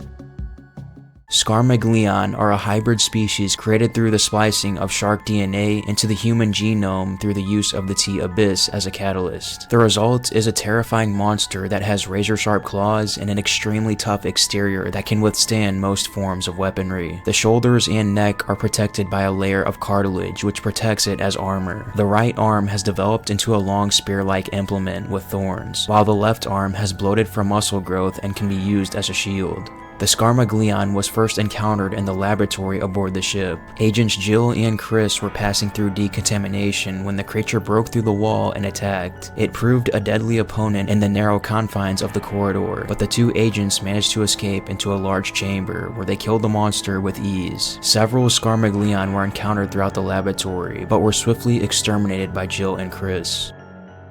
Malacoda is a mass of monstrous parasitic worms created through the power of the T-Abyss virus. A larvae Malacoda is only about 1 centimeter in length and infects its host by secreting a liquid that contains the virus. The parasite then mutates inside the host and matures rapidly. The synergistic effect of the T-Abyss and the chemical secretions causes an increase in the organism's metabolism, allowing it to grow in size. The size to which the Malacoda can develop depends on the size of the host. The bigger its host, the bigger it can grow. A fully grown Malacoda appears as a long worm covered in tumorous growths. It has a circular maw ringed with long, thin teeth. It lacks eyes, with only smooth plates covering the top of its head. It can extend to great lengths and proved powerful enough to crush a helicopter without noticeable recoil damage. In the waters near the Queen Zenobia ship, a large number of Malacodas inhabit what is surmised to be an infected whale. The creature's appearance is grotesquely modified from any known living whale, even sharing some physical attributes with shellfish. The Malacoda whale host is massive, easily swallowing up most of the foredeck on the ship. A large group of Malacoda was seen swimming in the seas around the Queen Zenobia. They attacked Chris and Jessica when they were attempting to board the ship, but they managed to repel them by using mounted guns on their boat. When exploring the ship's laboratory, Jill Valentine narrowly avoided death when a Malacoda parasite broke the aquarium glass, allowing the T-Abyss virus to flood the chamber. Fortunately, she had injected herself with a vaccine moments earlier, allowing her to avoid the infection. When Chris and Jill attempted to evacuate the Zenobia after the self-destruct countdown was triggered, the Malacodas destroyed the rescue helicopter and revealed its host. With the help of rocket launchers dropped by the pilot, the agents managed to subdue the beast and boarded a second helicopter. However, the dozens of Malacodas continued after the two agents. They managed to weaken the host enough to fire a missile down its throat, killing both the host and the Malacodas themselves.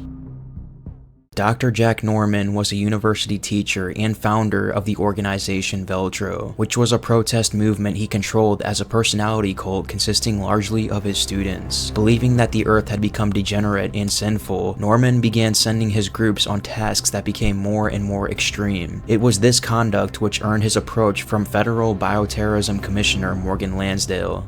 By 2005, Norman and Veltro had become pawns of Lansdale in a wider conspiracy to justify increasing the FBC's budget and powers by causing a major bioterrorist incident it would be forced to deal with. For this task, Norman was provided with the newly engineered T-Abyss virus, as well as UAV equipment which could disperse it, and the former Paraguas-owned cruise ships, Queen Dido, Queen Samarius, and Queen Zenobia. While grateful for the donation and ready to go on the offensive, Norman was highly suspicious of Lansdale and made sure to have their meetings recorded.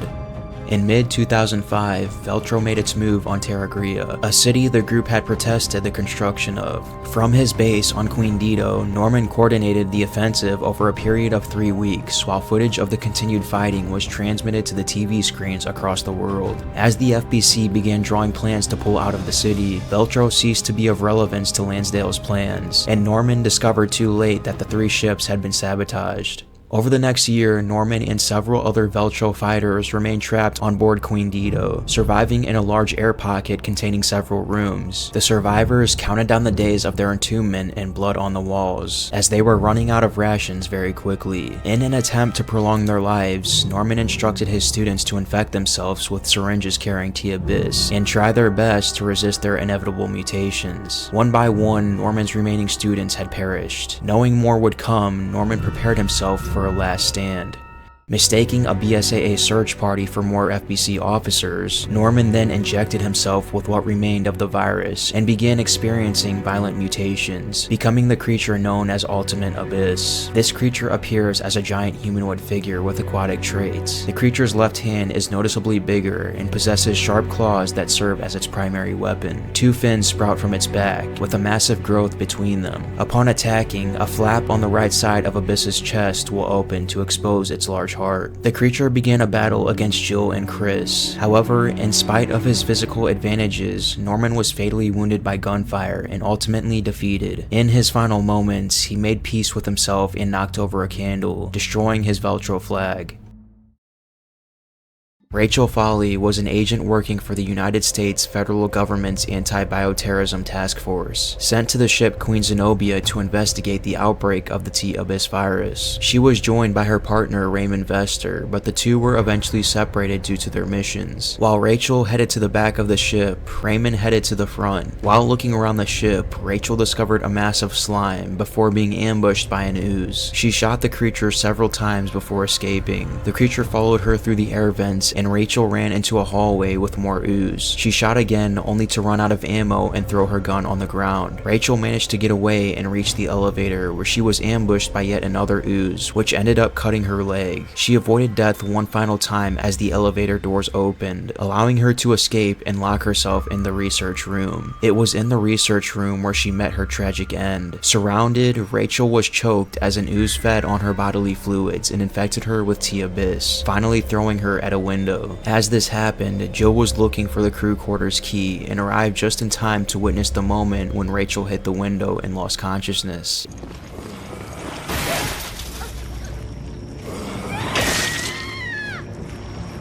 It is unknown how long Rachel survived her last moments, as when Jill found her, she was speculated as dead. However, as you progress through the game, you'll find out Rachel wrote down her final moments, thus surviving after Jill left. She alludes to her transformation into an ooze, as she mentions her arm becoming deformed, and complains about her head hurting and losing an eye. Shortly after Rachel went into a coma, the T-Abyss virus kicked in and mutated her into a seemingly unique ooze. As Jill returned to find the freight lift key, she noticed that Rachel's body was gone. Jill left the room and was attacked by Rachel, now mutated. She confronted Jill several times, always fleeing and taking heavy damage, but Jill continued to encounter her until she met up with Parker, and the pair supposedly killed her. However, Rachel survived the encounter and frequently attacked the duo as they explored the ship. She was incredibly resilient to gunfire, being down several times after Jill and Parker initially thought they killed her. Rachel was presumably destroyed permanently when the Queen Zenobia exploded. Rachel's intentions on board the Queen Zenobia were seemingly to investigate and transfer the ship for disposal. Later on, when the player gains her journal, it becomes known that Rachel actually didn't want to go on the mission and had a very grim and pessimistic view on her survival chances, a prospect that grimly became very real, as her tragic story ended with her death on the Queen Zenobia ship. Resident Evil 5. Town Majini were once normal residents of a small village in Kijuju, who have been infested by the Type 2 plagas and transformed into highly aggressive killers that would eliminate any outsiders. Once Albert Wesker obtained a plaga sample from the region of Valde Lobos and sent it to the pharmaceutical company known as Tricell, they would then begin to experiment with the virus and create new variations, with one being Plaga Type 2. This strain would be sold to an Islamic terrorist group based in Kijuju, where they then begin experimentation in the nearby village. As part of the first stage of the experiment, an initial 10 people were turned into Majini, and with their plagas already pregnant, were soon able to begin implanting more parasites into other people. Eventually, everyone would be infected, and as time went on, their everyday activities would grow stranger. Animals in the area would be found murdered and disemboweled, and people in the town would become aggressive and hostile towards others. Eventually, the situation got so out of hand that public executions were held in the center of town. By the time the BSAA arrived, the Majini were out of control. Town Majini often used everyday items as makeshift weapons, including wrenches, shovels, and bottles. Some were slightly better armed and wielded weapons such as axes and crossbows. They were very effective at taking down enemies by working together as a group. They were also capable of operating certain vehicles such as trucks and motorcycles for travel. Town Majini rarely erupt plagas, possibly owing to their early infection and lack of development time for the parasite. The instigator Majini was the leader of the Islamic terrorist group that began experimentation in the town to recruit the civilian populace into his movement, which was to eradicate all British settlers, immigrants, and perceived race traders. Once he gained control of 10 residents with the use of the Type 2 Plaga, he would then send them out to abduct people off of the streets and implant infant Plagas into their bodies to expand their numbers. The first known acts of violence committed by the Islamists and their Majini recruits took place at a bar frequented by British settlers and migrant workers, who he saw as both foreign invaders and Kijuju. On Friday, the 16th of January, he and his men went into the bar and started a fight after making a number of racist remarks about them. The fight ended with the bar trashed and the owner murdered. Over the following week, the instigator's increasing army began murdering their enemies on his command. On Friday, the 23rd of January, the bodies were collected in sacks at the Assembly Plaza and set alight as he gave a speech on the celebration of death, and their acts being justice. The instigators' rallies continued daily even into February, calling for violence on foreigners, and with that, those under his command attacked a hotel frequented by foreigners. The guests were dragged out by the mob and likely killed. Between the 7th through 13th of February, the Majini constructed a platform at the plaza for his own use, and their celebration of death moved from the burning of victims to beheadings conducted by the mutant executioner Majini. After alerting his followers to another rally, they brought with them Reynard Fisher, a BSAA spy, and had him beheaded. Immediately after this, he spotted Chris and Sheva watching from a nearby building and ordered the Majini to attack. The instigator then joined the fight with his army and perished. The executioner Majini was a human mutant of the Type 2 Plaga. Either by choice or by the parasitic influence, he joined the instigator Majini's rebellion in Kijuju, which saw the deaths of perhaps hundreds of perceived foreigners and race traders. This man's life before the rebellion is unknown. When implanted with the Plaga, he reacted differently to its chemical secretions than other people. While enhanced strength was a common side effect, his was more radical than others. Furthermore, growth hormones led to a significant change in height, making him a towering figure among the other Kijuju residents. By mid-January of 2009, he had taken up the role of executioner in the instigator Majini's rebellion, decapitating any enemies sent his way. The executioner was ultimately killed at the square when the audience spotted Chris and Sheva in the area. Allison was a civilian casualty recorded during the 2009 Kijuju outbreak. Born overseas, Allison and her boyfriend moved to Kijuju in late 2008. In the aftermath of a civil war, the region was in need of foreign workers at its quarry, which she got a job in. Soon after her arrival, Allison began to take notice of an increase in low-profile insurgent activity, such as the spread of political posters, as well as unexplained animal attacks, which left her scared to leave the hotel at times. When she was willing to go out, she would go to a bar frequented by white settlers and foreign workers, where she would meet Adam, another quarry worker of white settler ancestry. At some point in December, Allison's boyfriend went to work and never came back, though she would be told this was due to him being very busy. Over the course of January, the political instability in Kijuju became more and more apparent as many fights and riots began to emerge. Allison spent the night with Adam to hide from the rioters, but left in the morning to go look for her boyfriend, intent on leaving Kijuju. Allison ultimately failed to reach the quarry and kept hiding in the city for the next week. On the day of the BSAA entry into the city, Allison was spotted by insurgents who chased her down a street and grabbed her. Though her screams got the attention of 2 BSAA operators, they were unable to reach her in time to stop one of the men forcing a Type 2 Plaga down her throat. The parasite quickly hijacked her central nervous system, transforming her into a Majini, where she then attacked Chris as he checked on her. Though no longer in control of her actions, she was defeated by Chris and Sheva. Cephalo is the name given to the middle stage of the Type 2 Plaga's life. This stage appears as long centipede-like parasites with a spiked bone protruding from its spine, which can be used as a weapon. Cephalo grows larger in size when their host Majini's head has been seriously damaged or destroyed, breaking through the neck to defend the rest of the host's body. At this point, they take complete control of the body's function, acting as a replacement brain. Unlike the Spanish Plaga from Valdelobos, the Type 2 Plaga forms are more resistant to sunlight and may be encountered outside at daytime. The Cephalo are incredibly resilient to gunfire, as most of the body is outside of the host when they come out, meaning further damage to the host body does little to stop it. The Capepio adds a new dimension to the threats faced by Chris and Sheva. Emerging from the bodies of infected hosts, these creatures resemble sinister, mutated insects with elongated bodies and sharp blade-like appendages for wings. Their design is a stark departure from the ground-based enemies encountered throughout the game, forcing players to shift their focus skyward and contend with the threats from all directions. The Capepio's ability to swarm and attack in groups makes them capable of overwhelming the unprepared with their sudden assaults. The Capepio are a result of the Type 2 Plaga parasites reaching a mature stage within an infected host, allowing it to spawn these flying terrors. They were created by Tricell to market the sales of BOWs to bioterrorists, with their flight capabilities being of interest.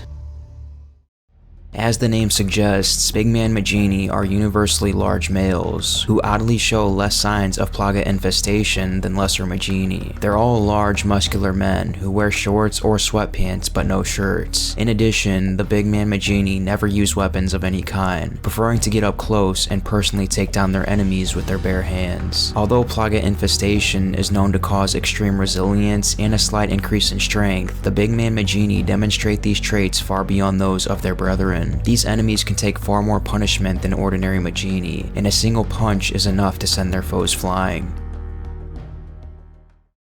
The Chainsaw Majini was one of the most powerful type of Majini which appeared during the Las Plagas outbreak in Kijuju. These creatures are known for their unusual adaptation of the Plaga parasite, which has formed a perfect bond with their host, greatly increasing their strength and durability to damage. The Plaga also causes them to harbor a great desire to kill all non-infected humans. They lack the same coordination and language skills of other Majini, as the creatures are never observed taunting their foes, nor giving or responding to orders other Majini shout in combat. The only sounds they make are angry grunting from being hurt, along with incoherent screaming and laughter whenever they swing their saws. It's easy to assume their bond with the Plaga, while greatly strengthening their bodies, has left them much less mentally stable compared to other Majini. A Chainsaw Majini often appears as a man wearing colored pants and a burlap sack on their head, which has a single hole exposing a single bloodshot eye. Their weapon of choice is a bloodstained chainsaw, which they use to brutally kill their targets, but whose weight slows them down. Chunks of missing flesh appear in the host's torso, arms, and hands. This suggests that the Chainsaw Majini either self-harm when they cannot satisfy their urge to kill, or they have received these wounds from people that try to defend themselves from the enemy.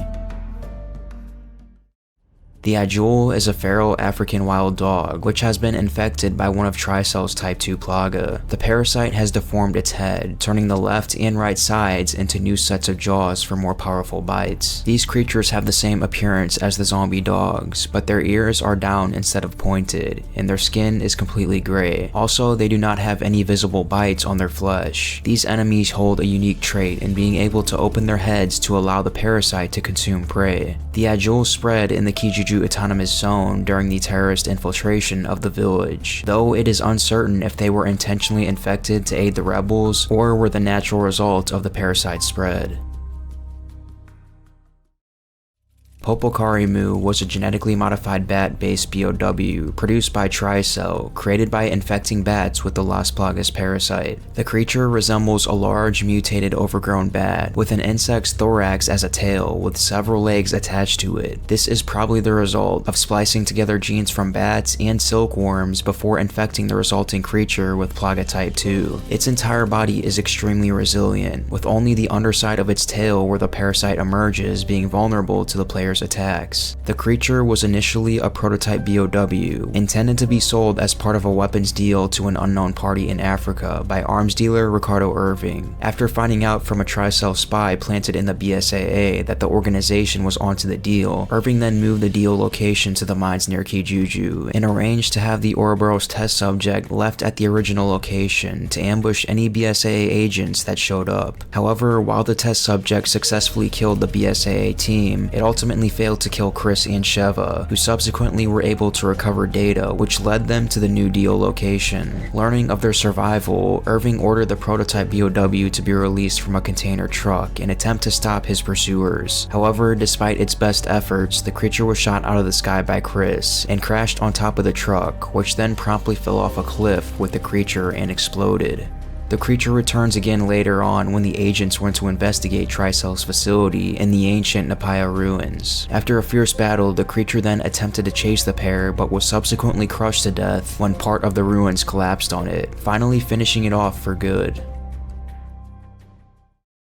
Indesu was a series of human bioorganic weapon developed by Tricell, utilizing the mutagenic effects of Type 2 Plaga. These BOWs were directly inspired by the El Gigante, a similar product created by Los Illuminados. The BOWs are named after a man-eating demon found in Central African folklore and are known for their size and durability, which is the result of mutagenic effects of chemical secretions from the 5 Type 2 Plagas which were inserted into their bodies. Indesu have a pale gray/brown skin hue, with wide eyes lacking visible pupils. Tricell provided Indesu with spiked bracelets to be used as weapons, and one Indesu in particular is known to have adorned his belt with battlefield trophies, such as skulls and corpses of the recently deceased. At least one Indesu was shipped to Kijuju in March of 2009 for the inspection of a prospective buyer. Ricardo Irving, its seller, was forced to use Indesu to attack the BSAA instead when their operation ruined the intended deal. Indesu killed most of the BSAA soldiers within the city and tied one around its belt as a trophy. When more BSAA members arrived from the savannah, Indesu killed the soldier Dave Johnson and fought Chris and Sheva, who relied on their Gambit's machine gun turrets. During this fight, it was backed up by Majini armed with crossbows, but ultimately it died from injuries sustained as its Plagas were killed one by one.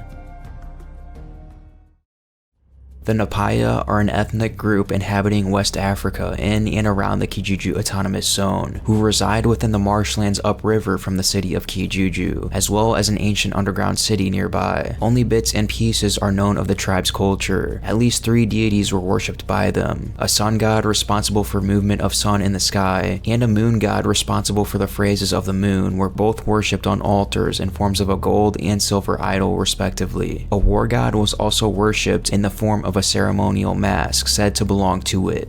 Aside from this, a ritual mask is also known to have been worn by the chieftains, which appears to be a 4-eyed elephant with sharp wooden teeth and colored rope for hair. One of the most important icons in the Napaya religion, however, is that of the Sonen Trep, a flower which contains the progenitor virus within its genome. Tribal art typically had flowers adorning them, and following the collapse of the Napaya kingdom, the ritual eating of flowers continued on. How old Napaya society is uncertain, due in part to a cultural secrecy around their origins. What is known is that hundreds or thousands of years ago, the Napaya discovered a cavern on the edge of the marshlands, inside which lay flowers which were capable of producing an RNA virus. Exposure to the virus caused a fatal sickness to almost all who consumed the plants, though at least one man was able to survive exposure and as a result mutated into a powerful being beyond any human abilities. While the Napaya may have had a number of rulers over this period of their history, their folklore suggests a single mutant king living for centuries. During this time, the Napaya constructed a massive city in the cavern, using engineering skills far in advance of any other civilization on Earth. Complex use of reflective materials allowed sunlight to reach the city, with concentrated light being used as high-powered lasers to defend the Garden of the Sun, where the flowers were protected from prying eyes. A staircase was constructed, which those claiming the right to be a king would climb to consume the flowers, which became known together as the Stairway of the Sun. The decline of the Napaya kingdom is believed to have been sudden. As indicated by murals detailing their history, a number of animals were mutated from exposure to progenitor, either accidentally or intentionally, and all became dangerous creatures. They were confined to the lower levels of a sinkhole, where human sacrifices would be conducted to keep them fed. These creatures eventually escaped from the sinkhole and massacred the citizens, killing the king in the process and forcing survivors to flee. The murals also indicated that after massacring most of the population, the mutated beasts soon resorted to killing and eating each other. This most likely explains why they went extinct so suddenly. Though the refugees returned to the marshlands, they always intended to one day return with a new king. To keep the city safe, it became tribal law that all men between the ages of 13 to 25 serve in their army and guard the city from intruders, making sure that knowledge of the ruins could never be spoken to outsiders. The first known contact with Europeans took place in the mid-late 19th century, in the form of an expedition led by a man named Henry Travis, son of a prominent British merchant family. Travis's Encyclopedia of Africa contained remarkably detailed insight into the Napaya folklore, though it was largely ignored by audiences. However, his writings later inspired an American eugenics circle in mid-1966 to explore the region and find the elusive flower, which was hypothesized to be the source of a virus they dubbed progenitor. The expedition fought with the Napaya warriors for 3 months until the flowers and virus were discovered and confirmed to exist, upon which they left in December. A second expedition took place in April of 1968 when the first expedition failed to produce the virus from the flowers. Faced again with the Napaya attacks, a third expedition directly confronted the warriors, and by August, the Napaya had lost control of half the city, including the Garden of the Sun. Many Napaya defenders perished, not by guns, but by the effects of the progenitor virus disease before they lost the garden. 2 weeks following the capture, construction began on a research facility for studying the flowers, with soldiers being paid well to keep the Napaya out. At some point following the closure of the facility, the Napaya began moving back to the ruins, though were unable to prevent Tricell's construction in its place. In the years following their driving out of the city, the Napaya also lost control of much of the wetlands to Tricell, which was interested in oil exploitation. Though confined to the crocodile-infested marshes, they were kept safe by complex engineering knowledge, which had survived the fall of the kingdom, and relied upon a wood and rope transport system comparable to a skytram for longer distance transport.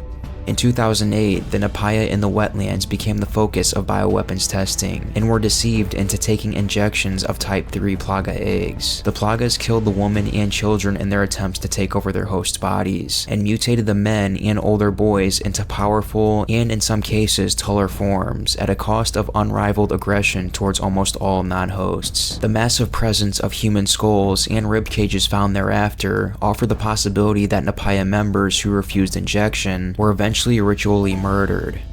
In March of 2009, the BSAA mission in Kijuju uncovered the testing on the Napaya purely by accident, but unfortunately, upon infiltration of a BSAA rescue team, all soldiers were violently murdered, with one ritualistically sacrificed to a crocodile. Chris and Sheva would later infiltrate the marshlands, wiping out most of the tribe on their way through their villages to the oil field. Giant Magini were a form of Magini victims resulting from Tricell's experiments of the Type 3 Plaga on the Napaya tribe. These particular Magini were the village chiefs, wearing ceremonial masks to symbolize their ranking. These individuals reacted much more positively to the Plagas than most, causing their bodies to grow until they were nearly 10 feet tall, with a proportional increase in strength. Giant Magini wore elaborate bulletproof headdresses, making leg and back areas the best route to take when fighting them. They are armed with enormous spiked clubs made of bones from their enemies, which they swing with tremendous force. You can tell if one is near when they make a high-pitched call. Another way to know when one is approaching is to listen for the sound of the rings on their ankles jingling like bells. They, like other members of the Napaya tribe, have a tremendous jumping ability, meaning they do not require ladders to get around. Crocodiles are encountered in the marshlands near Kijuju. They dwell in waist-deep water and are capable of killing their prey with a single bite. They can be killed, however, more crocodiles will then enter the area and only surface when prey is nearby. They are very large, roughly 15 to 20 feet long. Judging by the animal's size, all the crocodiles encountered are probably Nile crocodiles and are all most likely male. These creatures seem to be used by the wetlands Majini for human sacrifices, as Chris and Sheva witnessed the tribe feed an agent to the crocodile. Also, if the Majini falls into the water after being shot, the crocodiles will surface and devour them as well. After killing a crocodile, if you listen closely, you can hear bubbling sounds usually made by plaga-infected enemies that are killed. Despite this fact, it is possible that the crocodiles aren't infected with the Las Plagas, since crocodiles of this size do exist. Ricardo Irving, also known as the Merchant of Death, was an American black market dealer of bioweapons who gained a global presence in the aftermath of the Terra Grigia panic from Resident Evil Revelations 1. Irving's activities in the bioweapons black market date back at least as far as the mid-2000s, by which point he was a senior partner in Tricell's illegal bioweapons research, led by Tricell Africa CEO Excella Gion and former Umbrella USA researcher Dr. Albert Wesker. Irving's role in the operation was as the dealer. He sold bioweaponry to terrorist groups across the world, with profits being reinvested in bioweapons development and footage of the terror attacks, used to evaluate the effectiveness of the existing BOWs. Starting from the spring of 2008, Irving began using the politically unstable Kijuju region of West Africa as a testing ground for Tricell's latest bioweaponry, mainly the Type 2 and Type 3 Plaga species, derived from samples supplied to Tricell by Wesker years prior. During April of 2008, he traveled from the oil field to the main village of the Napaya tribe and warned them of a disease in the area that they needed to be protected against. Over the next week, the villagers were injected with Type 3 Plaga eggs, which slowly drove the men insane and killed the women and children. Operations involving the Type 2 Plagas took place by mid-December of 2008, as Irving began selling samples to Kijuju nationalists who sought to resume their country's civil war. The BSAA would eventually become suspicious of increasing violence in Kijuju due to the strange number of animal mutilations that took place alongside it. During February of 2009, BSAA agent Reynard Fisher photographed Irving in a private meeting with soldiers. The BSAA was aware that his air travels around the United States took him to locations where bioterrorist attacks occurred, and that his travels took place immediately before and after. His presence in Kijuju verified their suspicions, and an investigation was quickly ordered by Chris Redfield, which confirmed their suspicions and established an approximate date of his next deal with an American buyer. Due to the presence of spies within BSAA, Irving became aware of the operation to arrest him and changed the planned deal location with an American buyer to the foreman's office in the local mine, though he still tricked the BSAA to go to his original warehouse location. On Thursday, the 5th of March, the BSAA team moved into the warehouse and were set up by an Ouroboros creature. The setup did not go entirely as expected, as although Alpha Team was totally wiped out, they were ultimately successful in obtaining important information from his computer, which pointed towards the real location of the deal site. Irving, who had remained within the building, narrowly avoided being captured by Bravo team members Chris and Sheva, as Jill rescued him just in time. Once Irving made it to safety, he then sent a Majini into the mines, driving a truck that carried the experimental Popokarimu creature he was planning to sell. He had also ordered the Endesu BOW be released from confinement to remove the BSAA Delta team that had just been sent in to continue where Alpha had left off. The following afternoon, Irving had not only made his way into the oil field, but also had explosives set up around one of the refineries as part of a plan to kill any BSAA survivors in his way. Setting off the charges as he left on a boat, Captain Josh Stone, Chris, and Sheva were able to get on a boat and kept up the chase. Once the group caught up to the ship, Irving then had no choice other than to use a dominant species Plaga on himself. Ultimately, even his mutant form wasn't enough, and he was fatally wounded. Dying on the deck of his yacht, he revealed the location of the secret lab and accidentally implicated Excella Gione. Nonetheless, he remained confident his killers were doomed to share his fate and saw no harm in telling them. Buikichwa is the adult form that submissive type 2 Plaga parasites generally mutate towards. When the parasite finds it necessary, it may erupt from the host body and roam around independently. They have just one single attack, which involves them leaping onto the victim and wrapping their legs around them, where they then begin to drain their health, which surprisingly doesn't do a lot of damage. The real danger from Buikichwa is that while one is latched onto a character, they become completely defenseless and move very slowly, putting them in great danger from other enemies. However, just like any Plaga parasite, it can be instantly removed through the use of flash grenades.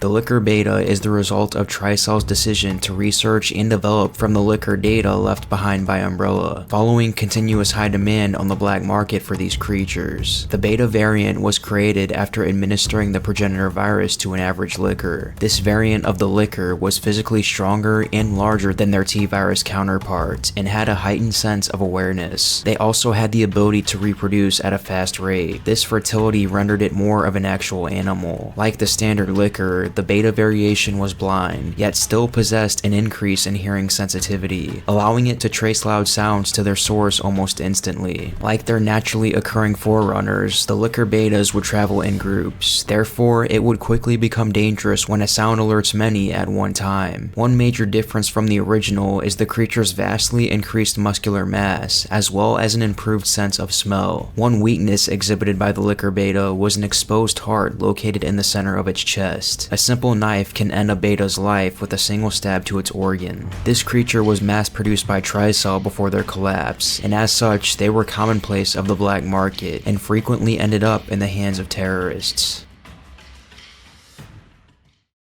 The U8 was a large, darkly colored, genetically engineered arthropod born out of research into Las Plagas. It was a hybrid creature composed of the refined DNA of multiple organisms, specifically the DNA of shelled organisms, which was then infected with an unknown strain of the Plaga. Size-wise, the U8 was some dozens of feet tall, and its pincer legs over 10 feet in length, which it used as a weapon in close combat. These pincer attacks were not especially quick, but they were powerful enough to pierce the armor of a tank. Adding to its offensive power were several flying BOWs resembling mosquitoes, which resided in part of the U8's abdomen. These flying BOWs were not larval U8s, but completely different creatures entirely, and attacked by flying into and piercing their target. The U8 was also well equipped defensively, as its thick carapace had an unparalleled durability. As a result, in a close quarter one-on-one fight, the U8 was an overwhelmingly powerful adversary, but when it had to combat more than one opponent at a time, its large size became somewhat of a liability. Its considerable bulk made it difficult to transport to target locations. It also left it exposed to long-range attacks by multiple opponents. The U8's size was also a detriment because it meant that it required massive amounts of subsistence to maintain functionality. As such, U8s were not suitable for long-term assignments. According to Tricell's business information, the U8 was most effective as security for a facility, or when used in attacks of limited time. By far the biggest drawback suffered by the U8 though was that due to it being designed to reach a large size very rapidly, its quick growth often bred exploitable imperfections into its carapace. These imperfections were limited to certain areas of the carapace, but a direct attack on this area would severely damage the U8. In an attempt to remedy this, a newer model named the U8 Prime was later devised by Tricell with a multi-layer carapace, granting it even greater durability. Another model featuring a lighter weight carapace was also conceived, but ultimately shelved when the loss of offensive and defensive ability was determined to be too great. During the incident in Kijuju, one of the original U8 models was released in the Tricell facility to hunt down and kill Chris and Sheva. After its unprotected legs were damaged, the creature collapsed onto the platform, which allowed the duo to force explosives down its mouth, destroying its head and ultimately defeating the creature.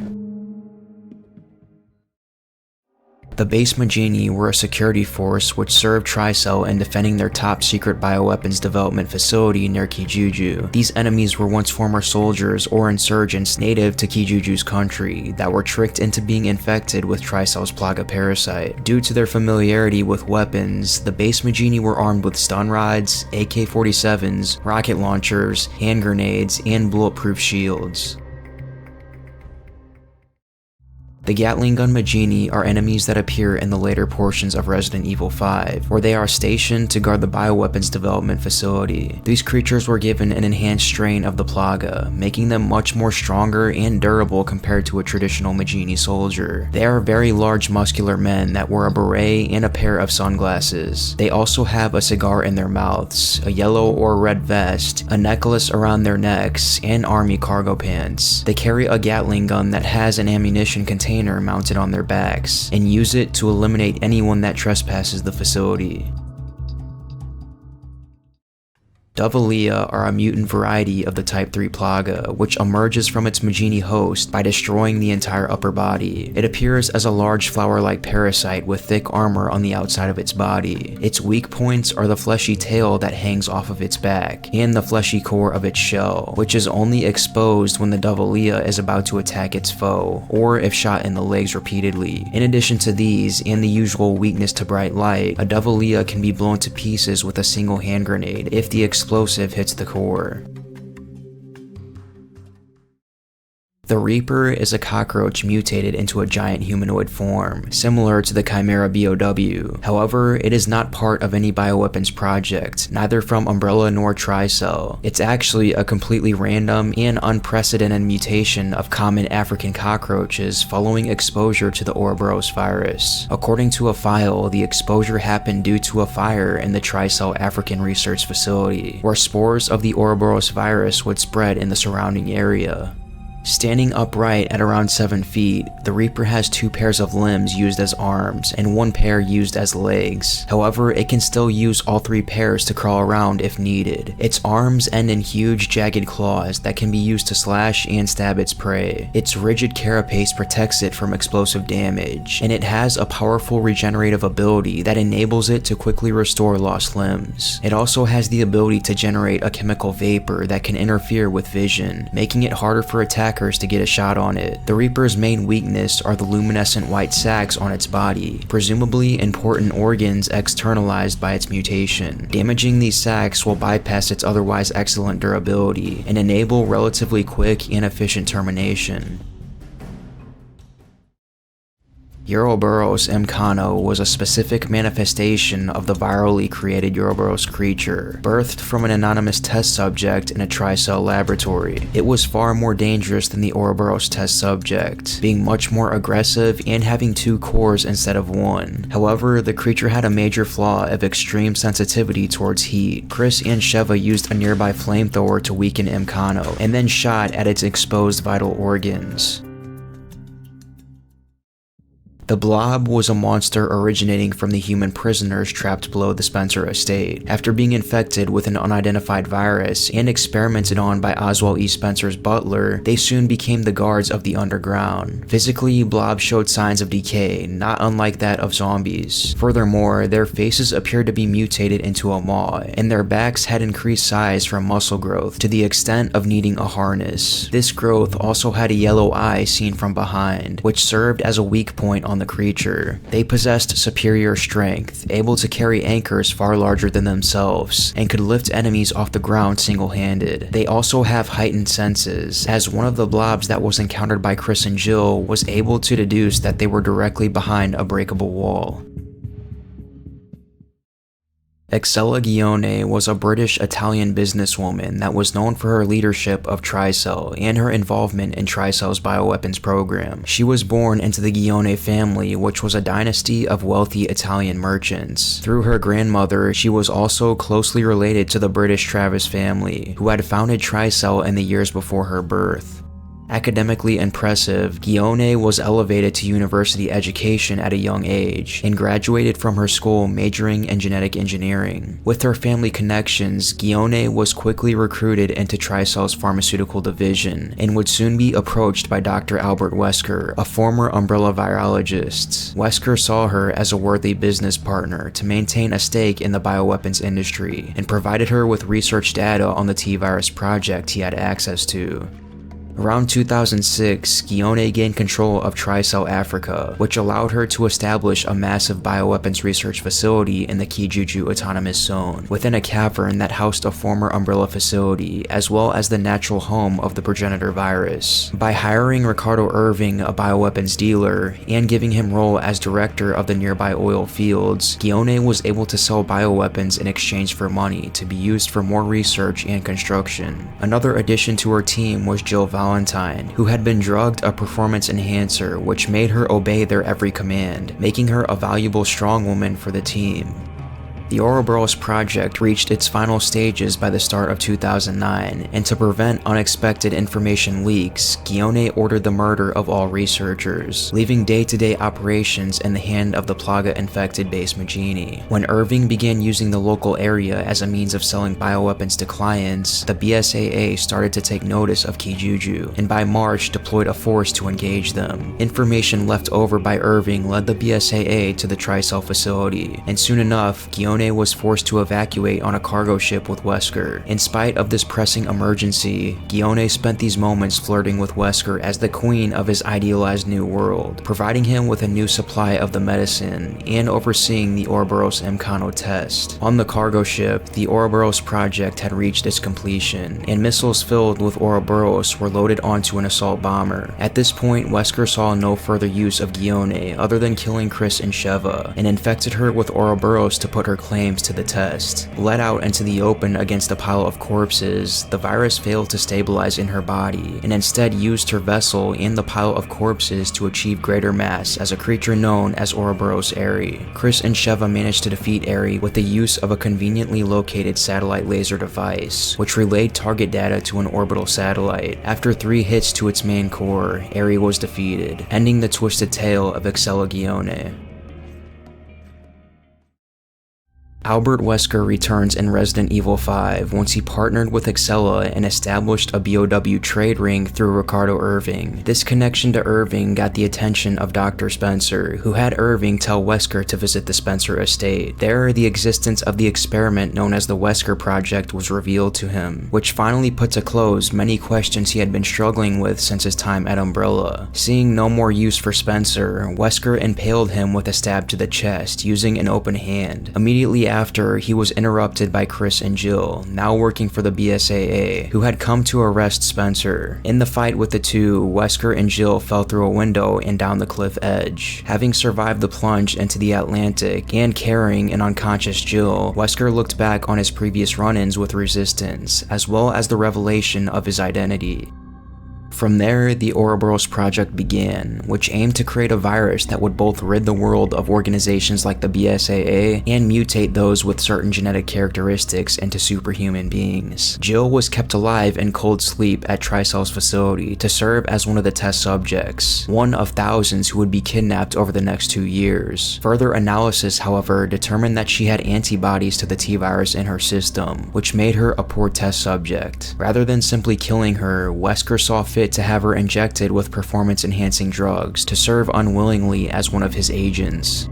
In March of 2009, the BSAA was deployed into the nearby city of Kijuju to detain Irving after he was linked to a local uprising of suspected bioweapons associations. Chris and his partner Sheva were successful in killing Irving, and while dying, he was willing to give information that directed them to the cavern. There, the two met with Wesker, Excella, and Jill. Determined to keep everything on schedule despite the setback, Wesker and Excella departed to a cargo ship to continue operations. When it was revealed that Chris and Sheva also boarded the ship, Wesker then infected Excella herself with Ouroboros as a distraction, mutating her and creating a towering monster which caused catastrophic damage to the ship.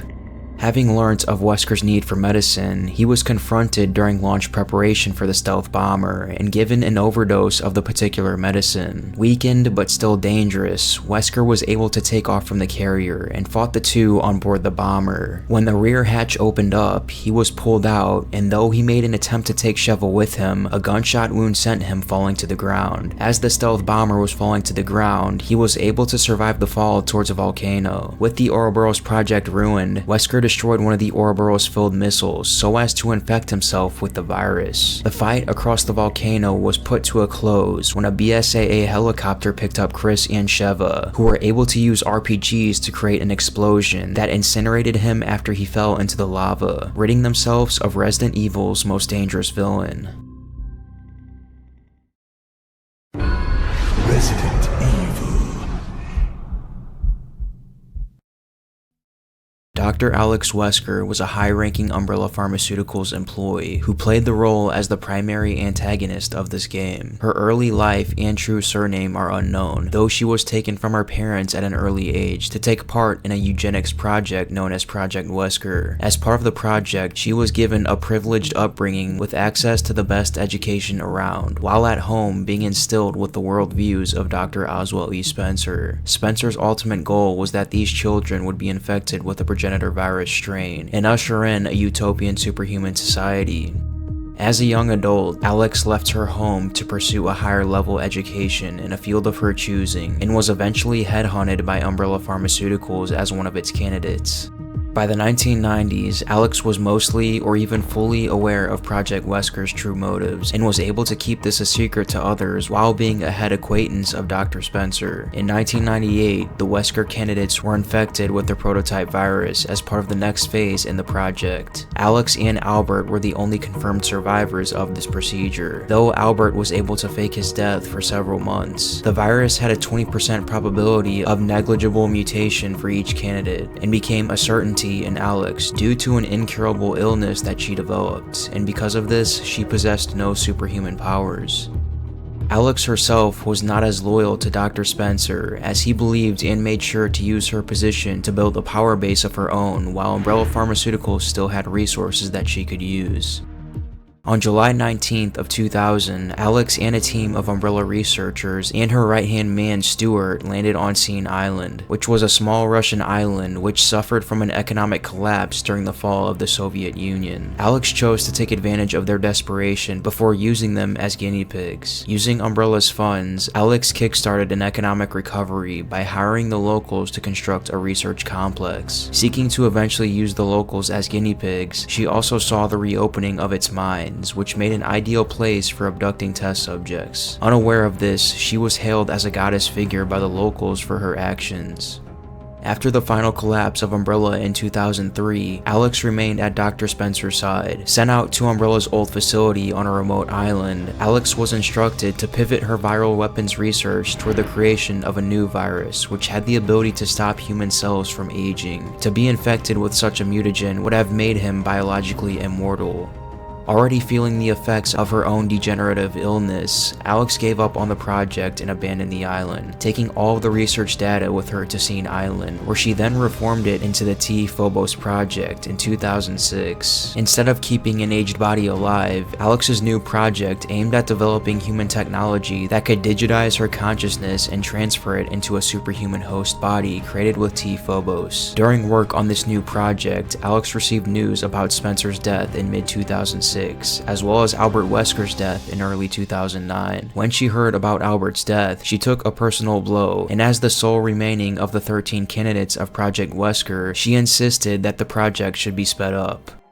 Outside T-Phobos, Alex also began work on the Kodoku project, which aimed to create new bioweaponry, being developed by loyal researchers within Umbrella's abandoned base. T-Phobos research was tested on the wider population since 2008, largely by recruiting the mine workers as a source of research and passing their absence off as signing on to a full year's work. Alterations to the virus in January of 2010 reduced the chances of killing the host and the chance of them developing an immunity. Even with this being the case, the test subjects continued to fail, with the hosts having been overcome by their fears and turning into mutants rather than becoming viable superhuman hosts. With the virus eventually finalized, though without any candidates, day-to-day work moved on to modifying the Ouroboros virus. Running out of options, Wesker began looking for new candidates from outside the island and found her solution with Neil Fisher, the leader of TerraSave. The two agreed to a pact. He would supply the members of his own organization who had experiences with facing mutants in exchange for a sample of Ouroboros, so a vaccine could then be created, rendering it worthless as a black market product.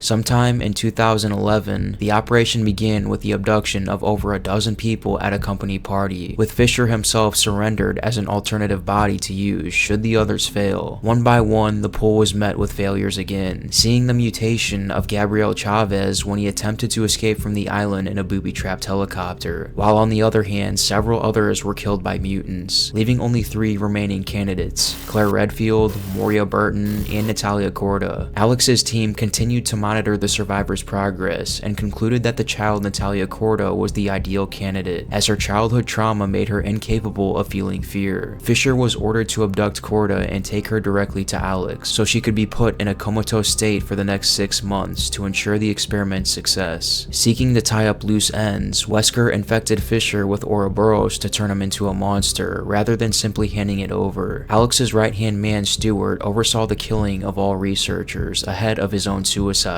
so they should not accidentally interfere with the other plans. When the weeks approached before Corda's awakening, Alex began planning her death and released the Ouroboros BOWs known as Revenants onto the island, with the goal of killing everything left. As Corda was placed into storage in a bunker beneath her tower, Wesker was confronted by Redfield and Burton, the 2 remaining candidates who also became unnecessary to her plans. Believing everything to be complete, Wesker pulled a handgun out and shot herself in the head, which triggered the facility's self-destruct system. However, Wesker did not die as planned. In her final moments between pulling the trigger and her intended death, she felt the fear of dying and becoming nothing. Her unconscious body began to quickly mutate, turning her into a powerful and disfigured mutant, wearing robes and a mask to disguise her deformation. In the 6-month wait for Corda's awakening, Wesker fell into an existential crisis. She once triumphed at the project as effectively making her immortal, birthed into a new body, but was now disturbed at the idea of 2 Alex Weskers existing simultaneously. Corda began to be seen as an imposter Alex, unworthy of holding the mantle of a god.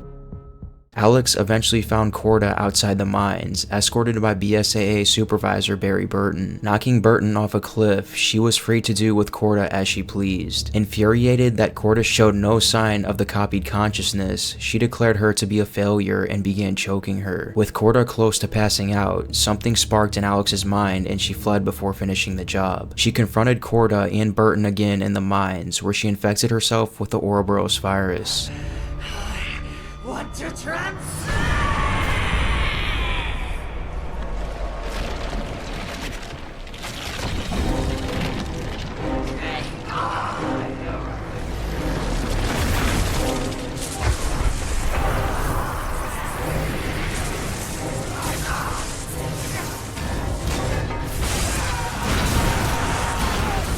Alex tried once more to kill Corda, but was knocked to the ground by Moria Burton, who survived the past 6 months on the island as well. Chasing the 3 out to a cliff edge, Alex's time ran short when faced with a BSAA assault from their chopper. With weapons supplied by the BSAA, Alex was killed by a rocket launcher fired by Claire Redfield before she could achieve vengeance, thus ending the twisted tale of Alex Wesker.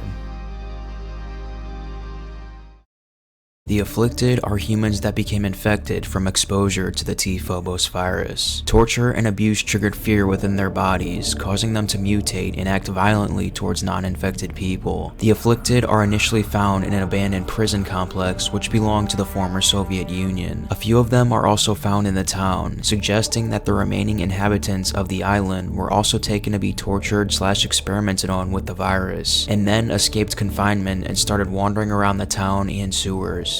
The subjects had no eye contact with the daylight. Being closed in the dark cells for years caused them to become mentally unstable and make their vision weak. This is the reason why they are vulnerable to light and can be easily stunned by Moria's flashlight. As said before, the virus that creates the afflicted is triggered by fear. When a victim reaches a certain level of anxiety and fear, they mutate into an afflicted within seconds. The victims also seem to lose their sense of fear afterwards, feeling a mix of euphoria and fatalism.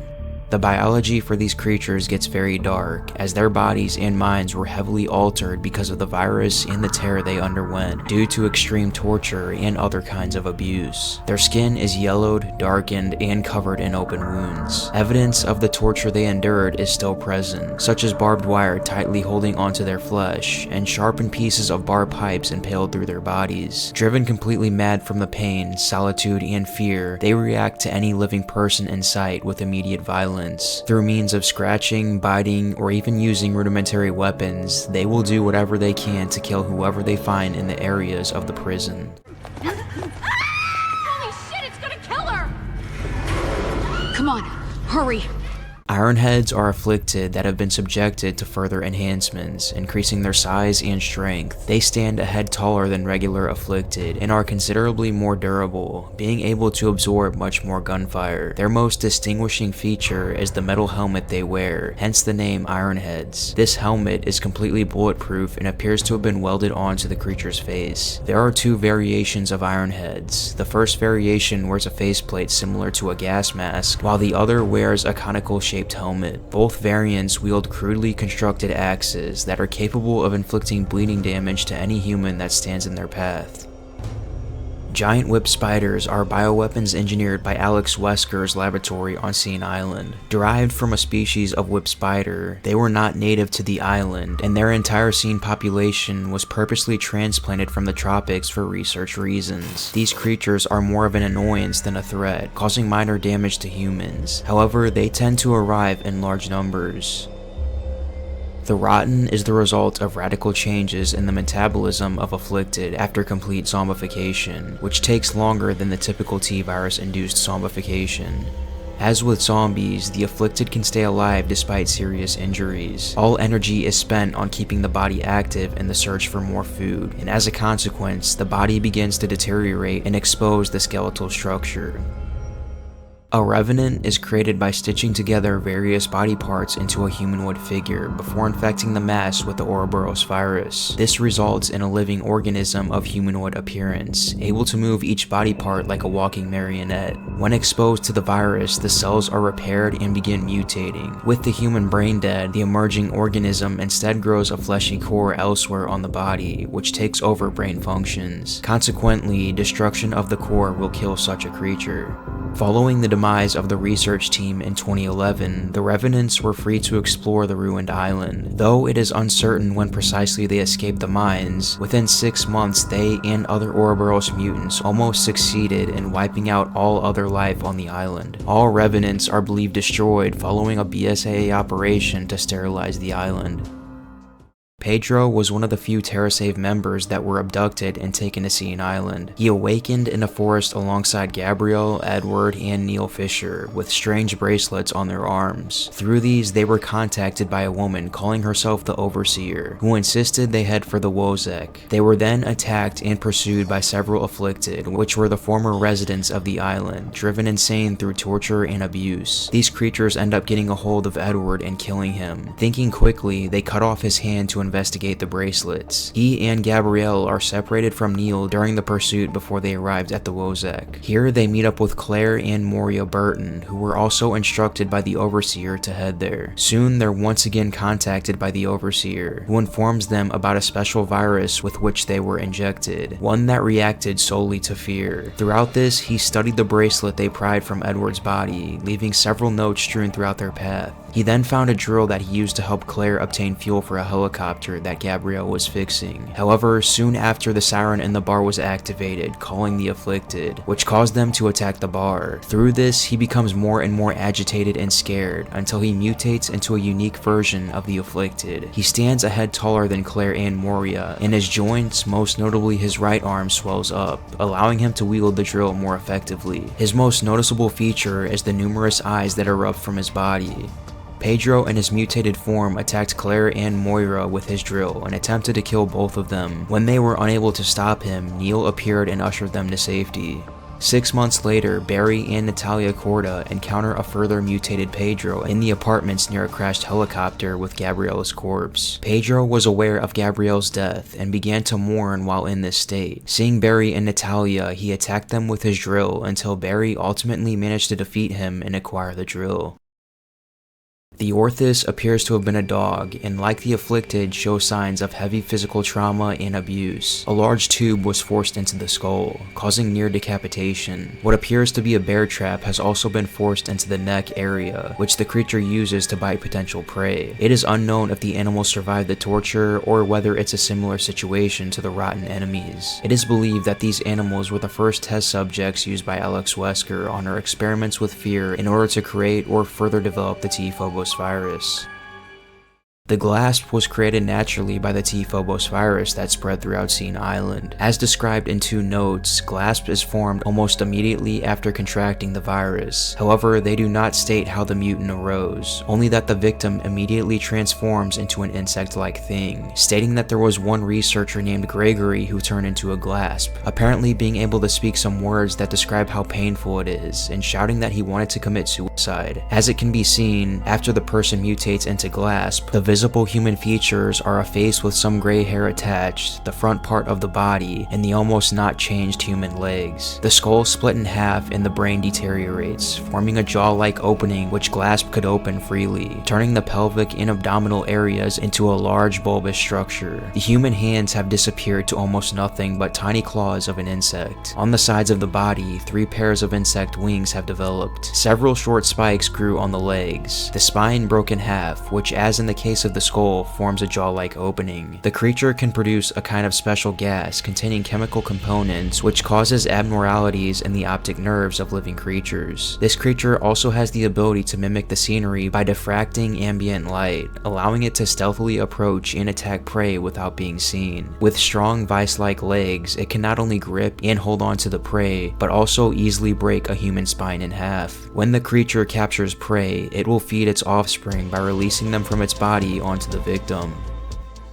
Sploders appear to be normal afflicted that undergo a further mutation, causing the infected body to become covered in cysts that consume the host's upper torso, shaping it into a new form. The new creature has a deformed head and its stomach has become bloated as a result of the acidic bile stored inside. Physical damage to the body causes this bile to expand until it violently explodes, destroying the host in the process. The bile can blind and injure anyone caught in the vicinity of the explosion. Like all afflicted, the sploder develops a weakness to light. Prolonged exposure will cause the bile to erupt while still inside the host and instantly kill it.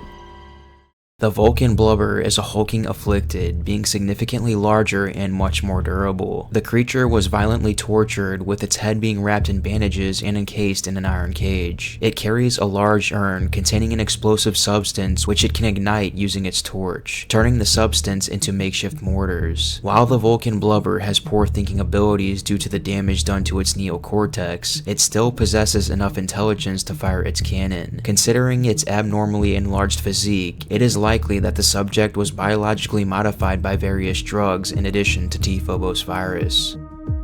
Splashers, like the Revenants, were created by stitching together various body parts into a humanoid figure before infecting the mass. This resulted in a living organism of humanoid appearance, able to move each body part as if its own, though they were noted for their form of movement, more comparable with a doll or puppet being manipulated rather than natural walking. These creatures are very similar to the Revenants, with their prime distinction being severe mutation of one limb. This mass is known to have contained a toxic pus, which could be released to incapacitate anyone in their path. The Slinger appears to be a human mutated with the Ouroboros virus. The human base is evident in the leg and abdomen section. The upper torso stops at the rib cage and opens up into a large arm, used to throw explosive parasites at their victims. The parasite then grows back, and the animation reveals the Ouroboros tentacles coming out of the arm. This creature typically appears accompanied by multiple revenants to use as defense while it can stand behind and fire multiple parasites at its prey.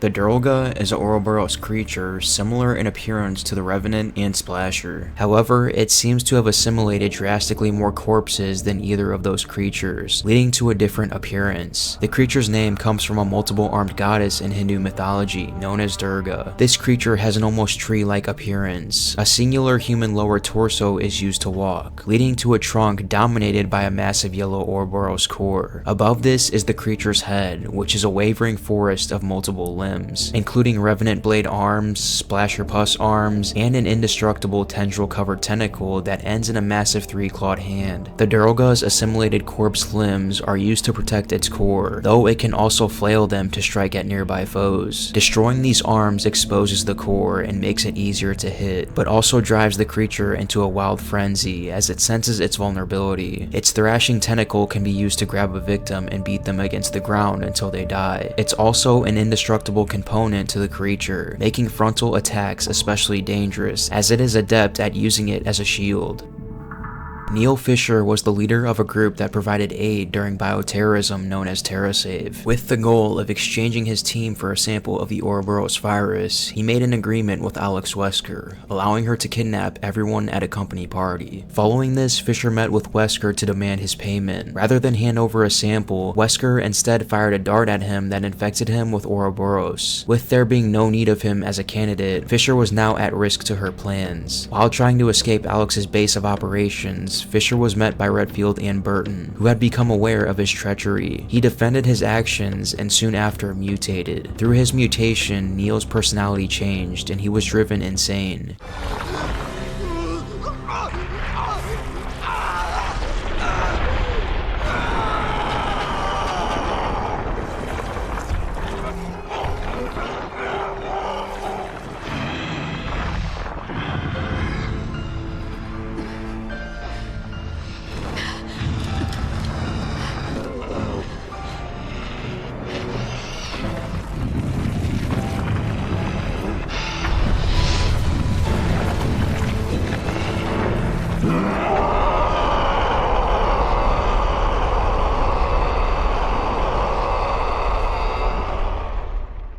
Turning on Redfield and Burton, he lunged at them while declaring his intention to restore the FBC. The feeling of intense heat, however, weakened his abilities to fight back. As he tried to kill Redfield, Burton ultimately fired a gun at him, ending the story of Neil Fisher.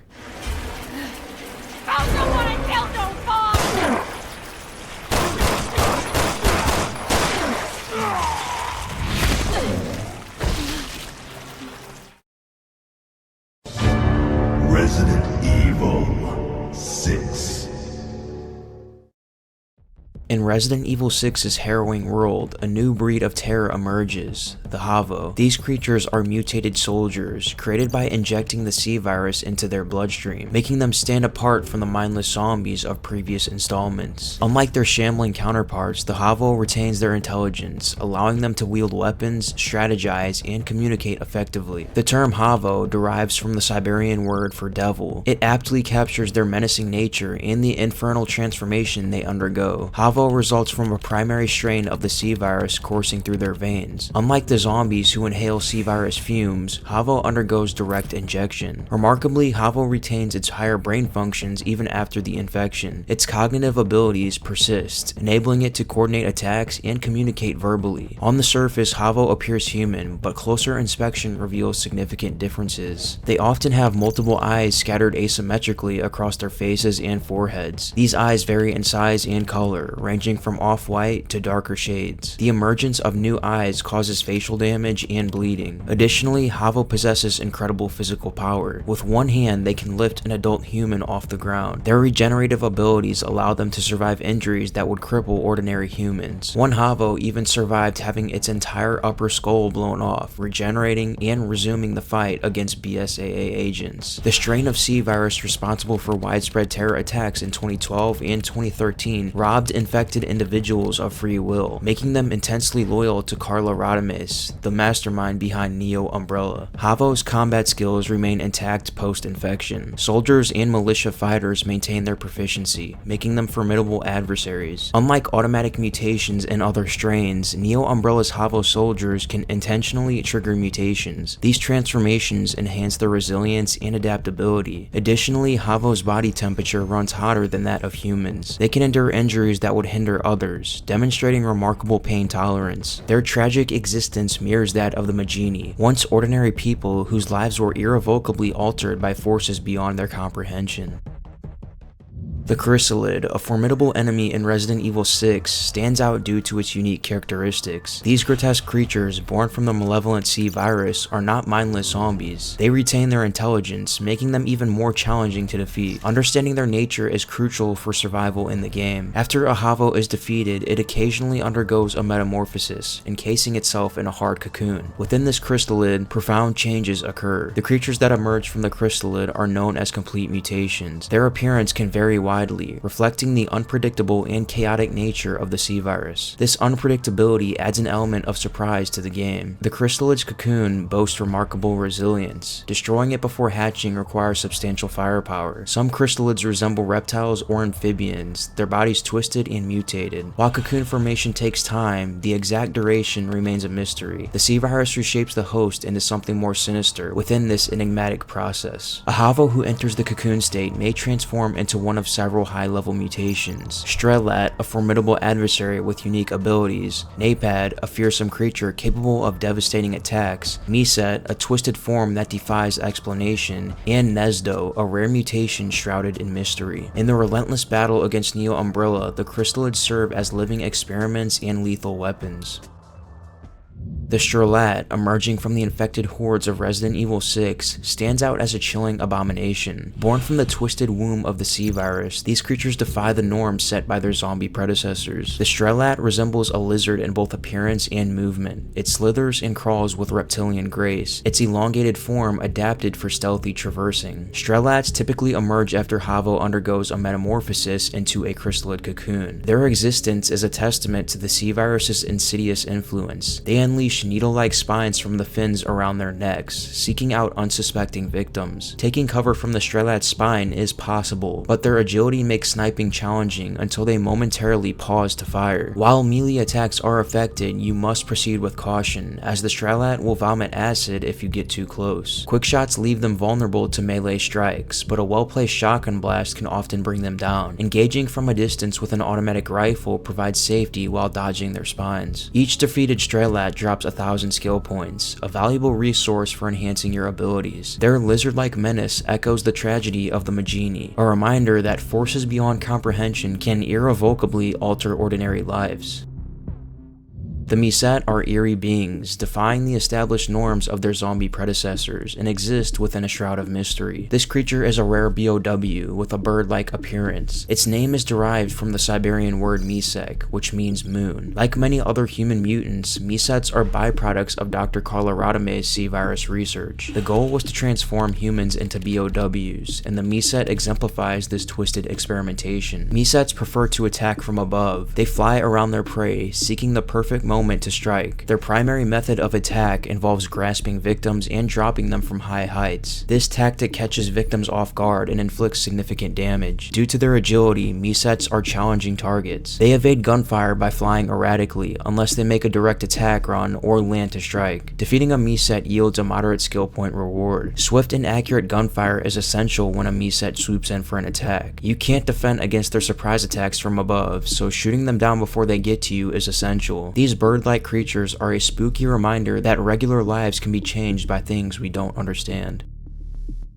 In Resident Evil 6's diverse enemy roster lies a formidable creature called the Napad. These super tough BOWs seem like they can't be beaten, and their attack style scares anyone who faces them. The Napad results from a high-level mutation triggered by exposure to the C virus. Its name is derived from the Siberian word for assault. Napads are created by fusing multiple C virus infected corpses. Their grotesque appearance reflects this Maccabee origin. These creatures possess a hard, protective epidermis and dense, resilient musculature. Napads charge at their targets with relentless determination. Their sheer force can knock down even the most prepared combatants. In close quarters, they deliver potent punches that can incapacitate or kill. Evading their blows is crucial. Their resilience often gives the impression of indestructibility, making them formidable adversaries. Chris Redfield and Piers Nivens face Napads while in Adonia City Hall. Ada encounters Napads in the Tall Oaks Cathedral Lab area, where they hatch from crystalids. Leon Kennedy and Helena Harper previously encountered these crystalids, but they did not hatch. In the relentless battle against Neo Umbrella, the Napads serve as living experiments and lethal instruments.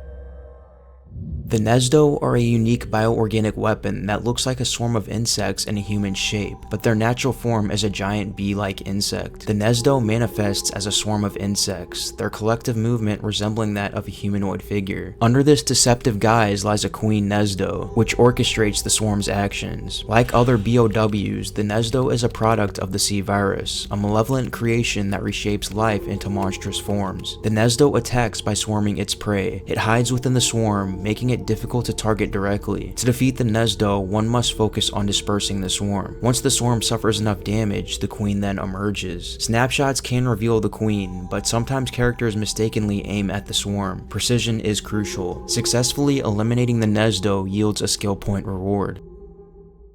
Lepotisa emerges as a foul beast unleashed in tall oaks during the Outbreak, and is encountered by Leon and Helena in Resident Evil 6. Later they encounter another Lepotisa on an airplane in China. This creature is a complete mutation of a C-Virus host, utilized by Neo Umbrella as a BOW. It can emit a purple toxin that infects anyone immediately upon exposure. This airborne toxin is a version of the C-Virus, turning victims into zombies if they succumb to its potency. Like a crystallid, the Lepotisa transforms, with numerous pores emitting the deadly gas. When weakened, this creature reveals a strategic vulnerability in combat, with a worm-like creature emerging from its head. Targeting this tiny creature with precision significantly damages it, providing players with a tactical advantage. Utilizing a remote mine or frag grenade is the most effective strategy for defeating this creature. This strategic move causes the creature to kneel, creating an opportunity for a swift coup de grace that instantly kills it. In the sinister realm of Resident Evil 6, a creature known as the Illusia exists. Unlike any other in the series, this formidable adversary captivates with its unique and chilling presence, leaving a lasting impression on those who dare to face it. The Illusia results from a high-level mutation brought on by exposure to the C-Virus. Its name is derived from the Siberian word for phantom. This creature resembles a monstrously large snake, its elongated body allowing it to move with deceptive grace. One of the most spine-chilling aspects of this creature is its uncanny ability to blend into its surroundings, making it a master of camouflage. This, coupled with its preference for stealth over brute force, makes it a formidable predator. It slithers silently, bidding its time for the perfect moment to strike, heightening the suspense and thrill of any encounter. When it attacks, the creature delivers a nasty bite, incapacitating victims with its toxin and leaving them vulnerable. Engaging in this creature requires caution, as its agility and venomous bite make it a lethal adversary. Chris and Piers encounter this creature during the Lanshang incident. It proves to be a worthy adversary, wiping out most of their BSAA squad. Rasclapane, a victim of the C-Virus, is an extreme mutation in Resident Evil 6. Its name is derived from the Siberian word for dismantle. Its appearance resembles that of a grotesque sponge, with a soft white exoskeleton enveloping its body. Its ability to detach parts of its body and send them after its victims sets it apart. These detached body parts seem to have a mind of their own as they search and attack, but once they return to the main body, they all work as one. Ada Wong encountered these creatures in an abandoned aircraft carriers off the shores of Tachi during the Bioterror incident. These creatures stalked her as she searched for passcodes to unlock security doors. Chris and Piers also encountered the same group of creatures on the same aircraft carrier, with these relentless foes chasing them throughout the ship. Additionally, Leon and Helena faced these creatures within a meat market in Lanshang, where it demonstrated its regeneration ability by quickly reassembling its limbs. A memo from a Neo Umbrella researcher sheds light on the irregular mutation observed in some subjects. The resulting creature, the Rasclapane, is noted for its ability to separate parts of its body and send them after its victims. While much is still to be learned about this mutation, it is a potentially effective weapon. The Oko are creatures spawned from an organ on the back of the Ustanok, another fearsome BOW in Resident Evil 6. Although they appear insect-like, their erratic flight patterns more closely resemble those of bats. They share a symbiotic relationship with the Ustanok, acting as its eyes, scouting for prey, and alerting the visually impaired Ustanok to disturbances. Ironically, the Oko have no eyes of their own. Instead, they rely on ultrasonic waves to track their prey. When they detect a target, they emit a flash and flap their wings to emit ultrasonic ultrasonic waves that only the Ustanok can detect. Their bodies feature several glowing tumors, which turn red when they sense danger nearby. They emit a piercing shriek akin to a siren. In gameplay, shooting the Oko is not recommended, as the sound will draw the attention of the Ustanok. Instead, players must rely on stealth and timing, waiting for an opening and approaching from behind while its light is turned away from a contextual attack. Interestingly, running does not alert the Oko to your presence. However, if players choose to shoot them, using a powerful weapon like an elephant killer or a sniper rifle ensures a one-shot kill. The Obisto is a fierce humanoid bioorganic weapon that's different from anything else in the series. The Obisto is a product of high-level mutation brought on by exposure to the C-Virus. Its primary weapon is a bone chainsaw, making it a formidable adversary in combat. Fast-firing, high-powered weapons, stacked with firepower level 3, are essential for survival against this lethal foe. Interestingly, the right arm with the chainsaw seems to be its weak spot, serving as its heart. In combat, only Jake and Sherry must execute a melee finisher on this creature the first time they encounter it. For subsequent encounters, other characters like Ada must stack bullet damage on the creature to kill it. Ustanok is a very challenging enemy and is unlike any other encountered in Resident Evil 6. Its name derived from the Siberian word for revolution. The Ustanok is a human-based BOW developed by Neo Umbrella. It played a crucial role in their pursuit of Jake Mueller, who was vital in creating the enhanced C-Virus. Its origins trace back to a former employee of Dr. Carla Radames, who willingly embraced infection in a bid for power despite her frail body. However, the Ustanok's mutation process wasn't flawless, as it lost its right arm, which failed to regenerate. In appearance, the Ustanok is a giant, clawed-armed pursuer who relentlessly chases Jake Mueller and Sherry Birkin. Its massive claw arm is a deadly weapon, making escaping a daunting task for its targets. Interestingly, the Ustanok formed a strong emotional bond with its creator, Carla Radames, viewing her as a goddess who granted it the desired power. Encounters with Ustanok are fraught with danger. In Edonia, it first appeared, decimating a squad of Havo and relentlessly pursuing Jake and Sherry. Later in Lanshang, the pursuit continued as the Ustanok cornered its targets in an abandoned warehouse, leaving them with little room to escape. Chaos is a massive human-based BOW created with the C-Virus that played a pivotal role in Neo Umbrella's sinister plans. The Chaos Project was Neo Umbrella's ultimate bioweapon, developed by Carla Radames. It required an entire underwater facility to support the creature once its creation was complete. Carla planned to unleash Chaos and spread the C-Virus infection across the entire world. The creature would disperse the virus in a gas form, similar to the Lepotisa but with a higher concentration. In case Carla was killed before Chaos was complete, Neo Umbrella devised a contingency plan, which was Plan D. The creature would be released regardless of its development stage, aiming to spread the virus globally before its imperfections took effect. Chris Redfield and Piers encountered Chaos in an underwater facility off the Chinese coast. The colossal crystallid containing Chaos hatched while they were attempting to evacuate. Chaos relentlessly pursued Chris and Piers, cornering them in various chambers. The BSAA agents rendered it unconscious with heavy weaponry, but Chaos survived and continued its pursuit. Chris and Piers destroyed Chaos's heart in a final desperate battle, seemingly killing it. However, the creature's incredible resilience allowed it to survive.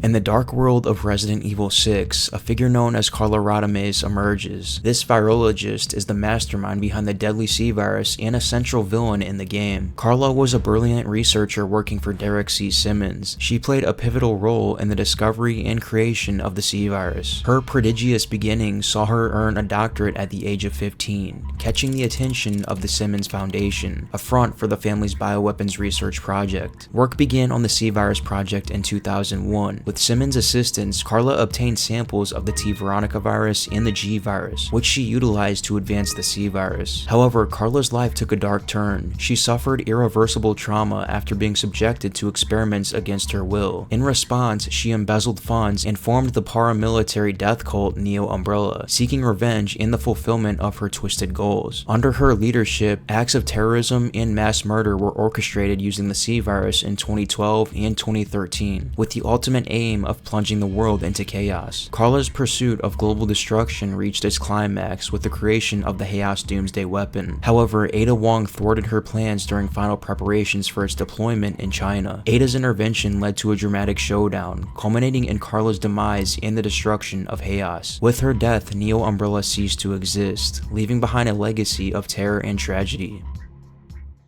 In Resident Evil 6, the long-awaited return of zombies finally occurs. These undead creatures, reminiscent of previous entries, resurface due to the C virus. The zombies found in Resident Evil 6 come in various forms: civilians, police, firefighters, BSAA agents, soldiers, and even old corpses. They all result from the C virus infection, transforming them into relentless foes quickly dispatched by body damage, particularly vulnerable to headshots. In combat, the most effective method to dealing with zombies is the destruction of the head. A well-placed shot to the head can neutralize them, making headshots a crucial tactic for survival. Additionally, incendiary grenades prove effective due to the zombies' inflammable bodily substances, making them handy for killing masses of zombies. Standard firearms also work, but may require more ammunition to dispatch the undead. Unique variants of zombies add to the challenge. Some zombies have glowing red eyes and a chance of turning into bloodshots, presenting an even more significant threat. Others can eject a caustic concentration of C virus loaded spit, turning them into spitters, which require extra caution and strategic planning to defeat. The Bloodshot emerges as a terrifying humanoid creature born from the twisted effects of the gaseous C virus. These grotesque beings are a haunting reminder of the virus's destructive capabilities. The Bloodshot is not just your typical zombie, it's a mutation triggered by severe damage inflicted by the C virus. Think of it as the C virus's response to being hurt, similar to how an average zombie can transform into a Bloodshot if shot in the head. Their appearance is genuinely horrifying, as if a human has been turned inside out, with their flesh peeled away to reveal pulsating raw tissue. In battle, Bloodshots are adamant opponents. They're almost invincible until you stun them and expose their weak spot, a red chest area. Once you destroy this weak spot, they finally meet their end, but not without leaving behind a valuable skill point reward. Encounters with Bloodshots are nerve-wracking experiences, especially during the Tall Oaks incident. Leon, Helena, and Ada face these jumping zombies, relentless in their pursuit. Seeing their pulsating red chests added to the tension, signaling vulnerability and danger. In the ongoing fight against Neo Umbrella, Bloodshots serve as living experiments and deadly adversaries. Their gruesome appearance serves as a grim reminder of the horrors unleashed by the C virus. The Shrieker is a mutated form of a typical C virus spawned zombie, exhibiting the same dead gray flesh as other zombies. However, its most notable feature is a sizable tumor-like growth on its chest, pulsating and glowing a bright red-orange color. This growth serves as a focal point for its unsettling abilities. One such ability is its piercing scream, which disorients its prey and attracts other C virus zombies to its location. This unique trait makes the Shrieker a formidable adversary in the relentless battle against Neo Umbrella. In its latest incarnation, the Shrieker defies conventional limitations, boasting remarkable mobility that allows it to traverse its environment with unprecedented agility. Whether stalking its prey briskly or sprinting with alarming speed, this abomination's unhindered movement poses a formidable challenge to even the most seasoned survivors. The grotesque mutation of its vocal cords grants the Shrieker a sinister advantage. This piercing cry acts as a siren call to the other C virus infected beings, compelling them to converge upon the source of the racket. This uncanny ability to summon and coordinate hordes of zombies amplifies its threat exponentially, turning every encounter into a desperate struggle for survival. Yet, for all of its formidable capabilities, the Shrieker harbors a critical vulnerability, a delicate throat sac that, when destroyed, disrupts a deafening shriek, unleashing a devastating higher-pitched sound wave. This auditory assault wreaks havoc on the brains of nearby zombies, effectively burning out the neural pathways responsible for processing auditory cues. Skilled survivors quickly learn to exploit this weakness, turning the tide of battle in their favor through strategic strikes aimed at the Shrieker's vulnerable throat. Encountered amidst the chaos and dangerous streets of Tall Oaks, the Shrieker emerges as a relentless adversary in the ongoing struggle against Neo Umbrella. Its eerie presence serves as a stark testament to the insidious nature of forces beyond human comprehension, capable of twisting ordinary individuals into nightmarish entities that haunt the remnants of civilization.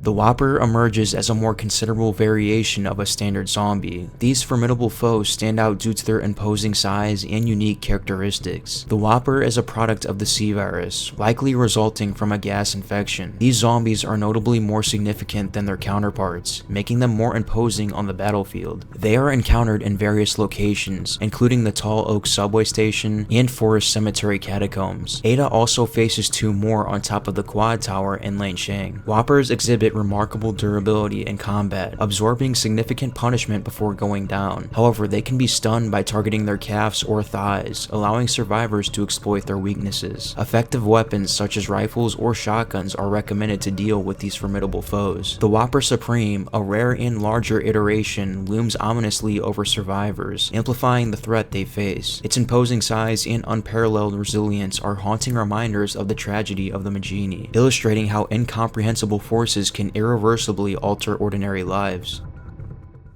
In Resident Evil 6, the zombie dog's comeback brings even more fear to players. These dogs, infected with a nasty strain of the C virus, are super aggressive and attack like crazy, just like rabid animals. No longer referred to as Cerberi, these dogs are simply victims of the C virus infection. Their behavior is characterized by primal aggression, as they lunge at their targets with unchecked fury. Nimble and quick, zombie dogs present a significant challenge, especially in close quarters combat. When facing zombie dogs, quick snapshots with a firearm at close range are the recommended strategy. This approach provides the best chance of neutralizing the threat before it can close the distance. Alternatively, it's wise not to alert them at long range, allowing for a stealthier approach. A sniper rifle can then be employed for precise one-shot kill eliminations. The Berzak is a creepy new monster made with the C virus. It is like a mix between a human and a shark, and its name means rapids in Serbian. With its elongated features reminiscent of a mutated bull shark, the Berzak exudes a predatory aura. Equipped with specialized sensory organs finely tuned to detect water movement, it possesses an uncanny ability to track mobile targets, including humans and other zombies, with chilling efficiency. Encountered lurking within the shadowy depths of the ancient catacombs beneath the Tall Oaks Church, the Berzak assumes a sinister role as a Macrobi waste processor. The Tall Oaks facility staff employed its predatory instincts by feeding it computer equipment to obliterate incriminating data, thereby utilizing its terrifying power for their nefarious ends. During their underground encounter, Leon and Helena faced the Berzak tensely. Through the strategic use of their environment, they defeated the relentless adversary by triggering an explosive device, causing a barrel containing inflammable liquids to detonate. The Agroman emerges as a colossal bioorganic weapon forged from the sinister depths of the C virus. These behemoths epitomize brute strength and terror, casting a daunting shadow over all who dare to confront them. Crafted by the hands of Neo Umbrella, the Agroman signifies enormity, a fitting descriptor for creatures that loom over the battlefield at staggering heights of over 30 feet, dwarfing all in their path. The initial encounter with the Agroman unfolds amidst the chaos of war in Edonia, where it serves as a formidable weapon against the forces of good. Despite its overwhelming power, the valiant efforts of the heroes managed to repel the onslaught, albeit at a significant cost. Subsequently, another Ogreman makes a chilling appearance aboard a massive ship, threatening to thwart the heroic endeavors of protagonists striving to prevent a cataclysmic missile strike. Through sheer determination and coordinated teamwork, the heroes rally to confront this towering menace, pinpointing its vulnerability, a crimson organ nestled within its chest, as a key to its downfall. Thus, they embark on a desperate battle against all odds, and their resolve is unwavering as they strive to bring down this formidable foe and secure victory against the encroaching darkness. Deborah Harper's story is one of tragedy and manipulation within the world of bioterrorism and family ties. She and her sister Helena Harper shared a close bond after the loss of their parents, but Deborah's life took a dark turn when she became involved in an abusive relationship. Helena intervened by shooting Deborah's abuser, drawing the attention of Derek C. Simmons, who abducted them both for his sinister agenda. Deborah became a pawn in Simmons' schemes, used to coerce Helena into assisting with bioterrorism attacks and the assassination of the president. Infected with the C virus, she became the subject of experimentation, but showed no signs of transformation until Leon and Helena discovered her within the depths of the cathedral. Deborah's partial mutation left her unrecognizable to Helena, who was consumed by the virus's effects. Players faced her in a mid-boss battle, confronting her practically invincible humanoid form. Victory required targeting the glowing spots on her tentacles during attacks, adding emotional weight to the realization that they were facing a once ordinary person transformed into a tragic monster. Derek C. Simmons is a big bad guy involved in many bad things, like bioterrorism and power games. He's a shadowy figure who pulls strings behind the scenes while holding a fancy job as the president's national security advisor. Simmons isn't just a government guy, he's also the mysterious leader of a secret group called the Family. He comes from a famous family with ties to this secret group, adding even more mystery to his character. He's good at making things happen how he wants them to. One of Simmons' extensive relationships is with Ada Wong. At first, Simmons liked Ada because she was really good at her job, but they started to disagree, especially during a big disaster in Racoon City in 1998. Simmons wanted to destroy the city to hide some secrets, but Ada disagreed and left his company. Simmons is also responsible for making the C virus, a powerful bioweapon that caused chaos worldwide. He also caused trouble in Tall Oaks, infecting the president and doing bad things to get what he wanted. As the game progresses, Simmons becomes a creepy monster with tentacles and a red chest. This leads to a big fight between him and the heroes Leon Kennedy and Helena Harper. Despite being challenging, they manage to beat him in the end. Derek C. Simmons serves as both a living experiment and a lethal adversary, embodying the duality of government officials and shadowy puppet masters. The Carla spores were bizarre manifestations of Carla Rodimus after she infected herself with the enhanced strain of C virus. Appearing similar to the real Carla shortly after infection, they represented Carla's growing mental instability. These spores were used by Carla to confront Ada Wong in a more personal manner, as opposed to using her increasingly dehumanized body. If Ada gets too close, the smaller pores will attack with a spray that can cause knockback, while the larger spores will lunge at Ada, and even at one point try to consume her. The Neo-Umbrella Havo served as C-virus-infected members of the Family's East Asian paramilitary forces, placed under Carla Rodimus' control. They possessed the ability to mutate their bodies at will. They also held in their possession at least 2 aircraft carriers, a high-tech submarine, and several attack helicopters, and used much of their force during the Lanshang bioterror outbreak of 2013. The Neo-Umbrella Havo with a green lens on its mask has a higher chance of mutating their body parts and transforming into a chrysalid compared to the other ones with red lens. Within the long list of disturbing enemies that fill this game, there are many nightmarish mutations that the Havo enemies can go through. Be sure to stick around, as these mutations are destined to leave a chill down your spine.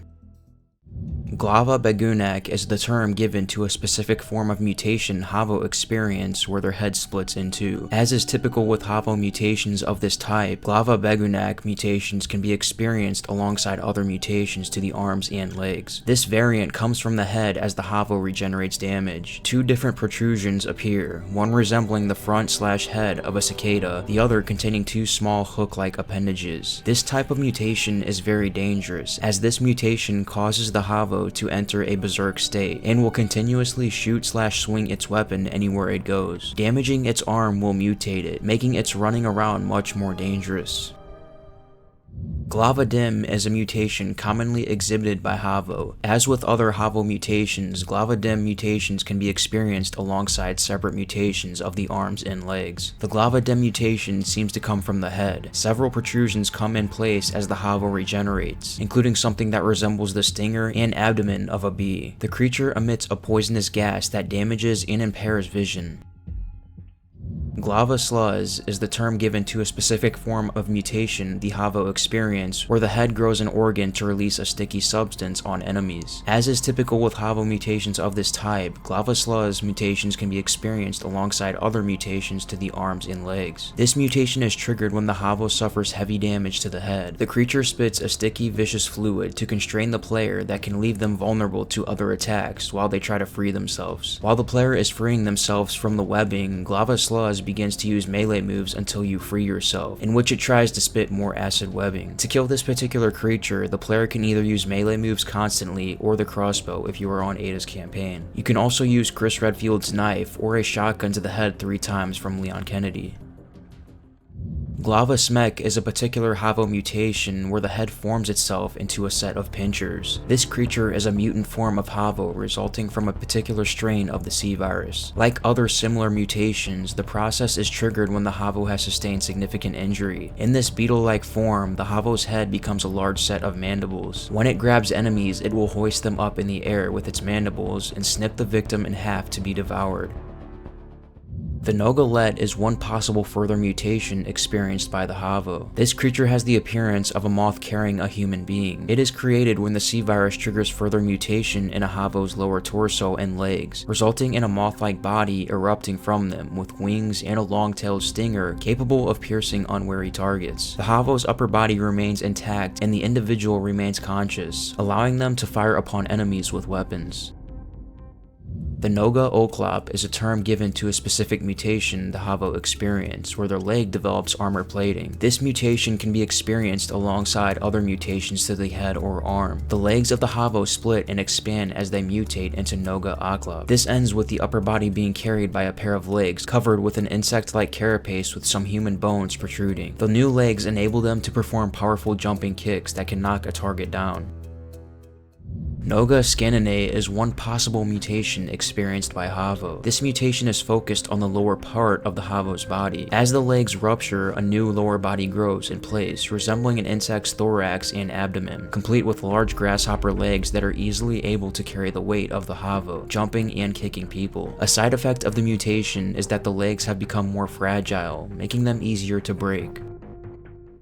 The Noga Tranae is a term given to a specific form of mutation the Havo experience, where the legs become spider-like. This mutation begins with flesh spouting out of the Havo's back. A new abdomen and thorax resembling that of an insect replaces the legs and leaves the upper body dangling. This form of mutated Havo seems to primarily move and attack by pouncing.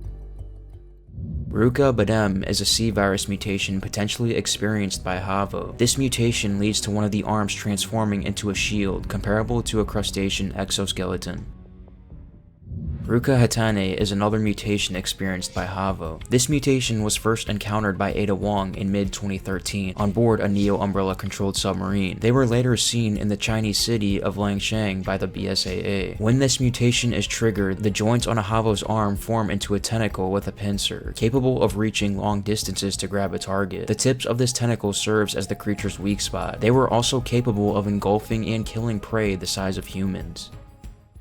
Ruka SRP is yet another mutation experienced by Havo. They were first encountered by the BSAA in the Chinese city of Langshan. However, this type was not encountered in Adonia. This mutation can be identified by its unique form, with a transformation focusing on its arms. In this mutation, the Havo's joints on its arm form a scythe. They use this to slash enemies to death.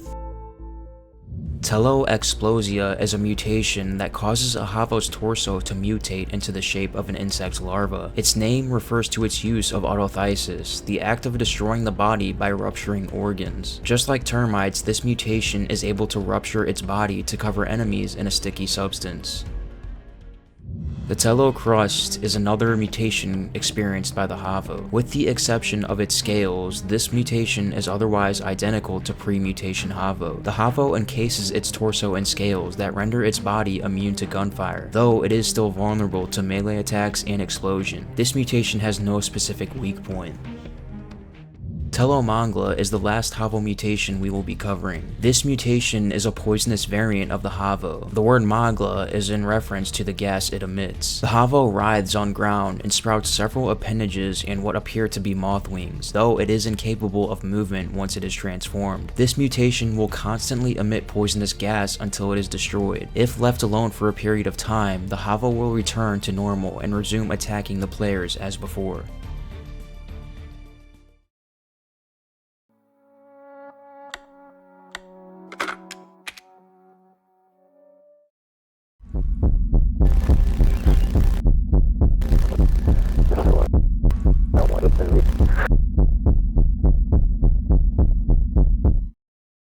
Evelyn, codenamed E001, was a genetically modified human conceived as part of the next generation of bioweapons research conducted by the Connections, designed to eliminate enemies without the need for combat. Evelyn was developed by the Connections using a sample of the mold supplied by Miranda, alongside a sample of DNA from Miranda's daughter Eva. Born sometime in the early 2000s, Evelyn was artificially aged to appear as a 10-year-old child to suit her purpose for infiltration. Her birth proved to be controversial in the bioweapons market, as her ability to end battles through mind control rendered traditional bioweapons as well as conventional weapons such as firearms, chemical weapons, or even nuclear weapons obsolete. With groups such as Blue Umbrella determined to track down Evelyn and her creators, the company made the decision in October 2014 to take her into hiding. Agents Alan Droney and Mia Winters discreetly escorted Evelyn under the guise of parental guardians onto the cargo ship Annabelle, bound for Central America, where they planned to disembark and take her to a second laboratory. On October 5th, the ship was caught in the midst of a violent hurricane. This caused Evelyn to become unstable and rebel against her handlers, infecting Alan and then running away further into the ship, where she began vomiting excessive amounts of mold and infecting the ship's crew, all while being pursued by Mia. At this time, Evelyn began referring to Mia as her mom and made clear her wishes and intentions to have her own family, also demonstrating her powers against those she despised. Evelyn was able to infect Mia with the mold in the hopes of keeping her alive and under her control. The two were soon thrown into the Gulf of Mexico as the tanker was torn apart by the storm. Evelyn and Mia would both wash up alongside the wreckage of the tanker in the bayou of Dulvey, Louisiana in the following days, and on October 10th, they were both rescued by Jack Baker, who took them back to his family's ranch. Little did they know the innocent Baker family's lives were about to drastically change for the worse. With Mia unconscious, they had no way of knowing how dangerous Evelyn truly was, and instead provided the two with shelter until the storm subsided. Jack placed Evelyn in Lucas's old bedroom, with Zoe intending to clean her and provide her with new clothing. However, Evelyn soon caused a blackout in the main house and ran off, where she ended up infecting the Bakers one by one, turning them into her new family. It took about 2 weeks to keep the Bakers fully under her control though, with them lapsing back to their normal states with a deep suspicion of Evelyn, but unable to remember why. Over the next 3 years, Evelyn began ordering Jack, Marguerite, and Lucas Baker to abduct homeless people and tourists in hopes of adding them to her adopted family. Evelyn's obsession with family drove the Bakers to abduct more and more people in 2016, attracting national attention. It accelerated in the later half of the year as her body began to wither from the effects of rapid aging at 25 times the typical human rate due to her not receiving her medication. By early 2017, Evelyn had the appearance of an 80-year-old woman and was placed in a wheelchair to preserve her mobility. The Bakers nonetheless continued their abductions in accordance with Evelyn's wishes. In July 2017, Evelyn manipulated Mia into contacting her husband Ethan in the hopes that he could be turned into another father figure for her. Evelyn was first truly seen by Ethan when he woke up at the dinner table next to her alongside the rest of the Baker family. However, once the family had disbanded and left her alone at the table, leaving Ethan to make his escape, she suddenly disappeared without a trace, presumably using her powers of hallucination. From her wheelchair, she followed Ethan around the property,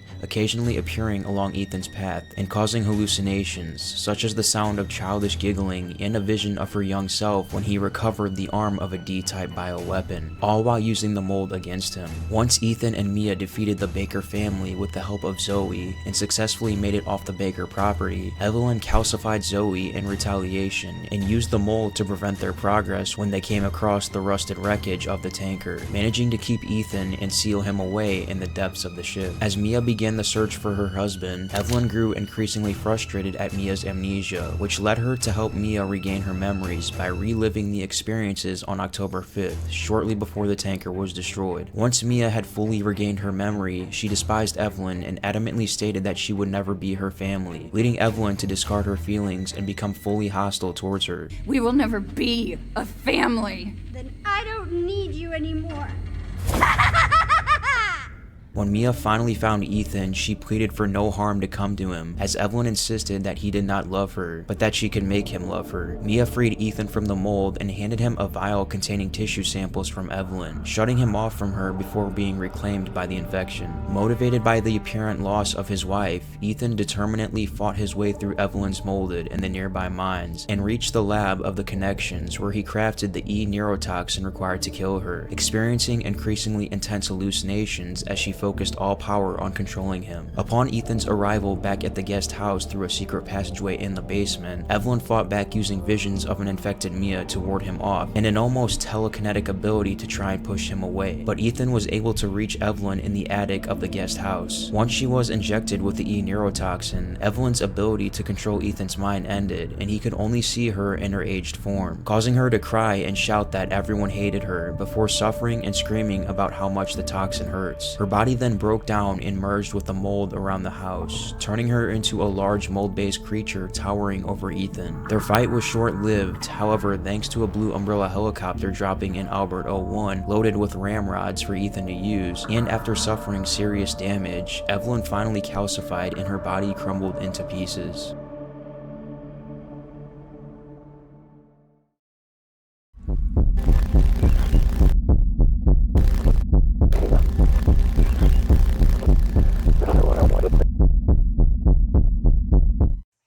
Before the arrival of Evelyn and their subsequent infection, the Baker family were mostly shown to be generally loving and caring for one another, even towards strangers in need. The night that the Bakers decided to take Evelyn and Mia in, Jack placed Evelyn in Lucas's old bedroom, with Zoe intending to clean her and provide her with new clothing. After being infected and taken over by Evelyn, most of the Baker family turned into highly sadistic killers, whose nature became blatantly violent, deranged, and cannibalistic. Their movements were especially unpredictable towards survivors. As a result of Evelyn's control, Jack and Marguerite are unstable and have a strained relationship, often yelling at each other. He's not eating! Get the hell up, Marguerite! For him. Get the hell out of here! You're a son of a bitch! Oh, I can't believe it, you son of a bitch! He's not eating it! He's not eating it! After a while, the family withdrew from community life completely, causing the locals to declare them dead and label sightings of the infected family members as supernatural phenomena. In actuality, Marguerite and her family were capturing people and turning them into molded, which would add to the family Evelyn wanted. They kept a list of the people they killed and turned, as well as newspapers reporting the dramatic increase in disappearances. The family also turned to cannibalism, with most of the food Marguerite cooked being human body parts harvested from their victims. Evelyn is the cause of all the suffering and madness surrounding the Bakers and their land, twisted by her innate desire to have a family of her own and simply killing anyone who stands against her or does not fit her ideals. Jack, Marguerite, and Lucas are all very protective of Evelyn and will carry out all of her demands, mainly kidnapping other people such as vagrants and hikers to add to the family, and even catering to her rapidly aging state.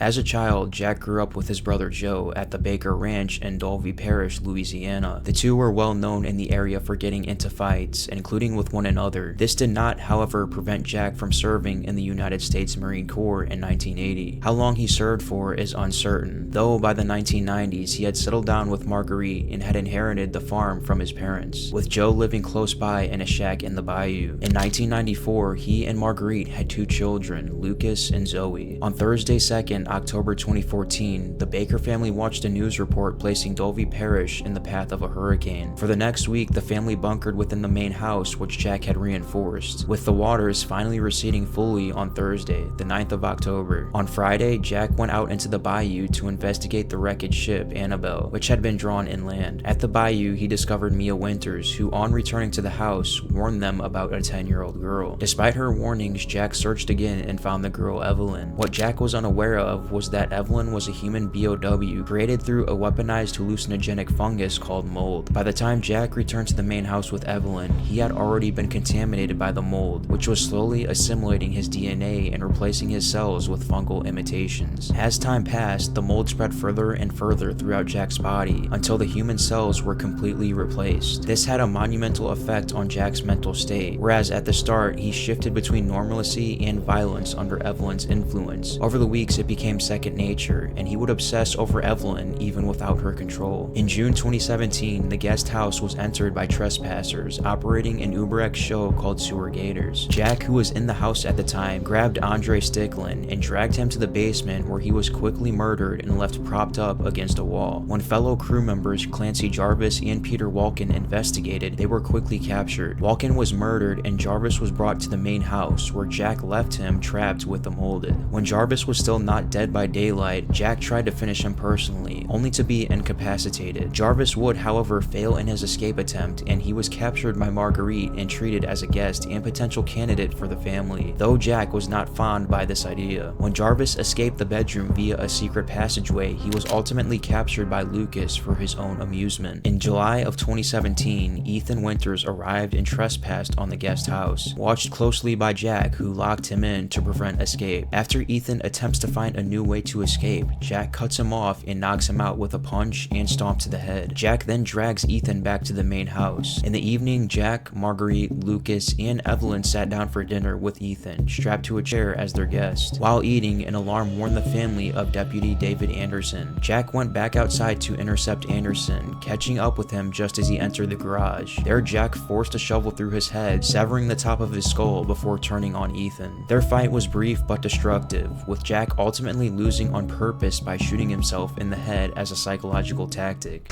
Do I have your attention, boy? You're about to see some wonderful. Oh, fuck! Jack reawakened soon after Ethan made it into the main hall and surprised him in the bathroom, his head injuries visibly healing themselves, whereafter he stalked him throughout the house. He ended up following Ethan into the basement, where he managed to claim one of the dog reliefs Ethan needed to get out of the house, all the while muttering to the decapitated corpse of the deputy about his worries that Ethan will replace him as Evelyn's father. Now she says he will be her father. No. I will find him, and I will make him suffer. Jack left the relief hanging on a hook in the drawing room as bait for Ethan, and this allowed the opportunity to knock him down into a small arena, forcing another duel from the pair, with Jack using a custom-made chainsaw shears combo weapon. Despite this, Ethan still got the better of him and damaged him to the point where his upper body violently exploded, leaving only his legs intact to walk and fall towards Ethan. The loss of his upper body triggered a mutation, which led to Jack increasing multiple scores in size, and his speech becoming more demonic and strange, transforming into a reptile-like monstrosity which sported several eyeballs and was completely covered in Evelyn's black essence. He confronted Ethan in the boathouse during his rescue of Mia and Zoe, grabbing him and throwing him across the shack while rambling about how Ethan turned his own family against him and lamenting the death of his wife Marguerite. Jack was incapacitated by Ethan taking out his many eyes, but this did not keep him down, which forced Ethan to use one of the serums he gained on Jack, rapidly calcifying him and thus ending their feud. During Ethan's imprisonment with the mold, Jack appeared to be in a vision, now free of Evelyn's control. He expressed deep remorse for his actions, revealing to Ethan that his family were corrupted by Evelyn, and they did not really wish to harm anyone, before begging Ethan to free his family from her. Ethan, free my family. Please.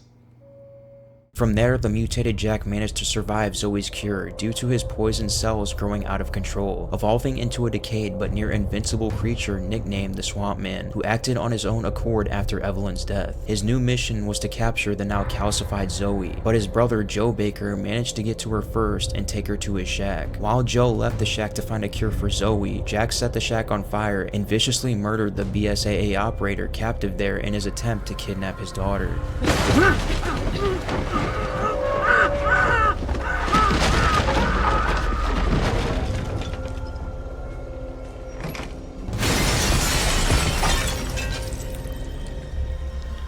Joe is able to rescue Zoe and escape in a boat, completely unaware that the monster was in fact his own brother. Jack managed to catch up with Joe at the Umbrella camp and attempted to take him on, but Joe escaped from his grasp and moved on towards an old paddle boat where the synthesizer for the cure was being held. Just as Joe managed to craft the full cure for Zoe, Jack jumped him and slammed him through the floor, engaging with him in close quarters combat. However, Joe was able to best him by twisting his head clean off. That's how you get it done!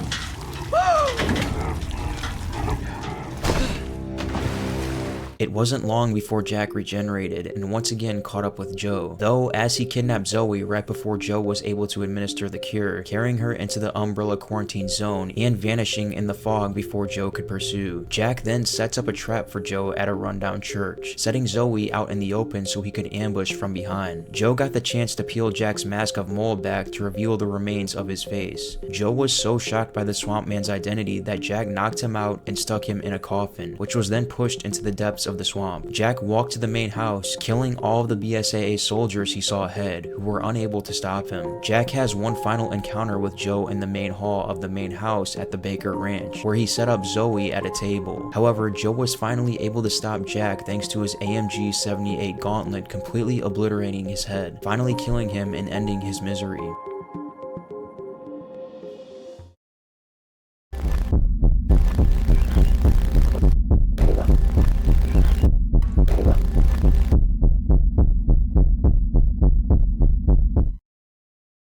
Upon Evelyn's initial infection, Marguerite consulted a doctor who advised her to come back for further testing, as they had found mold on her skull during an x-ray. She planned to return to the doctor, but Evelyn's infection would consume her before she could, and the newly possessed Marguerite would now view her infection as a gift. She hid a D-series arm in Evelyn's room to keep it safe, as it could be manufactured as a serum to eliminate the gift in a victim's body. As a result of the infection, Marguerite gained the ability to produce and control mutant insects that hatched from Evelyn's mold. In June of 2017, 3 years after the arrival of Evelyn, the American TV paranormal investigation series Sewer Gators investigated the house as a possible episode, resulting in the murders of producers Andre Strickland and presenter Peter Walken. The crew's cameraman Clancy Jarvis was shackled to the bed in Jack and Marguerite's bedroom, while Marguerite welcomed him and forced him to eat their food, planning for him to join their family. While she was not present in the room, Clancy uncovered various puzzles which he would need to solve to make his escape, but in the process caused loud noises that forced him to return to bed as Marguerite returned. Marguerite would bring more food and would become more antsy as Clancy refused to eat the food. Eventually, Marguerite returned to the bedroom just as Clancy was about to escape, leading him to lunge at her and stab her in the throat, which incapacitated her and allowed him to evade capture. Ethan Winters arrived at the Baker's house a month after the incident with the Sewer Gators. Sometime after Ethan and Mia reunited and were both captured by Jack, Marguerite would then prepare a meal of various human meats for the Baker family, as well as their guest Ethan, in an attempt to welcome him into their lifestyle. However, after Ethan rejected and spat out the food, Marguerite became shocked and panicked, causing Jack to snap at her and force her to leave, which she did so, visibly angry and upset, and screaming manically that he isn't eating his food. Oh, I can't believe it! You son of a bitch! He's not eating it! He's not eating it! Sometime after Ethan and Mia were both captured by Jack, Mia escaped captivity and recorded a message for Ethan while she attempted to flee from a pursuing Marguerite, who was also aware of Zoe's collision in her escape attempts. There you are! You gave us quite a scare, young lady. The chase led into a crawl space in the old house, where Marguerite would corner Mia and capture her. Where do you think you're going?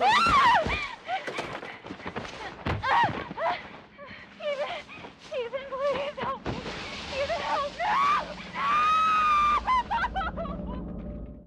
When Ethan entered the second house in search of the D-series arm which could create the serum, Marguerite encountered him, continuously attacking him with her bugs as she stalked him throughout the old house. Eventually, she halted Ethan's progress to the second floor and trapped him in a deep hole where she sent her insects to attack him, but he was able to fight off the insects and wound her enough to cause her to fall into the hole. She desperately clung to her lantern, however, she was enveloped in a pool of insects. Upon returning to the hole, however, Ethan witnessed an elongated arm belonging to a now mutated Marguerite snatch the lantern away through a small underground passage, which would lead her to taking refuge in a greenhouse. Ethan follows her to the greenhouse where we see her final form of mutation, where she herself mutated to possess many traits of an insect, with her new appearance of disturbing elongated limbs and her new ability to climb walls. After Ethan followed and confronted her in the greenhouse, he finally dealt the killing blow to Marguerite, causing her to calcify and leave behind her lantern. Marguerite's death also marked the deaths of all of her insects. Marguerite was once a caring, loving, dutiful, kind, and traditional aged housewife who became twisted under Evelyn's gift, becoming a demented, sadistic, insane, and psychopathic shell of her former self.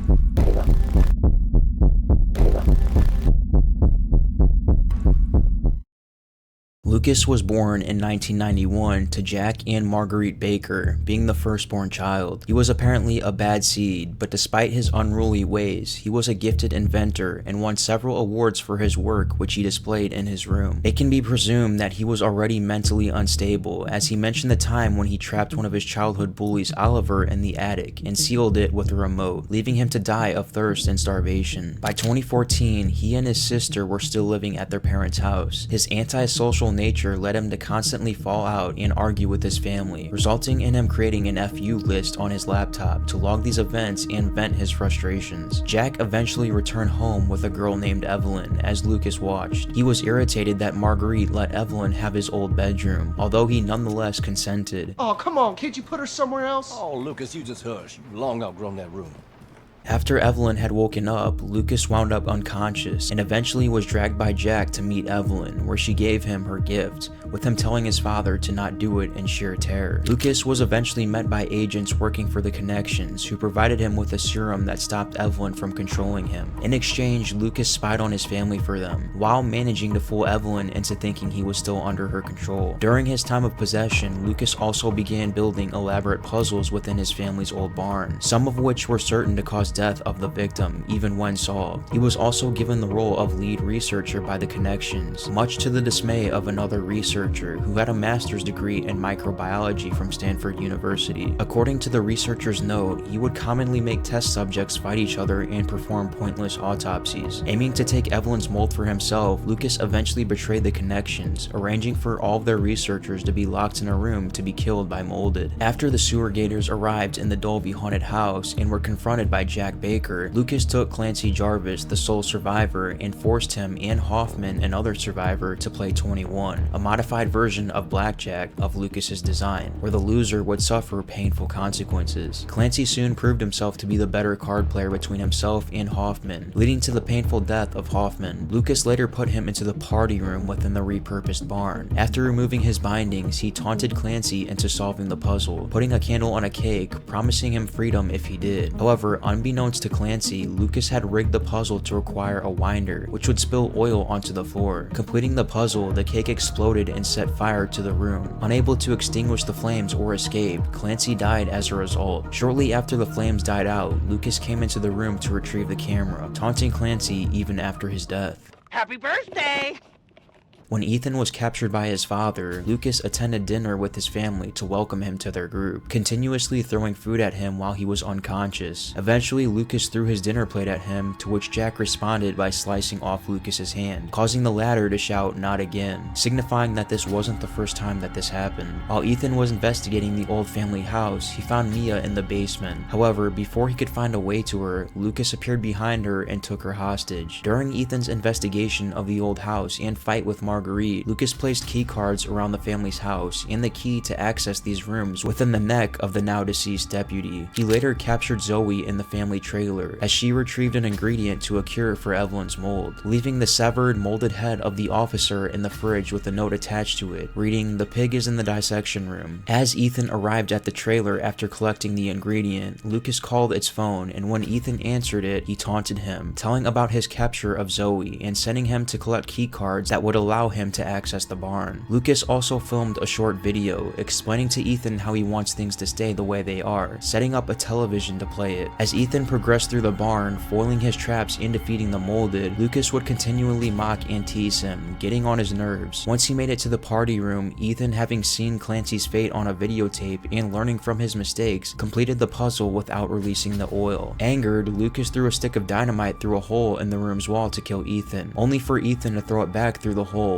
enabling his escape. Furious at this twist of events, Lucas fled. He taunted him one last time via video recording, suggesting that he had more surprises in store for Ethan, although he was not seen again afterward. However, his IED traps are encountered when Ethan later entered the salt mines. From there, Blue Umbrella's Special Forces team surveyed the Baker Ranch, and Chris Redfield reports that Lucas was in the salt mines and that he was going to look for him. After helping Ethan kill Evelyn, Chris entered the salt mines in pursuit of Lucas. With Umbrella in hot pursuit and a third party in need for the E-Series data, Lucas commenced a final effort to complete his transactions and cut ties with his former business partners. He captured 3 Umbrella soldiers working under Chris in order to use them as bait. When Chris attempted to save the first of these captured operators, Lucas, under the guise of another operator, attached a plastic explosive to Chris's arm before detonating a similar bomb on his hostage's neck. Lucas proceeded to release E-type spores throughout the mines as a further means of trying to kill Chris. He later decapitated the second captive soldier with a buzzsaw and blew the final operator's head off with another remote bomb. Mocking Chris, he then activated the bomb he had placed on his arm, although Chris was able to remove it in time by freezing it with liquid nitrogen. In an effort to finally kill Chris, Lucas causes the salt mine to self-destruct, then sends an email containing research data about Evelyn and the mold to an unknown buyer. However, Chris manages to survive the explosions in the mine and proceeds to continue chasing Lucas. At the end of the chase, Lucas ambushes Chris with a knife, but is pushed back and shot in the head by him, triggering both Lucas's grotesque mutation and his final fight with Chris. Chris eventually gains the upper hand, incapacitating Lucas by fatally damaging him, and then permanently killing Lucas by shooting him in the head with a shotgun. Chris then shoots out Lucas's computer, preventing the unknown buyer from receiving his data.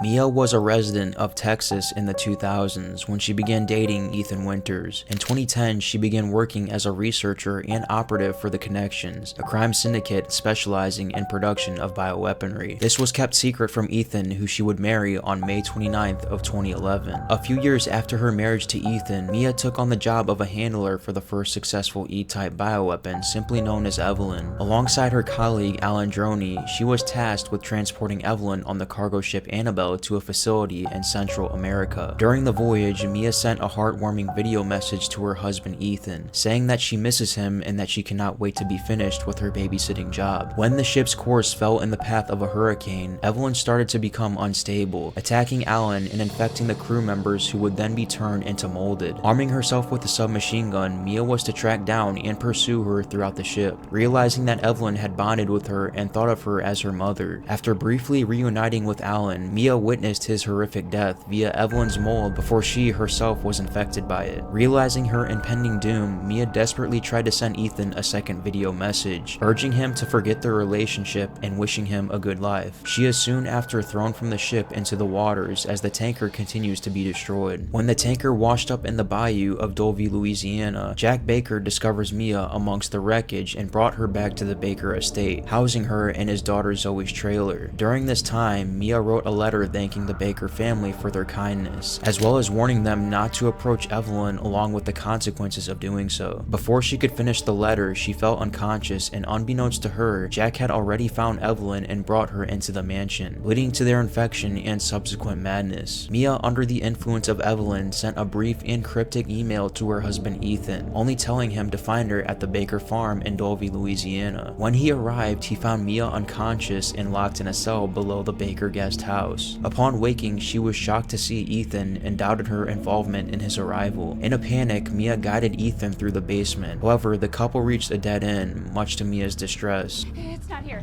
It's gone. It's gone! While Mia rested on a nearby couch, Ethan tried to look for another way out, leading her to be captured by an unknown assailant who bashed through a hidden door in the wall. No, leave me alone! After Ethan followed the door and investigated the ground floor area, he was attracted back to the basement by a persisting knocking, only to be greeted by a monstrous version of Mia climbing up the stairs.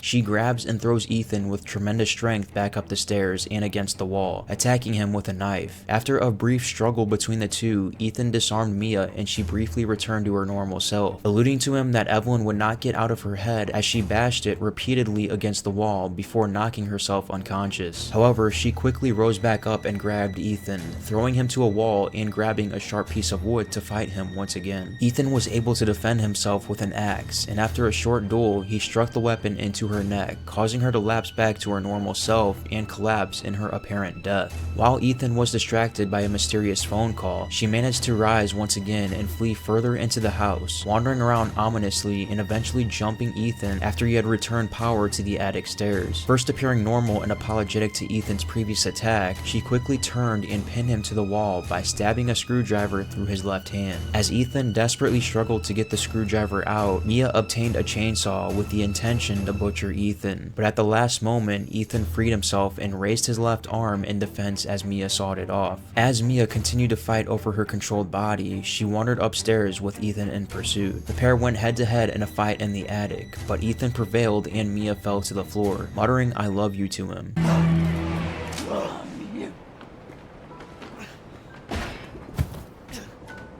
Once Jack apprehended Ethan, the couple were both taken into the main Baker estate. At some point between their capture and Ethan's escape, Mia recorded a videotape for him to watch. In it, she tried to explain that the monster is not her true self while she ran away from Marguerite, entering the old house while coming across several key items and a puzzle that Ethan would later need to solve. However, she is soon cornered in a small crawl space by Marguerite and recaptured.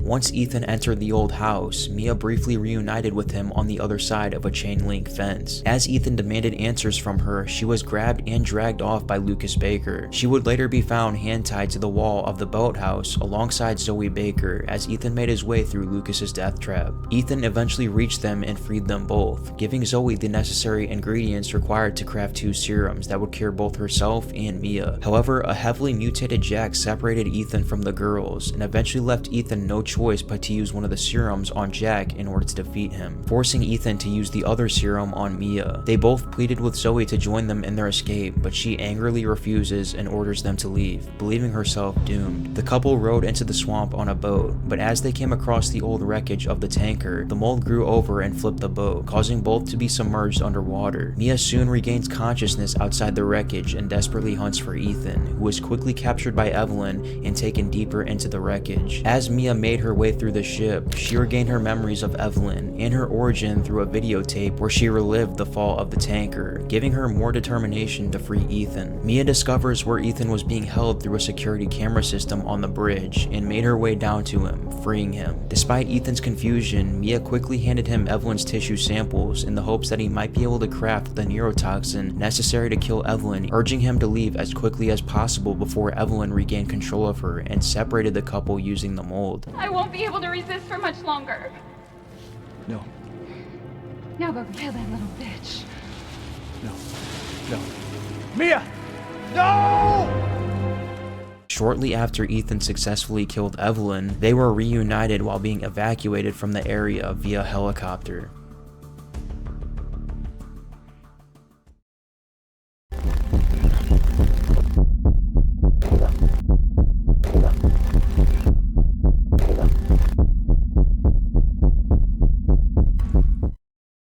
The molded are mobile colonies of the mold, a hyper-evolved fungus generated by E001, and presumably other E-type bioweapons. The Baker family mass-produced them from 2014 to 2017 by kidnapping people and disposing of their bodies in bathtubs filled with mold. They are not reanimated corpses, rather any corpses fed to the mold provides enough fuel to construct the filaments of a molded from its biomatter. They are animalistic and relentless monsters who exist only to serve and protect their E-type creator. Molded also have similar claws on the ends of their arms, which can slice through humans and even infect them. Their neck structure is heavily disproportionate to its head and has limbs that can stretch out from their bodies, which provide them with significantly more flexibility than humans. The molded have a significant degree of intelligence. They can sense and track down non-molded and are capable of working in groups. Throughout the game, Ethan encounters many different variants of the molded, which we will go over now. The blade molded are a further mutation of the regular molded. Similar to its predecessor, the spiked arm variants are covered in black vein fungus. However, as opposed to dual claw arms, their right arms have mutated into a mass of organic spiked blades, capable of stretching at a distance and durable enough to be used as a shield. It still retains the same attack moves as its default variant, with the addition of its spiked arm attack and the ability to shield its head from damage. However, it is unable to grab and bite Ethan's arm. It is especially dangerous when it is crawling, as a result of getting one of its legs legs blown off, as it is capable of swiping its spiked arm continuously at Ethan. It also has noticeably higher health than its default variant, being able to take on a few more headshots with a handgun. It is possible, however, to take them out with one shotgun blast to the head on any difficulty, although this is not always successful and can sometimes require more than one shot. These molded have the exact same counterattacks that the regular molded have. If Ethan is not careful, it can also sever his leg with its blade.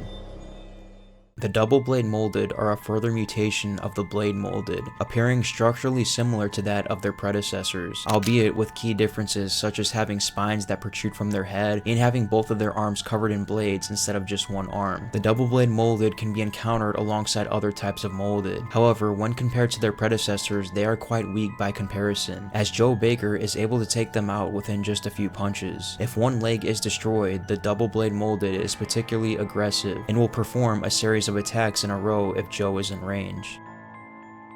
Fat molded are bloated versions of the molded. They appear to have significantly more muscle mass than their original counterparts, and have the ability to store hot vomit inside their bodies. The fat molded is also more resilient compared to its other molded brethren. Fat molded can attack by expelling acid that they shoot from a distance. As opposed to the other variants, the fat molded moves the slowest. They can withstand an exceptional amount of damage.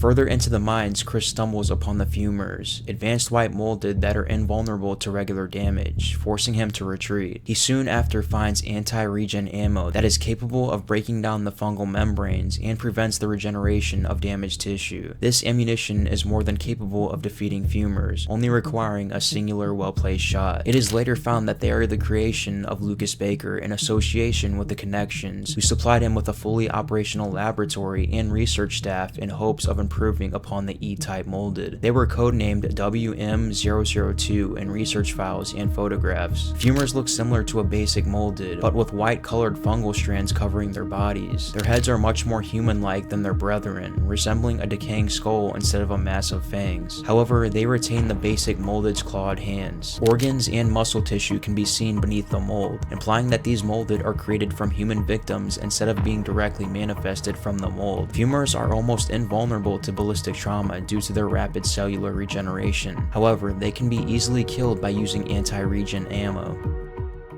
The headless fat molded appeared briefly in 2017 when Chris Redfield encountered them within the salt mines frequently. As he passed through the various rooms to get the key to unlock the clown doors, some of them ran up to assault him, though he very easily dispatched them. The headless fat molded appeared to become inactive after Lucas's defeat at the hands of Chris, as they are not seen again after the self-destruct sequence happens in the salt mine. The headless fat molded are exactly alike in appearance to their regular variants, except they lack limbs as well as a head. They stand around Chris's height, and despite being similar in structure to the fat molded, they are in fact extremely weak to firearms. The headless fat molded that appear in Not a Hero are unlike the regular fat molded. For one, they are extremely weak to damage, as they can be taken down with a simple hit from a shotgun shell or a ramrod. Secondly, due to the lack of a head, they cannot vomit at Chris whatsoever, and also due to the lack of arms, the only attack it can do is simply run into Chris and explode, dealing very weak damage. Due to the enemy making a sound to give awareness of its presence, as well as the fact it is really slow, the player will have enough time to either block, deflect, or shoot it down, making it the easiest enemy to defeat in the game. The Mama Mold is encountered by Chris Redfield within part of the salt mines as he's preparing to rescue one of his teammates. He soon discovered that the creature was impossible to kill with conventional methods, forcing him to retreat from it as he sought out his comrade. Later on, Chris encounters it again on his way to defuse the bomb that was put on his wrist by Lucas. After a long battle, he finally managed to put it down for good. The Mama Mold is an improved variant of the Fat Molded / Alpha E type. Although it retains the key aspects of a normal Fat Molded, it is lighter in tone and significantly larger than its counterpart, with strands of hair on its body and a massive resistance to conventional weaponry. It also has a substantially different facial and head structure compared to a normal Fat Molded, as its head has different sets of eyes, a mouth, and even a split on the cranium. Due to its more feminine features, it is believed that this mutation was born from a female human victim, hence its name.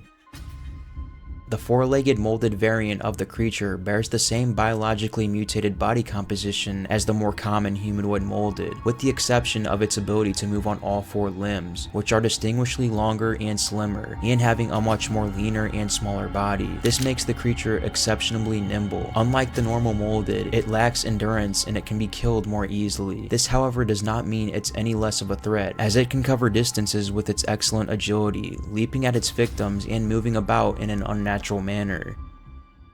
Sometime after the Annabelle washed ashore in the bayou, the mold that infested the vessel began to leak out and contaminate the surrounding area and shoreline. Local wildlife soon after came into contact with the mold, mainly alligators, mutating to abnormal sizes with large teeth that jutted out at unnatural angles, cataract eyes, and developing tumorous growths large enough to split open the gator's tough scale hide. Gators behaved relatively similar to normal alligators, albeit more vicious. This also changed their attack behaviors, preferring to bite vigorously into prey until death, as opposed to drowning them beneath the waters or engaging in a death roll. Joe Baker began to encounter the mutating wildlife more and more through the years, during his frequent alligator hunting sessions, which he wrote about, as well as the molded in his diary. There is currently a quarantine wall set in place to contain the spread of the mold. With the mold outbreak secured within, the gators continue to thrive.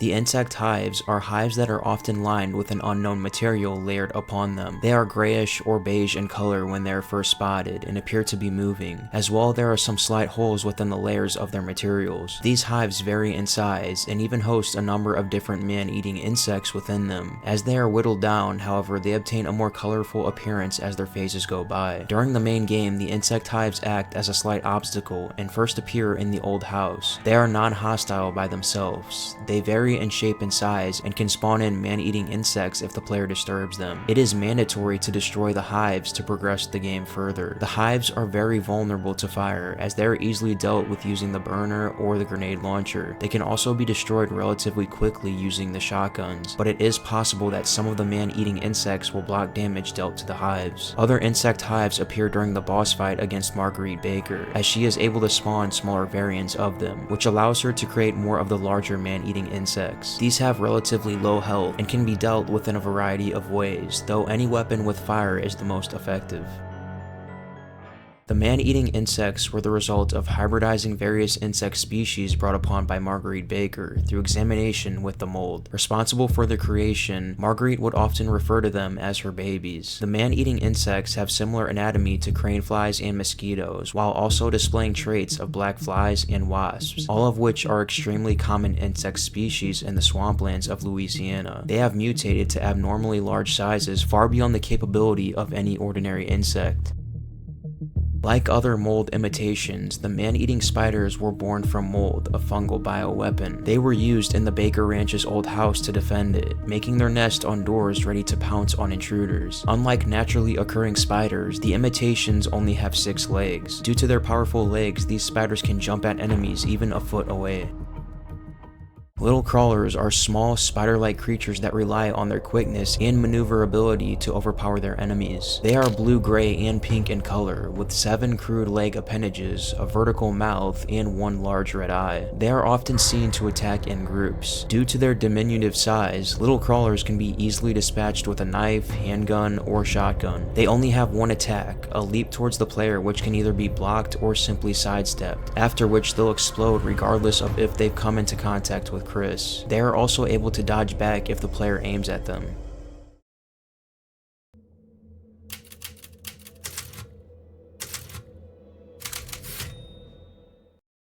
Miranda was born sometime in the late 19th century in an Argarian mountain village in Eastern Europe. In 1909, she gave birth to her first and only child, Eva. In 1919, the Spanish flu made its way to the village and devastated its population. The death toll was so high that the cemetery was soon full to capacity, forcing many survivors to bury their loved ones outside of the village. Among those who perished in the pandemic was Eva, only 10 years old at the time of her death. Driven to despair, Miranda ventured into a nearby cave, where she intended Miranda to commit suicide. However, before she could end her life, she came across a massive ancient fungal super colony, which she dubbed as the Mold. Miranda touched a portion of the large mass, and in the process saw the memories of hundreds, if not thousands of people who had been consumed by the fungus over the centuries. Among those was Eva herself, whose body had been assimilated almost immediately after her burial. Believing she could use the mold to bring her lost daughter back to life, Miranda came to revere the substance as the Black God. Returning from the cave, Miranda infected several villagers with the mold, curing them of their sickness,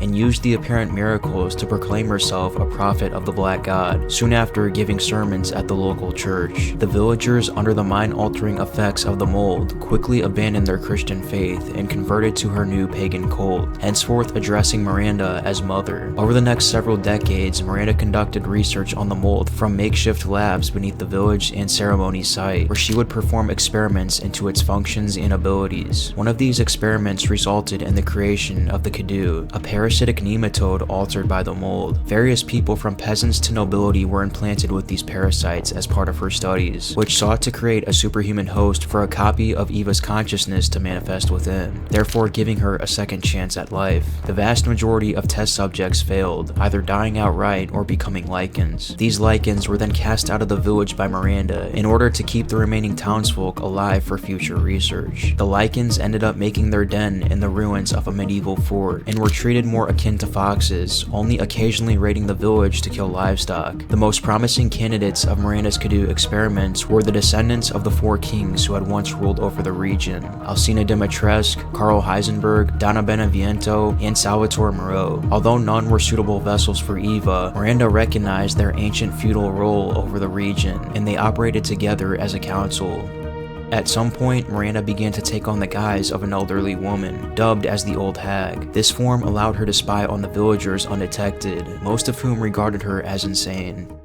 In 2000, Miranda was approached by the crime syndicate The Connections, who had been made aware of her research and wished to collaborate with her. Miranda provided them with a sample of the mold and an embryonic clone of Eva. The Connections themselves were working on a human BOW project that could brainwash enemy combatants, and believed that the mold could assist in this process. With the embryo, they were able to produce a number of prototypes, with Miranda herself overseeing the development of Evelyn, the first of their E-type, created at some point before 2014. Miranda met Evelyn in person alongside with her assigned handlers, Mia Winters and Alan Droney. When the Connections facility housing Evelyn was discovered during a BSAA investigation in October of 2014, Evelyn was transported across the ocean on a tanker, which then crashed off the coast of Louisiana, resulting in the Dolby incident.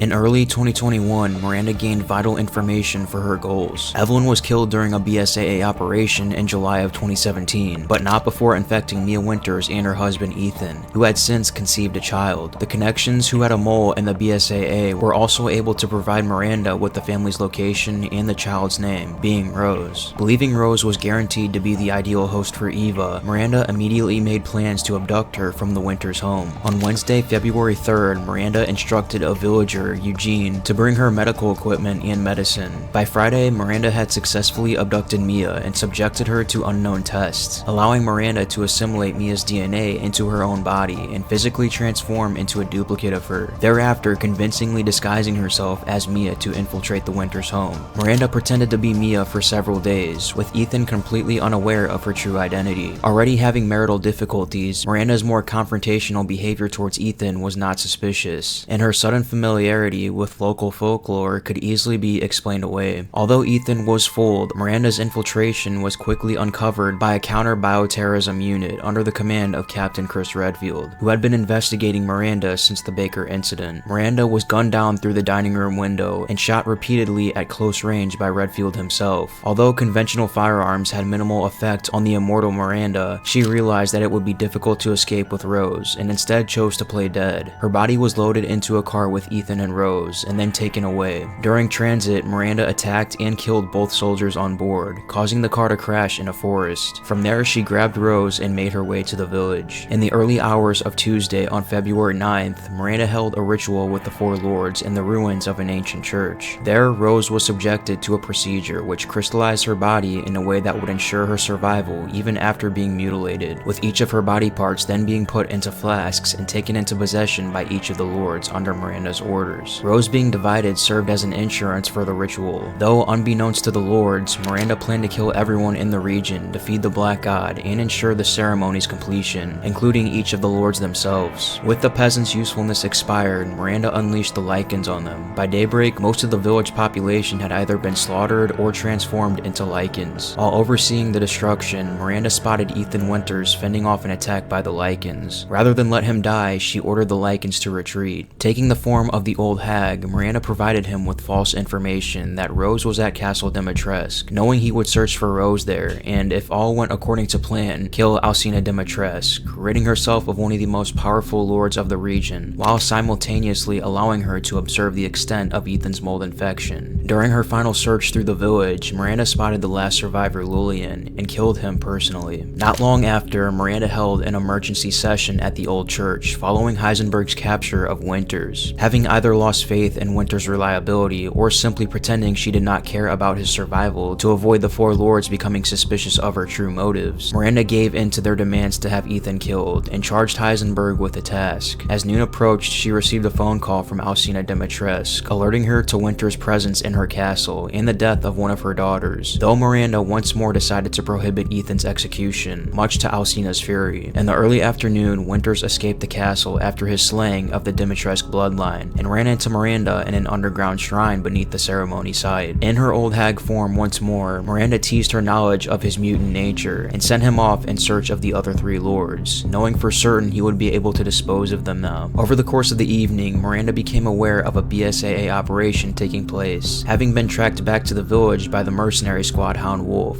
led by Captain Chris Redfield. The squad set up a series of camps around the village to monitor the situation, including one within the very cave Miranda had discovered the fungal root. Moreau was alerted to the threat the BSAA posed to their plans, though was ultimately unsuccessful as he too fell to Ethan. Heisenberg himself was also aware of the BSAA's plans, though whether he learned through Miranda or on his own is uncertain. By nightfall, Winters had recovered all 4 flasks containing parts of Rose and placed them within the giant's chalice at the ceremony site. Miranda, watching him from afar, began the process of waking up the Black God, causing earthquakes to manifest as it began growing beneath the surface of the village. While Winters explored Heisenberg's factory, Miranda took possession of the chalice. As Winters and Heisenberg fought, Winters ultimately proved the victor, and with Heisenberg no longer a threat to her, Ethan had outlived his purpose, and Miranda then ripped his heart out. Miranda waited at the ceremony site as the fungal root grew more and more, destroying the eastern and southern parts of the village in the process. It was at this point BSAA Europe finally made their move, having been investigating the region independently from Redfield. This operation was not a sizable threat to her preparations, and the colony had grown to sufficient mass to produce imitation Lycans to fend off any operators on the ground. The real threat to Miranda came from Winters himself, who she discovered had mutated to possess a hyper-regenerative ability, which allowed him to survive her murder attempt, though was still in the process of dying. When confronted, Miranda continued with the ritual, but discovered to her horror that the reincorporated Rose was fighting back the super colony. As a result, Miranda, and possibly the Black God as a whole, were weakened, and Eva's consciousness failed to take over. With Winters and Redfield taking the offensive, Miranda was forced to take extreme measures and underwent a series of transformations. Having lost her regenerative ability due to Rose taking some of her power, Miranda was once more susceptible to injuries. Ultimately, Winters gained the upper hand by using this opportunity to gradually crystallize her, as her body slowly broke down from his offenses. With the final cry of Eva's name, Miranda's physical body finally crumbled, at last dying after over 100 years of life, though her consciousness became one with the Black God in the process. In a beaten and weakened state, Winters pleaded with Redfield to take Rose back to Mia and go to the escape helicopter so that he can ensure their safety. Taking Redfield's detonator, Winters charged the growing fungus and blew himself up in the process. This explosion decimated the entirety of the village, killing the remaining Lycans and ensuring Miranda's death for good. Winters died in the blast, but his death meant the world would not be harmed by Miranda anymore.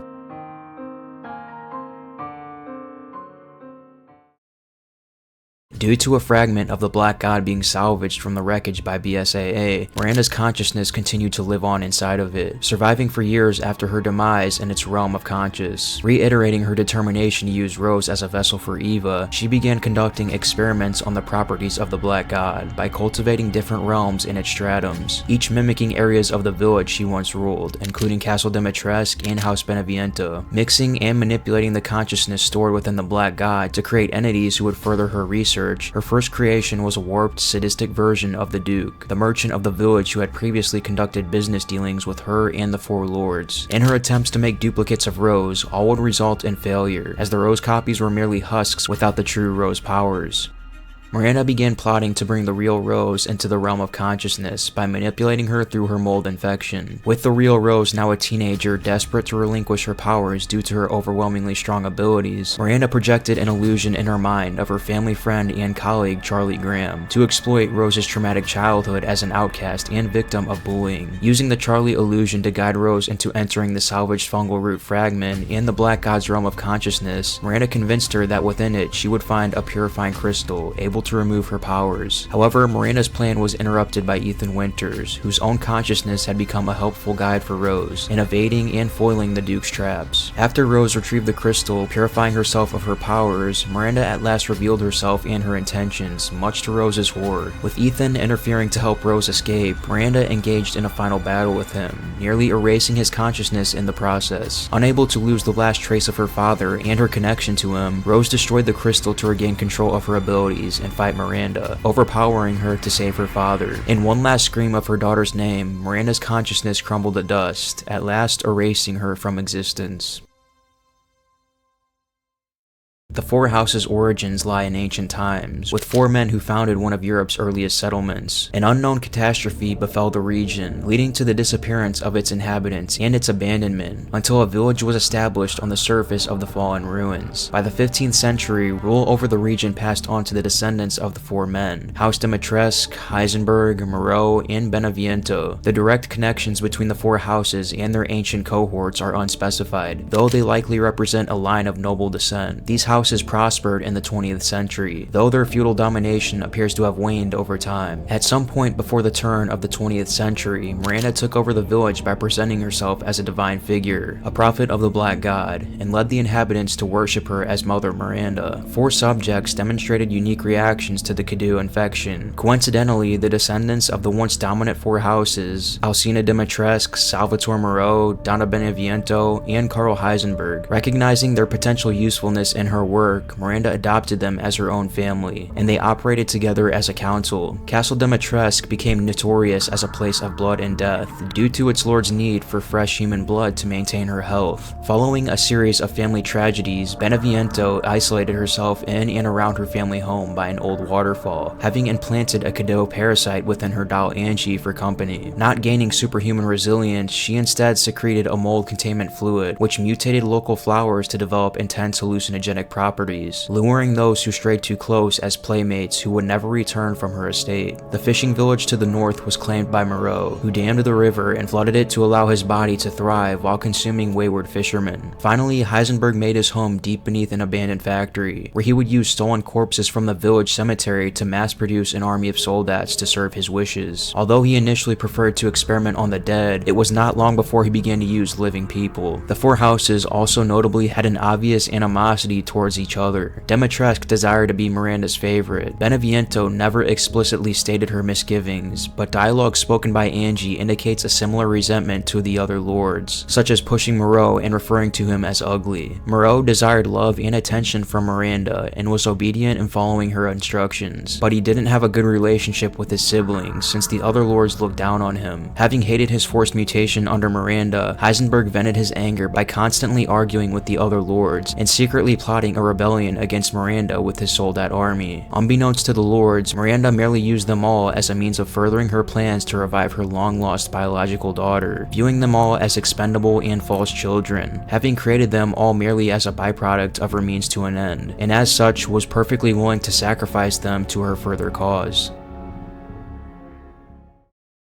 Alcina Dimitrescu was born into the noble Dimitrescu family sometime before the Great War, and through this ancestry inherited a hereditary blood disease. Although her family traced their origins to Caesar, one of the 4 founders of an isolated mountain village in Europe, Alcina herself lived elsewhere. At some point in her youth, likely in the 1930s, she had a brief music career in the emerging jazz scene, where she went by the name Miss D and played with a band called the Paul Boys. In the aftermath of the Second World War, Dimitrescu returned to her family's former lands, which had fallen under the control of a neo-pagan cult worshipping the Black God. Prior to 1958, at the age of 44, Dimitrescu was lured by the cult leader Mother Miranda to a crypt beneath the village cemetery, where she was surgically implanted with a Kadu parasite. The purpose of this experiment was to determine her viability as a candidate who could become host to a parasitic intelligence at a later date. This experiment mutated Alcina's body considerably, granting her regenerative capabilities, retractable claw-like nails, and the ability to transform into a dragon-like monster and back again. Moreover, the parasite halted her aging process, maintaining her appearance perpetually. In spite of these impressive biological changes, the resulting mutation did not nullify her blood disease. As a result, Dimitrescu needed a ready supply of fresh human blood to maintain her health, and was therefore judged by Miranda to be a failure. Although Dimitrescu was not used as a host, her claim to Castle Dimitrescu was recognized by Miranda, and she was allowed to take residence in the village as one of the 4 lords, who would maintain order over the native peasantry while aiding Miranda in Kadu research. Upon inhabiting the estate, Dimitrescu took over her family's vineyard and wine distribution business as a means of supporting herself. Relishing in her reclaimed noble status, Dimitrescu developed extreme caste-based views of society, seeing herself as second only to Miranda herself. She openly loathed the other 3 house lords, particularly Karl Heisenberg, whom she frequently argued with. She privately bemoaned that she was not Miranda's favorite, instead being treated the same as all the others. Despite this, Dimitrescu's alliance with the other houses allowed her to rule her castle with barbarous cruelty, regularly taking in new staff to replace those who had been taken to her dungeon to be killed and drained of blood for subsistence. Dimitrescu's own experiments with Kadu appear to have been limited, as the only confirmed instance was an experiment begun by Miranda and monitored by Dimitrescu. In this experiment, the corpses of 3 women were implanted with the Kadu parasites. Dimitrescu immediately formed a bond with these 3 women, whom she named Bella, Daniela, and Cassandra, and came to regard herself as their mother. Over the next 70 years, Dimitrescu and her daughters systematically consumed the flesh and blood of local peasants and servants alike. The blood of the maids was extracted and combined with grapes to create Sanguis Virginis, which was a traditional Dimitrescu family wine. The female victims, now infected with mold, lived on as Marozia and Samka, while male victims were consumed and then hollowed out to be turned into scarecrows for the castle vineyard. Dimitrescu's reign of terror was not without resistance, however, as one villager is known to have stolen a family heirloom, which was the dagger of Death's flowers. The villager did this in an attempt to assassinate her with its poisoned blade. The attempt failed, and he was buried with the dagger in the Tower of Worship to keep it hidden from any others who might seek it to harm her.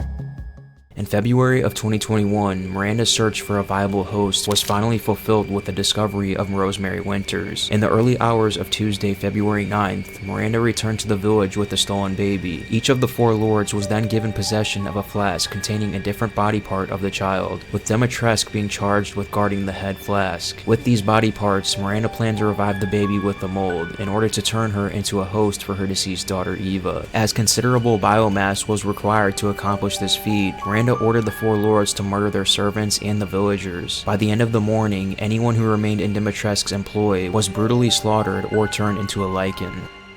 Along with the other 3 lords, Alcina attended an emergency meeting to discuss how to deal with Ethan Winters, who had been captured and put on trial before Miranda in the houses. Alcina implored Miranda to give her custody over Winters, claiming that her daughters loved to entertain foreigners, though Miranda decided to let Heisenberg dispose of Winters instead, prompting a loud argument between Dimitrescu and Heisenberg. Go find your food somewhere else. Quiet now, child.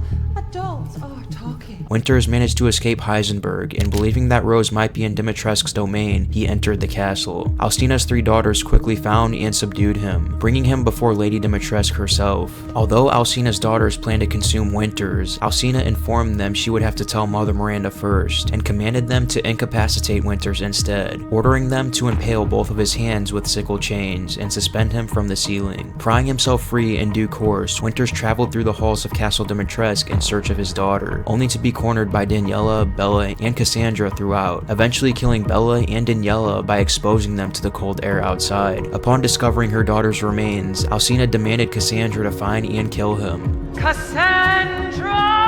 Come here now! Enough games! I want that man's head! Now go! Of course, Mother. In spite of the family's efforts, Cassandra fell to Winters as well, forcing Alcina to find him herself. Alcina encountered Winters trying to sneak into her bedroom, and falsely claiming that she never had Rose to begin with, pummeled him through the floor in a fit of rage, inadvertently allowing him to escape through the catacombs below. Dimitrescu followed closely behind, declaring that she would hunt him down and break him for killing her daughters, prompting Winters to defiantly snarl back at her. However, he didn't get far before having his hand sliced off by Alcina, who claimed that he would pay for his life for insulting House Dimitrescu and ending her bloodline. As Winters entered the Dimitrescu family crypt, Alcina grabbed him from behind and impaled him in the stomach with her claws. Winters counterattacked this by stabbing her in the side with the dagger of Death's flowers, but then lost the blade after being flung through a glass window by Alcina. Suffering from the effects of the unique blend of poisons in the dagger, Dimitrescu began to mutate exponentially and took on the form of a massive winged dragon-like creature. The two fought on the rooftops of the castle, with Dimitrescu's size making it difficult for her to catch him, even breaking a hole in the wall which allowed him to ascend a tower. As she began to calcify while climbing the stairs after him, Dimitrescu made one final attempt at killing Winters by pulling him down with her as she plummeted to the castle grounds below. Realizing that Winters survived the fall, she cursed his name one last time before crumbling to pieces, leaving only her crystallized remains left intact. With her death, the Dimitrescu family was ended once and for all. Donna Beneviento was born into the gentry of House Beneviento sometime during the 20th century, a family with ancestral links to Berengario, a man rumored in folklore to have been an ancient mutant who settled the region with 3 other houses from which the Dimitrescu, Moreau, and Heisenberg families are descended. Whether this feudal rule over the region was continually maintained or disappeared during the Great War is uncertain. Over the century, the Benevientos slowly fell apart. Donna's parents committed suicide when she was still a child, and with her own mental health problems undiagnosed, she would develop deep-seated interpersonal anxieties, which kept her largely isolated, preferring to talk to people through Angie, a doll made for her by her father. Donna's adulthood mostly focused on her hobby of doll making, effectively replacing her deceased family. At some point in adulthood, Donna was implanted with a Cadou parasite by Mother Miranda. Donna survived the experiment with little change in physical appearance or cognitive development, gaining the ability to secrete a psychoactive chemical which could induce extreme, even violent hallucinations in people. She was, however, judged to be a failure by Miranda, who saw her as mentally ill and underdeveloped, and a scar over her left eye would develop into a fleshy abscess. In spite of this, Donna was welcomed as an adopted daughter and given a council seat as one of the 4 lords of the village, ruling it alongside Alcina, Karl Heisenberg, and Salvatore Moreau under Miranda's oversight. This had a positive effect on her, and she would talk about it to her gardener, though she was still not able to express it without Angie. When Ethan Winters was captured by Heisenberg, the 4 House Lords held a meeting to discuss his fate. Donna stayed quiet throughout the meeting, interacting with the others through Angie. Following Ethan's battle with Alcina, he embarked on a mission to retrieve all of Rose Winters' body parts. The first area he was able to visit was House Beneviento. On the way to the estate, he unwittingly inhaled the pollen of mold-infected flowers, allowing Donna to taunt him with hallucinations of his dead wife. Upon reaching the house and traveling to the basement, Ethan came across the seemingly unattended leg flask on top of Angie. As he tried to grab it, however, Donna cut the power and the flask disappeared, along with all of Ethan's weapons. As Ethan searched for a way to escape, she taunted him with dolls resembling Mia, recordings of Mia's private thoughts, and mementos of their time raising Rose. As he searched further, he was pursued by a grotesque fetus-like monster, which echoed a baby's wails throughout the halls.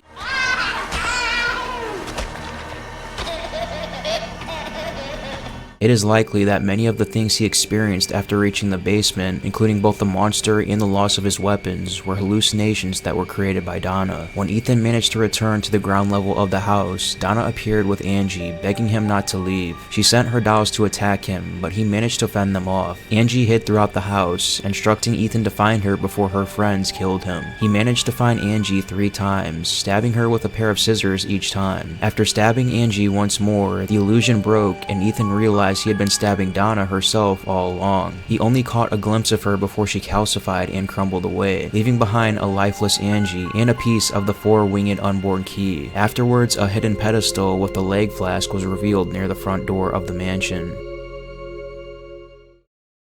Salvatore Moreau's past is shrouded in mystery, although it is known he belonged to the Moreau family, who had maintained an alliance with the noble Beneviento, Heisenberg, and Dimitrescu families for generations. The location where he dwelled, signpost Moreau's clinic, indicates either he or a member of his family were physicians prior to his mutation. Tattoos are present on his body, which is a jellyfish tattoo with Mother written in the middle of his upper left shoulder, and an anchor on his left forearm. This simply implies that Moreau may have once been a sailor or fisherman during his youth. As with many others in the region, Moreau eventually became a follower of a local pagan cult and was lured by its leader, Mother Miranda, to a crypt below the village cemetery, where he was surgically implanted with a Kadoo parasite. His body and mind drastically altering from the infection, Moreau mutated into a grotesque fish-like monster and was quickly judged as a failure by Miranda, as he was deemed an undesirable host for her deceased daughter's consciousness. Nevertheless, his ancient birthright was recognized and he was allowed to remain in the village as one of its 4 lords, maintaining a tyrannical rule over it. Exhibiting an almost lack of self-worth due to his grotesque appearance, Moreau flooded the entire northern portion of the village to sustain his body, feeding on unsuspecting fishermen either out of subsistence or simply for the sake of being cruel. Desperate to prove his worth to the other lords and Miranda, whom he viewed as his actual mother, Moreau conducted a number of human experiments with the Kadoo, one of which would eventually result in the creation of Varkolak, though none of his experiments would be considered successful.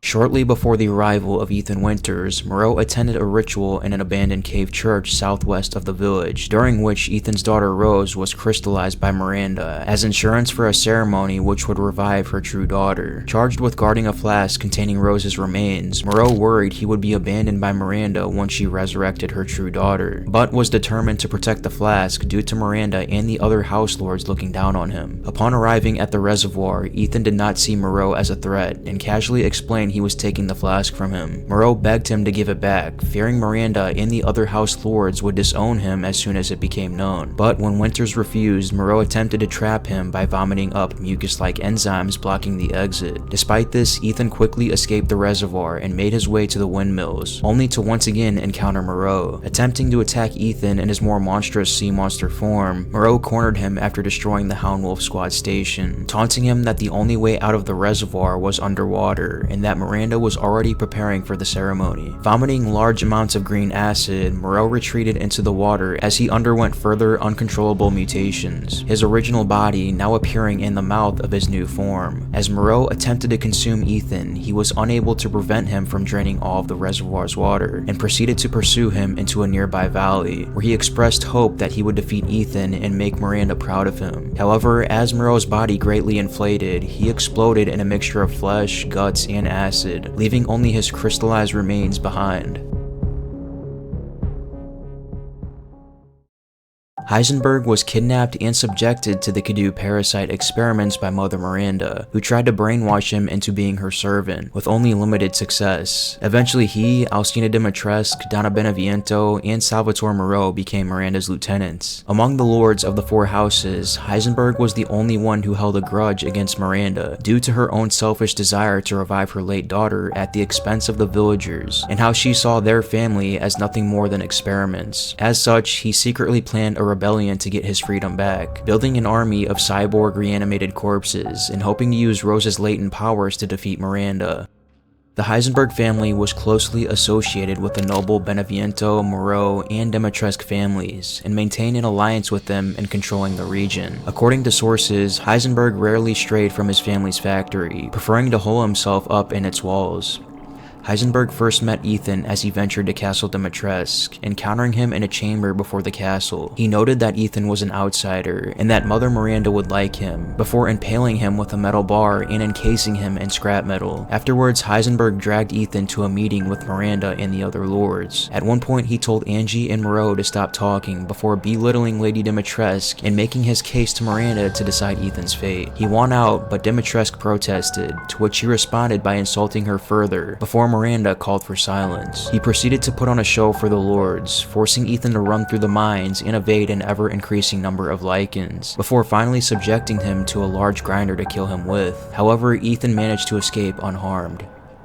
Almost a full day later, after Dimitrescu, Beneviento, and Moreau had been killed by Ethan, Heisenberg contacted him through a television screen 2 times, once to direct him to his flask containing a piece of rose, and again to lead Ethan to his factory. When Ethan discovered Heisenberg's wall covered with crossed out pictures of the other Lords and Mia, Heisenberg made his presence known to him and told him to sit down. After forcing him to comply, he revealed to Winters that Miranda had been using him to kill each of the House Lords one by one, with the intention to replace them as Miranda's sole enforcer. Knowing that he would be the next intended fight, Heisenberg instead proposed that they work together to kill Miranda, using the revived Rose as a weapon. When Ethan refused, Heisenberg gave him one last chance to accept. When Ethan responded that he'll take his chances, a disappointed Heisenberg dropped him into a hole to be killed by Sturm, but Ethan manages to escape from it. Despite Heisenberg's hopes that Ethan would no longer bother him, he came back and exited the factory through the use of the machine that Chris Redfield prepared and entrusted to him. Angered that he continued to challenge him, the two engaged in combat, with Heisenberg mutating inside the metal apparatus he had created, becoming a massive cybernetic slug-like creature. Throughout the battle, Heisenberg continually taunted Ethan, prematurely claiming victory and ridiculing his attempts to kill him multiple times. The battle continued until the explosives that Chris planted detonated inside the factory, destroying it entirely and all the machines built within. Outraged at the loss of his army and factory, Heisenberg continued to fight Ethan with vigor, until he created a whirlwind of metal, lifting him into the air and attempting to kill him one last time. However, Ethan managed to grab onto the machine Chris had given him and launched its full arsenal at Heisenberg, damaging his apparatus beyond repair. Distraught, Heisenberg once more proclaimed his need to kill Miranda, after which he exploded and calcified until nothing was left of him but his crystallized remains.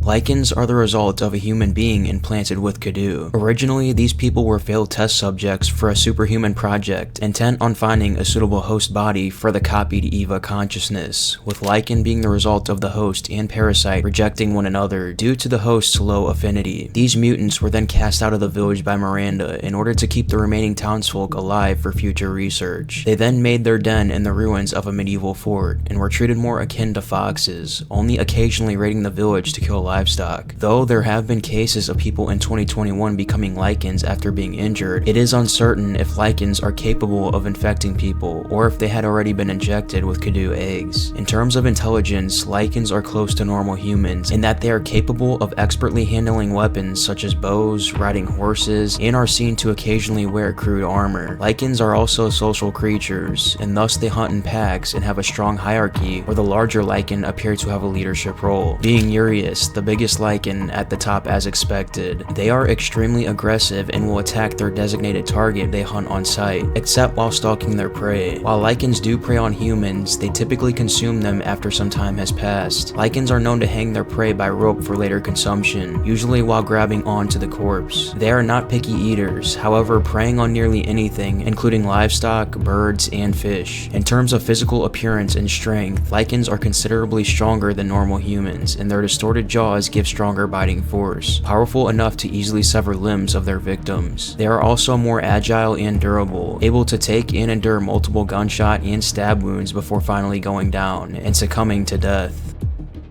Urius was a powerful troll-esque Lycan who served as an enforcer for Mother Miranda. Originally the chief of an Eastern European mountain community, he was infected with the Kadu parasite and transformed into a monster, along with most of the other villagers. His name is derived from the Romanian word Urius, which means huge or giant. Unlike the other Lycans, Urius' size and strength increased dramatically upon infection. This allowed him to wield a large war hammer, jump incredible distances, and toss columns with ease. Despite his size, he possessed superhuman agility, although he wasn't quite as fast as normal Lycans. Urius is first encountered by Ethan during the initial Lycan assault at the beginning of the game. As a brute-type enemy, his attacks inflict considerably more damage than that of ordinary Lycans. He will mostly pursue the player while furiously swinging his warhammer. He returns later in the game at the Stronghold section. His attacks are mostly the same, although now he can pick up and toss nearby columns at Ethan.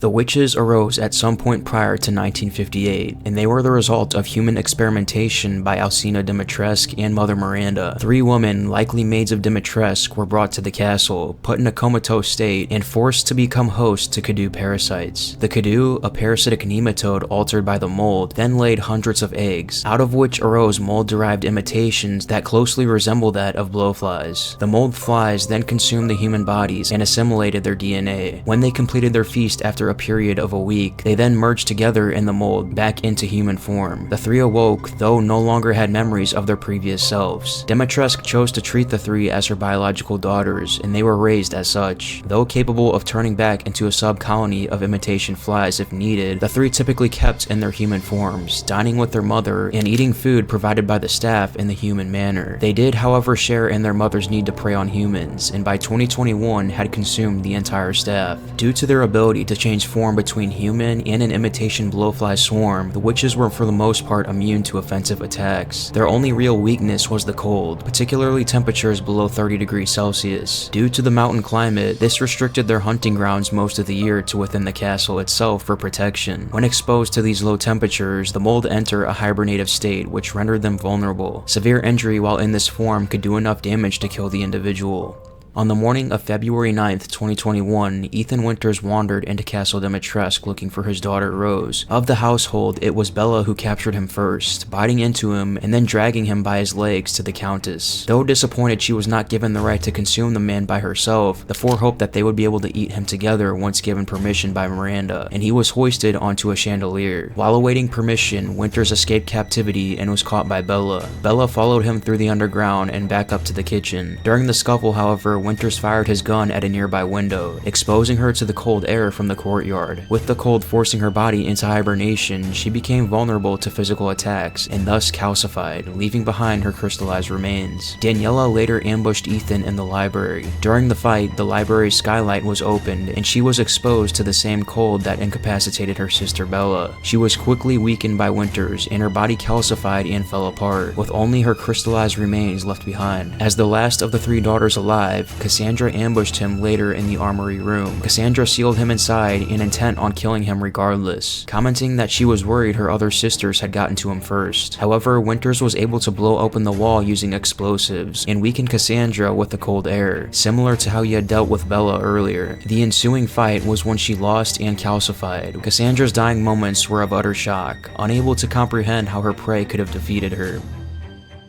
Meroacia, our formerly human woman who died during torturous blood-draining procedures. Notes found in the dungeon shown that Alcina may have been trying to create more daughters, though they all turned out to be failures. Infected with the mold, they were revived as hollow husks of their former selves, lacking the intelligence they once possessed when they were mortal, and now seek only to feed on those around them. Thus, the Meroacia have the appearance of deformed walking corpses, with pallid skin lacking pigmentation, disfigured bat-like faces, and layers of sharp needle-like fangs they use to puncture the throats of their victims, draining them of their blood. Their fingers and toes are also elongated, giving them the appearance of claws, and they walk with a shambling gait, weakened by their lack of sustenance and abuse they have suffered, before and after the death at Castle Dimitrescu.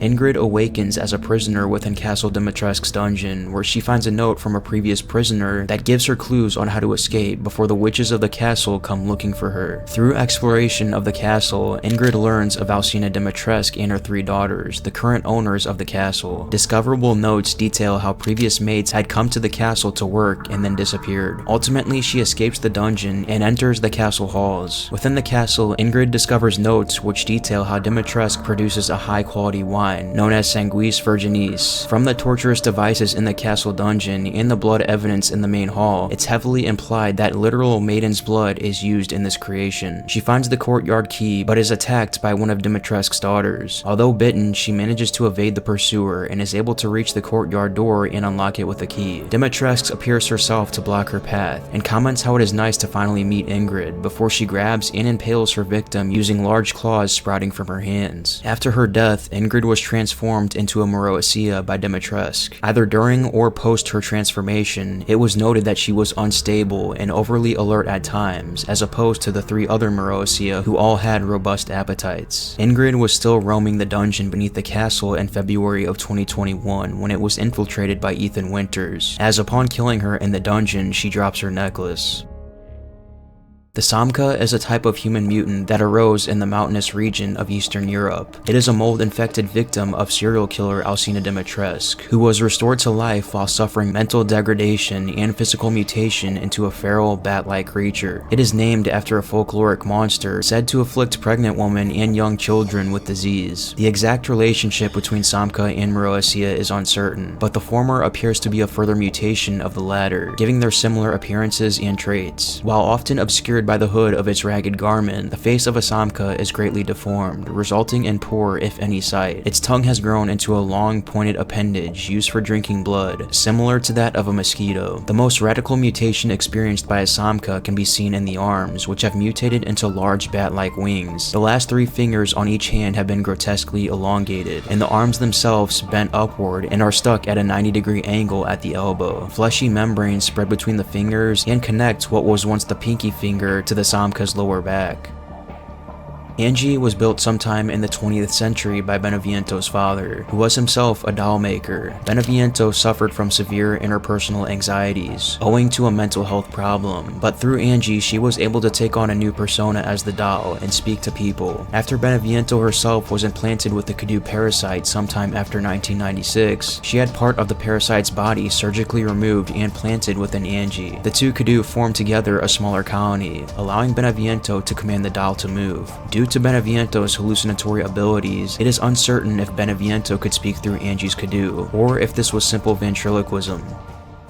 The baby is a large creature resembling a hideous distortion of a human fetus. It has swollen black eyes, a gaping toothless mouth, and a slimy red body with slightly underdeveloped limbs. Its waist appears to be inverted, leaving its legs pushing backwards as it crawls forward on its hands. The result is a grasshopper-like profile. Its stomach has a large flap of loose flesh that trails behind it like a sort of limp tail, leaving bloody streaks in its wake. According to its concept art notes, the baby is technically a female organism, possibly due to being based on Rosemary Winters. It appears to be nocturnal, or at least adverse to light, since it only appears in dark areas. Despite its monstrous appearance, its vocalizations are eerily similar to those of an ordinary human baby.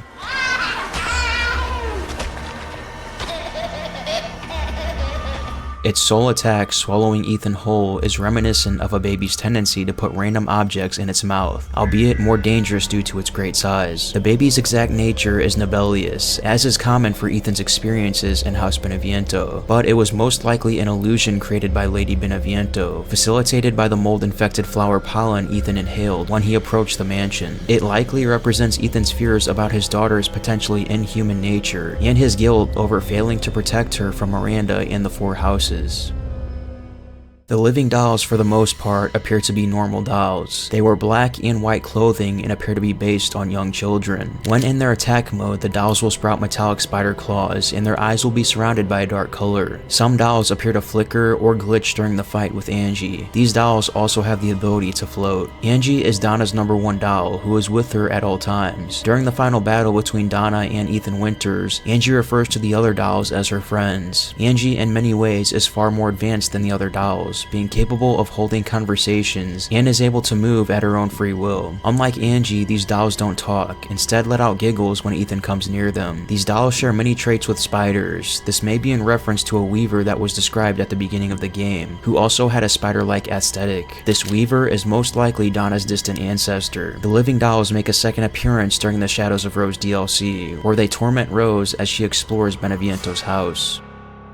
Urias Drac appears to be a Kudu mutated human with a greater affinity than the average subject, allowing it to grow into a hulking brute about twice as tall as an average human adult. As its name suggests, it has some physical similarities to Urias, but without the mutations seen in most lichen variants. Instead, its body develops bloodied scars and a noticeable hunchback. It is significantly stronger and more durable than a human or even a basic lichen, being able to wield an enormous axe while absorbing significant amounts of damage, yet its speed is still still impressive. There are 2 Urias Dracs in Resident Evil Village. One will appear once the player obtains the broken slab and returns to Beneviento's treasure. The second one is located at Otto's Mill, with the ability to call Samkas for backup. The name Urias Drac translates to Devil Giant in Romanian.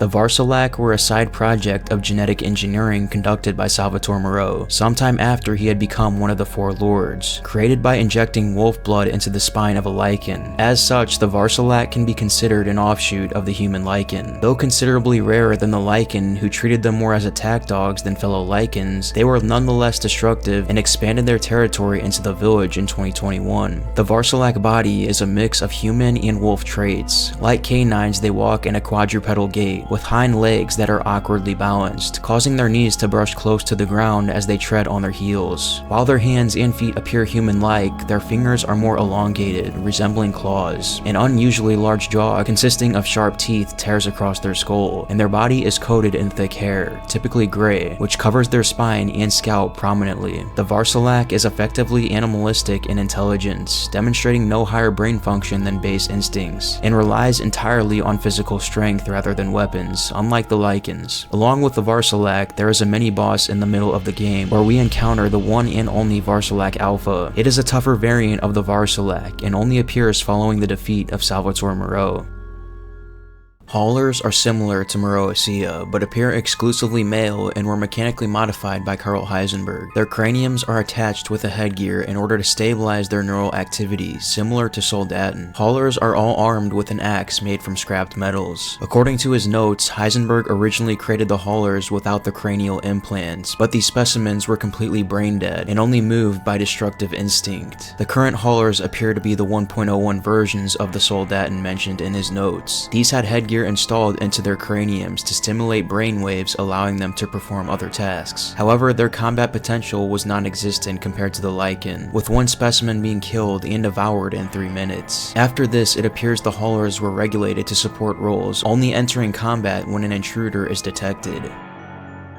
The Soldats were mutant humans resulting in the infestation with the Kadu parasite and mechanical modifications. Their name is derived from the German word Soldat, which means soldier. Sometime after Karl Heisenberg was bestowed his factory, he started experimenting with human corpses to build an army of mechanically modified mutants, intending to one day use them to overthrow Miranda. Using lichens to test their combat capabilities, Heisenberg continued to modify his Soldat designs, developing increasingly advanced models to achieve the desired performance. Soldats are mutated humans experimented on by replacing their heart with a Kadu parasite. Their muscles are stimulated with electricity, however they are nearly completely brain dead. As such, their only instinct is to destroy. Their craniums are outfitted with cybernetic headgear in order to stabilize their neural activity, allowing them to follow the most basic of commands. The ones with unstable physical condition are fitted with breathing apparatus to ensure they have sufficient oxygen supplied to their body. The rest of their body is equipped with other machinery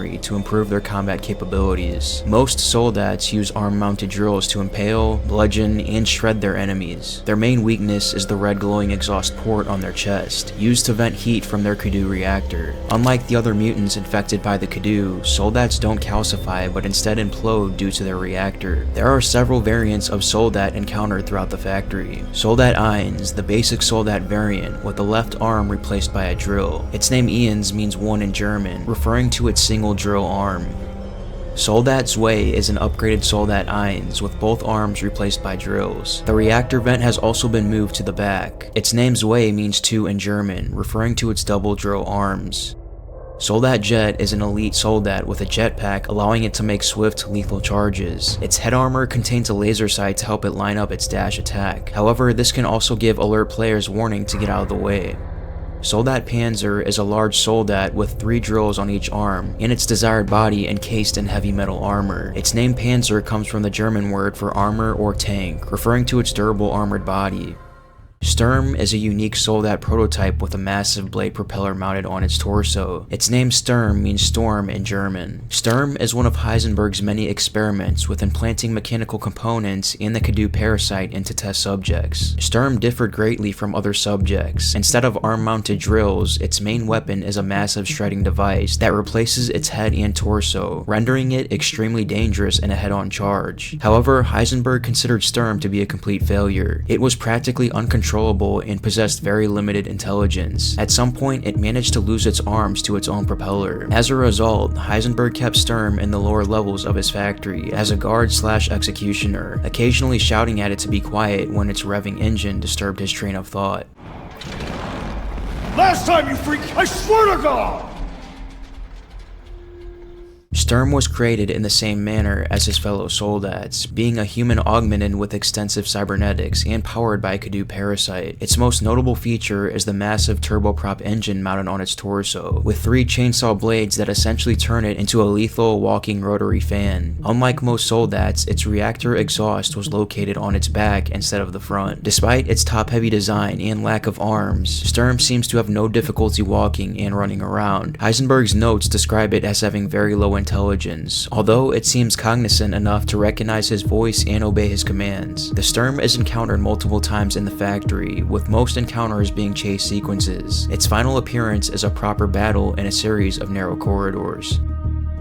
Urias Straher is the older, stronger brother of Urias, both pre- and post-Lycan transformation. He is released from the mold beneath the village to battle Chris Redfield from reaching the Black God and hindering Miranda's plans. Like his younger brother Urias, Straher is a human who was converted into a feral beast man by a Kadu implanted in his body, becoming significantly larger and stronger than a regular Lycan. He is unnaturally large and muscular, with a wild mane of gray hair around his face. His mutation is more severe than Urias, with several tendrils protruding from a large growth on his back. He also has armor-like protrusions on his shoulders and face, with the latter resembling a wolf mask.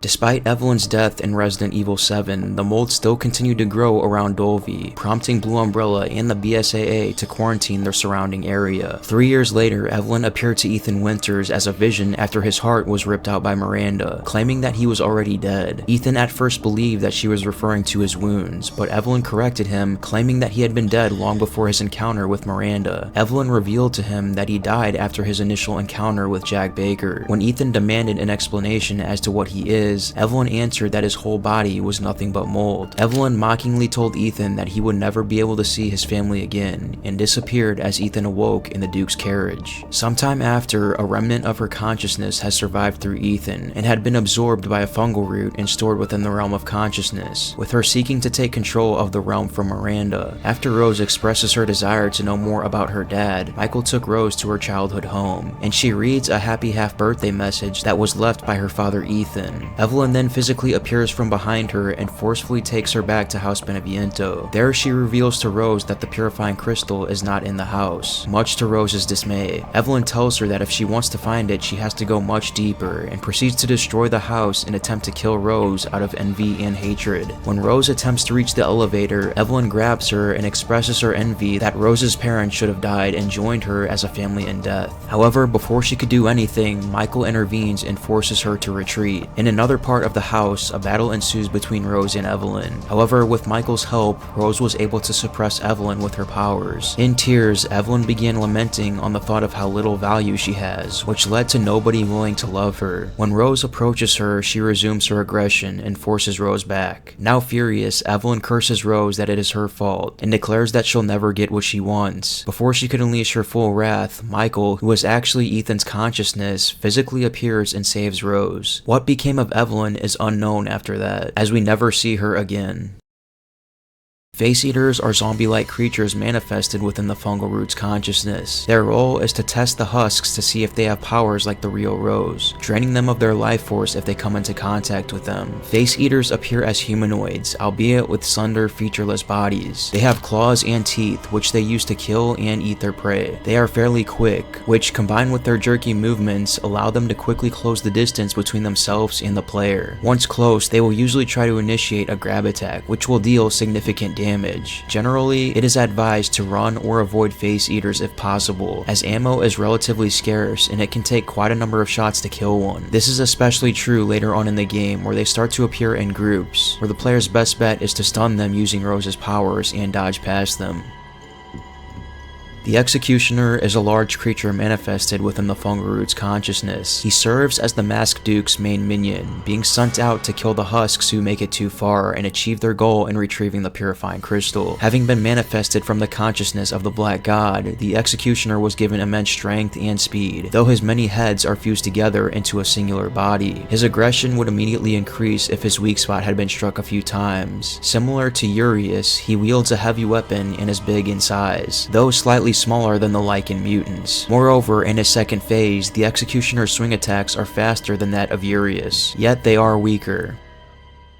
A copy of the Duke called the Masked Duke was created by the consciousness of Miranda for the purpose of finding a worthy vessel for her daughter Eva and the duplicated copies of Rose Winters. According to the Masked Duke's diary, upon his creation, his memories were broken, and he doesn't remember his identity as well as how he came into existence. All he knows is that he is sadistic in his personality, taking a liking in seeing the suffering of others. Miranda tasked him with invoking such great terrors into the Rose copies in order to pressure them into expressing similar aspects of Rose's powers. The Masked Duke is shown to command a species of monster called Face Eaters, and trying to test the duplicates and will have them killed/imprisoned if they stray too far. Upon noticing the real Rosemary, he commanded the Face Eaters to pursue her. Throughout Castle Dimitrescu, he would taunt Rose through televisions and voice intercoms as she ventures to retrieve the purifying crystal, which could cleanse her of her powers. At the same time, he would send in hordes of Face Eaters, as well as a large brutal monster called the Executioner. After Rose was captured and placed in a cell in the castle dungeons, the Masked Duke forced her to go through an impossible challenge in order to survive. Though she succeeded in the first part, the challenge soon became more complicated. However, with Michael's help, Rose managed to survive and escape. Later, when she finally retrieved the purifying crystal, the Masked Duke appears behind her and revealed that the crystal she had already gotten is merely a replica. Taking her to an unknown part of the castle's lower levels, he forced Rose to fight against the Executioner. When it failed to kill Rose, the Masked Duke was furious over its failure, calling it a useless creature and a disappointment. He then brought forth several puddles of liquid mold along with his best Face Eaters in an attempt to kill Rose herself, but she was able to escape thanks to Michael's guidance. What became of the Masked Duke is unknown, as he is never seen again after this. Mannequins are a terrifying creation manifested within the fungal root's consciousness, encountered in Beneviento's house as Rose explores. These creatures are unable to move when the player stares at them. Encountered in an eerie atmosphere and acting as a pursuer-type enemy, these creatures are arguably the most terrifying encounter in the game, with their sounds of skittering movements and white glowing eyes. Thank you so much for watching my attempt at covering the lore of every single enemy from Resident Evil. This is actually my first time doing a big project like this, and I'm pretty happy with how it turned out. But if you enjoyed the video, be sure to leave a like and subscribe for future content like this. Also, if you want to support the channel further, then consider becoming a YouTube member today. Thanks again for watching, and I hope to see you on the next one.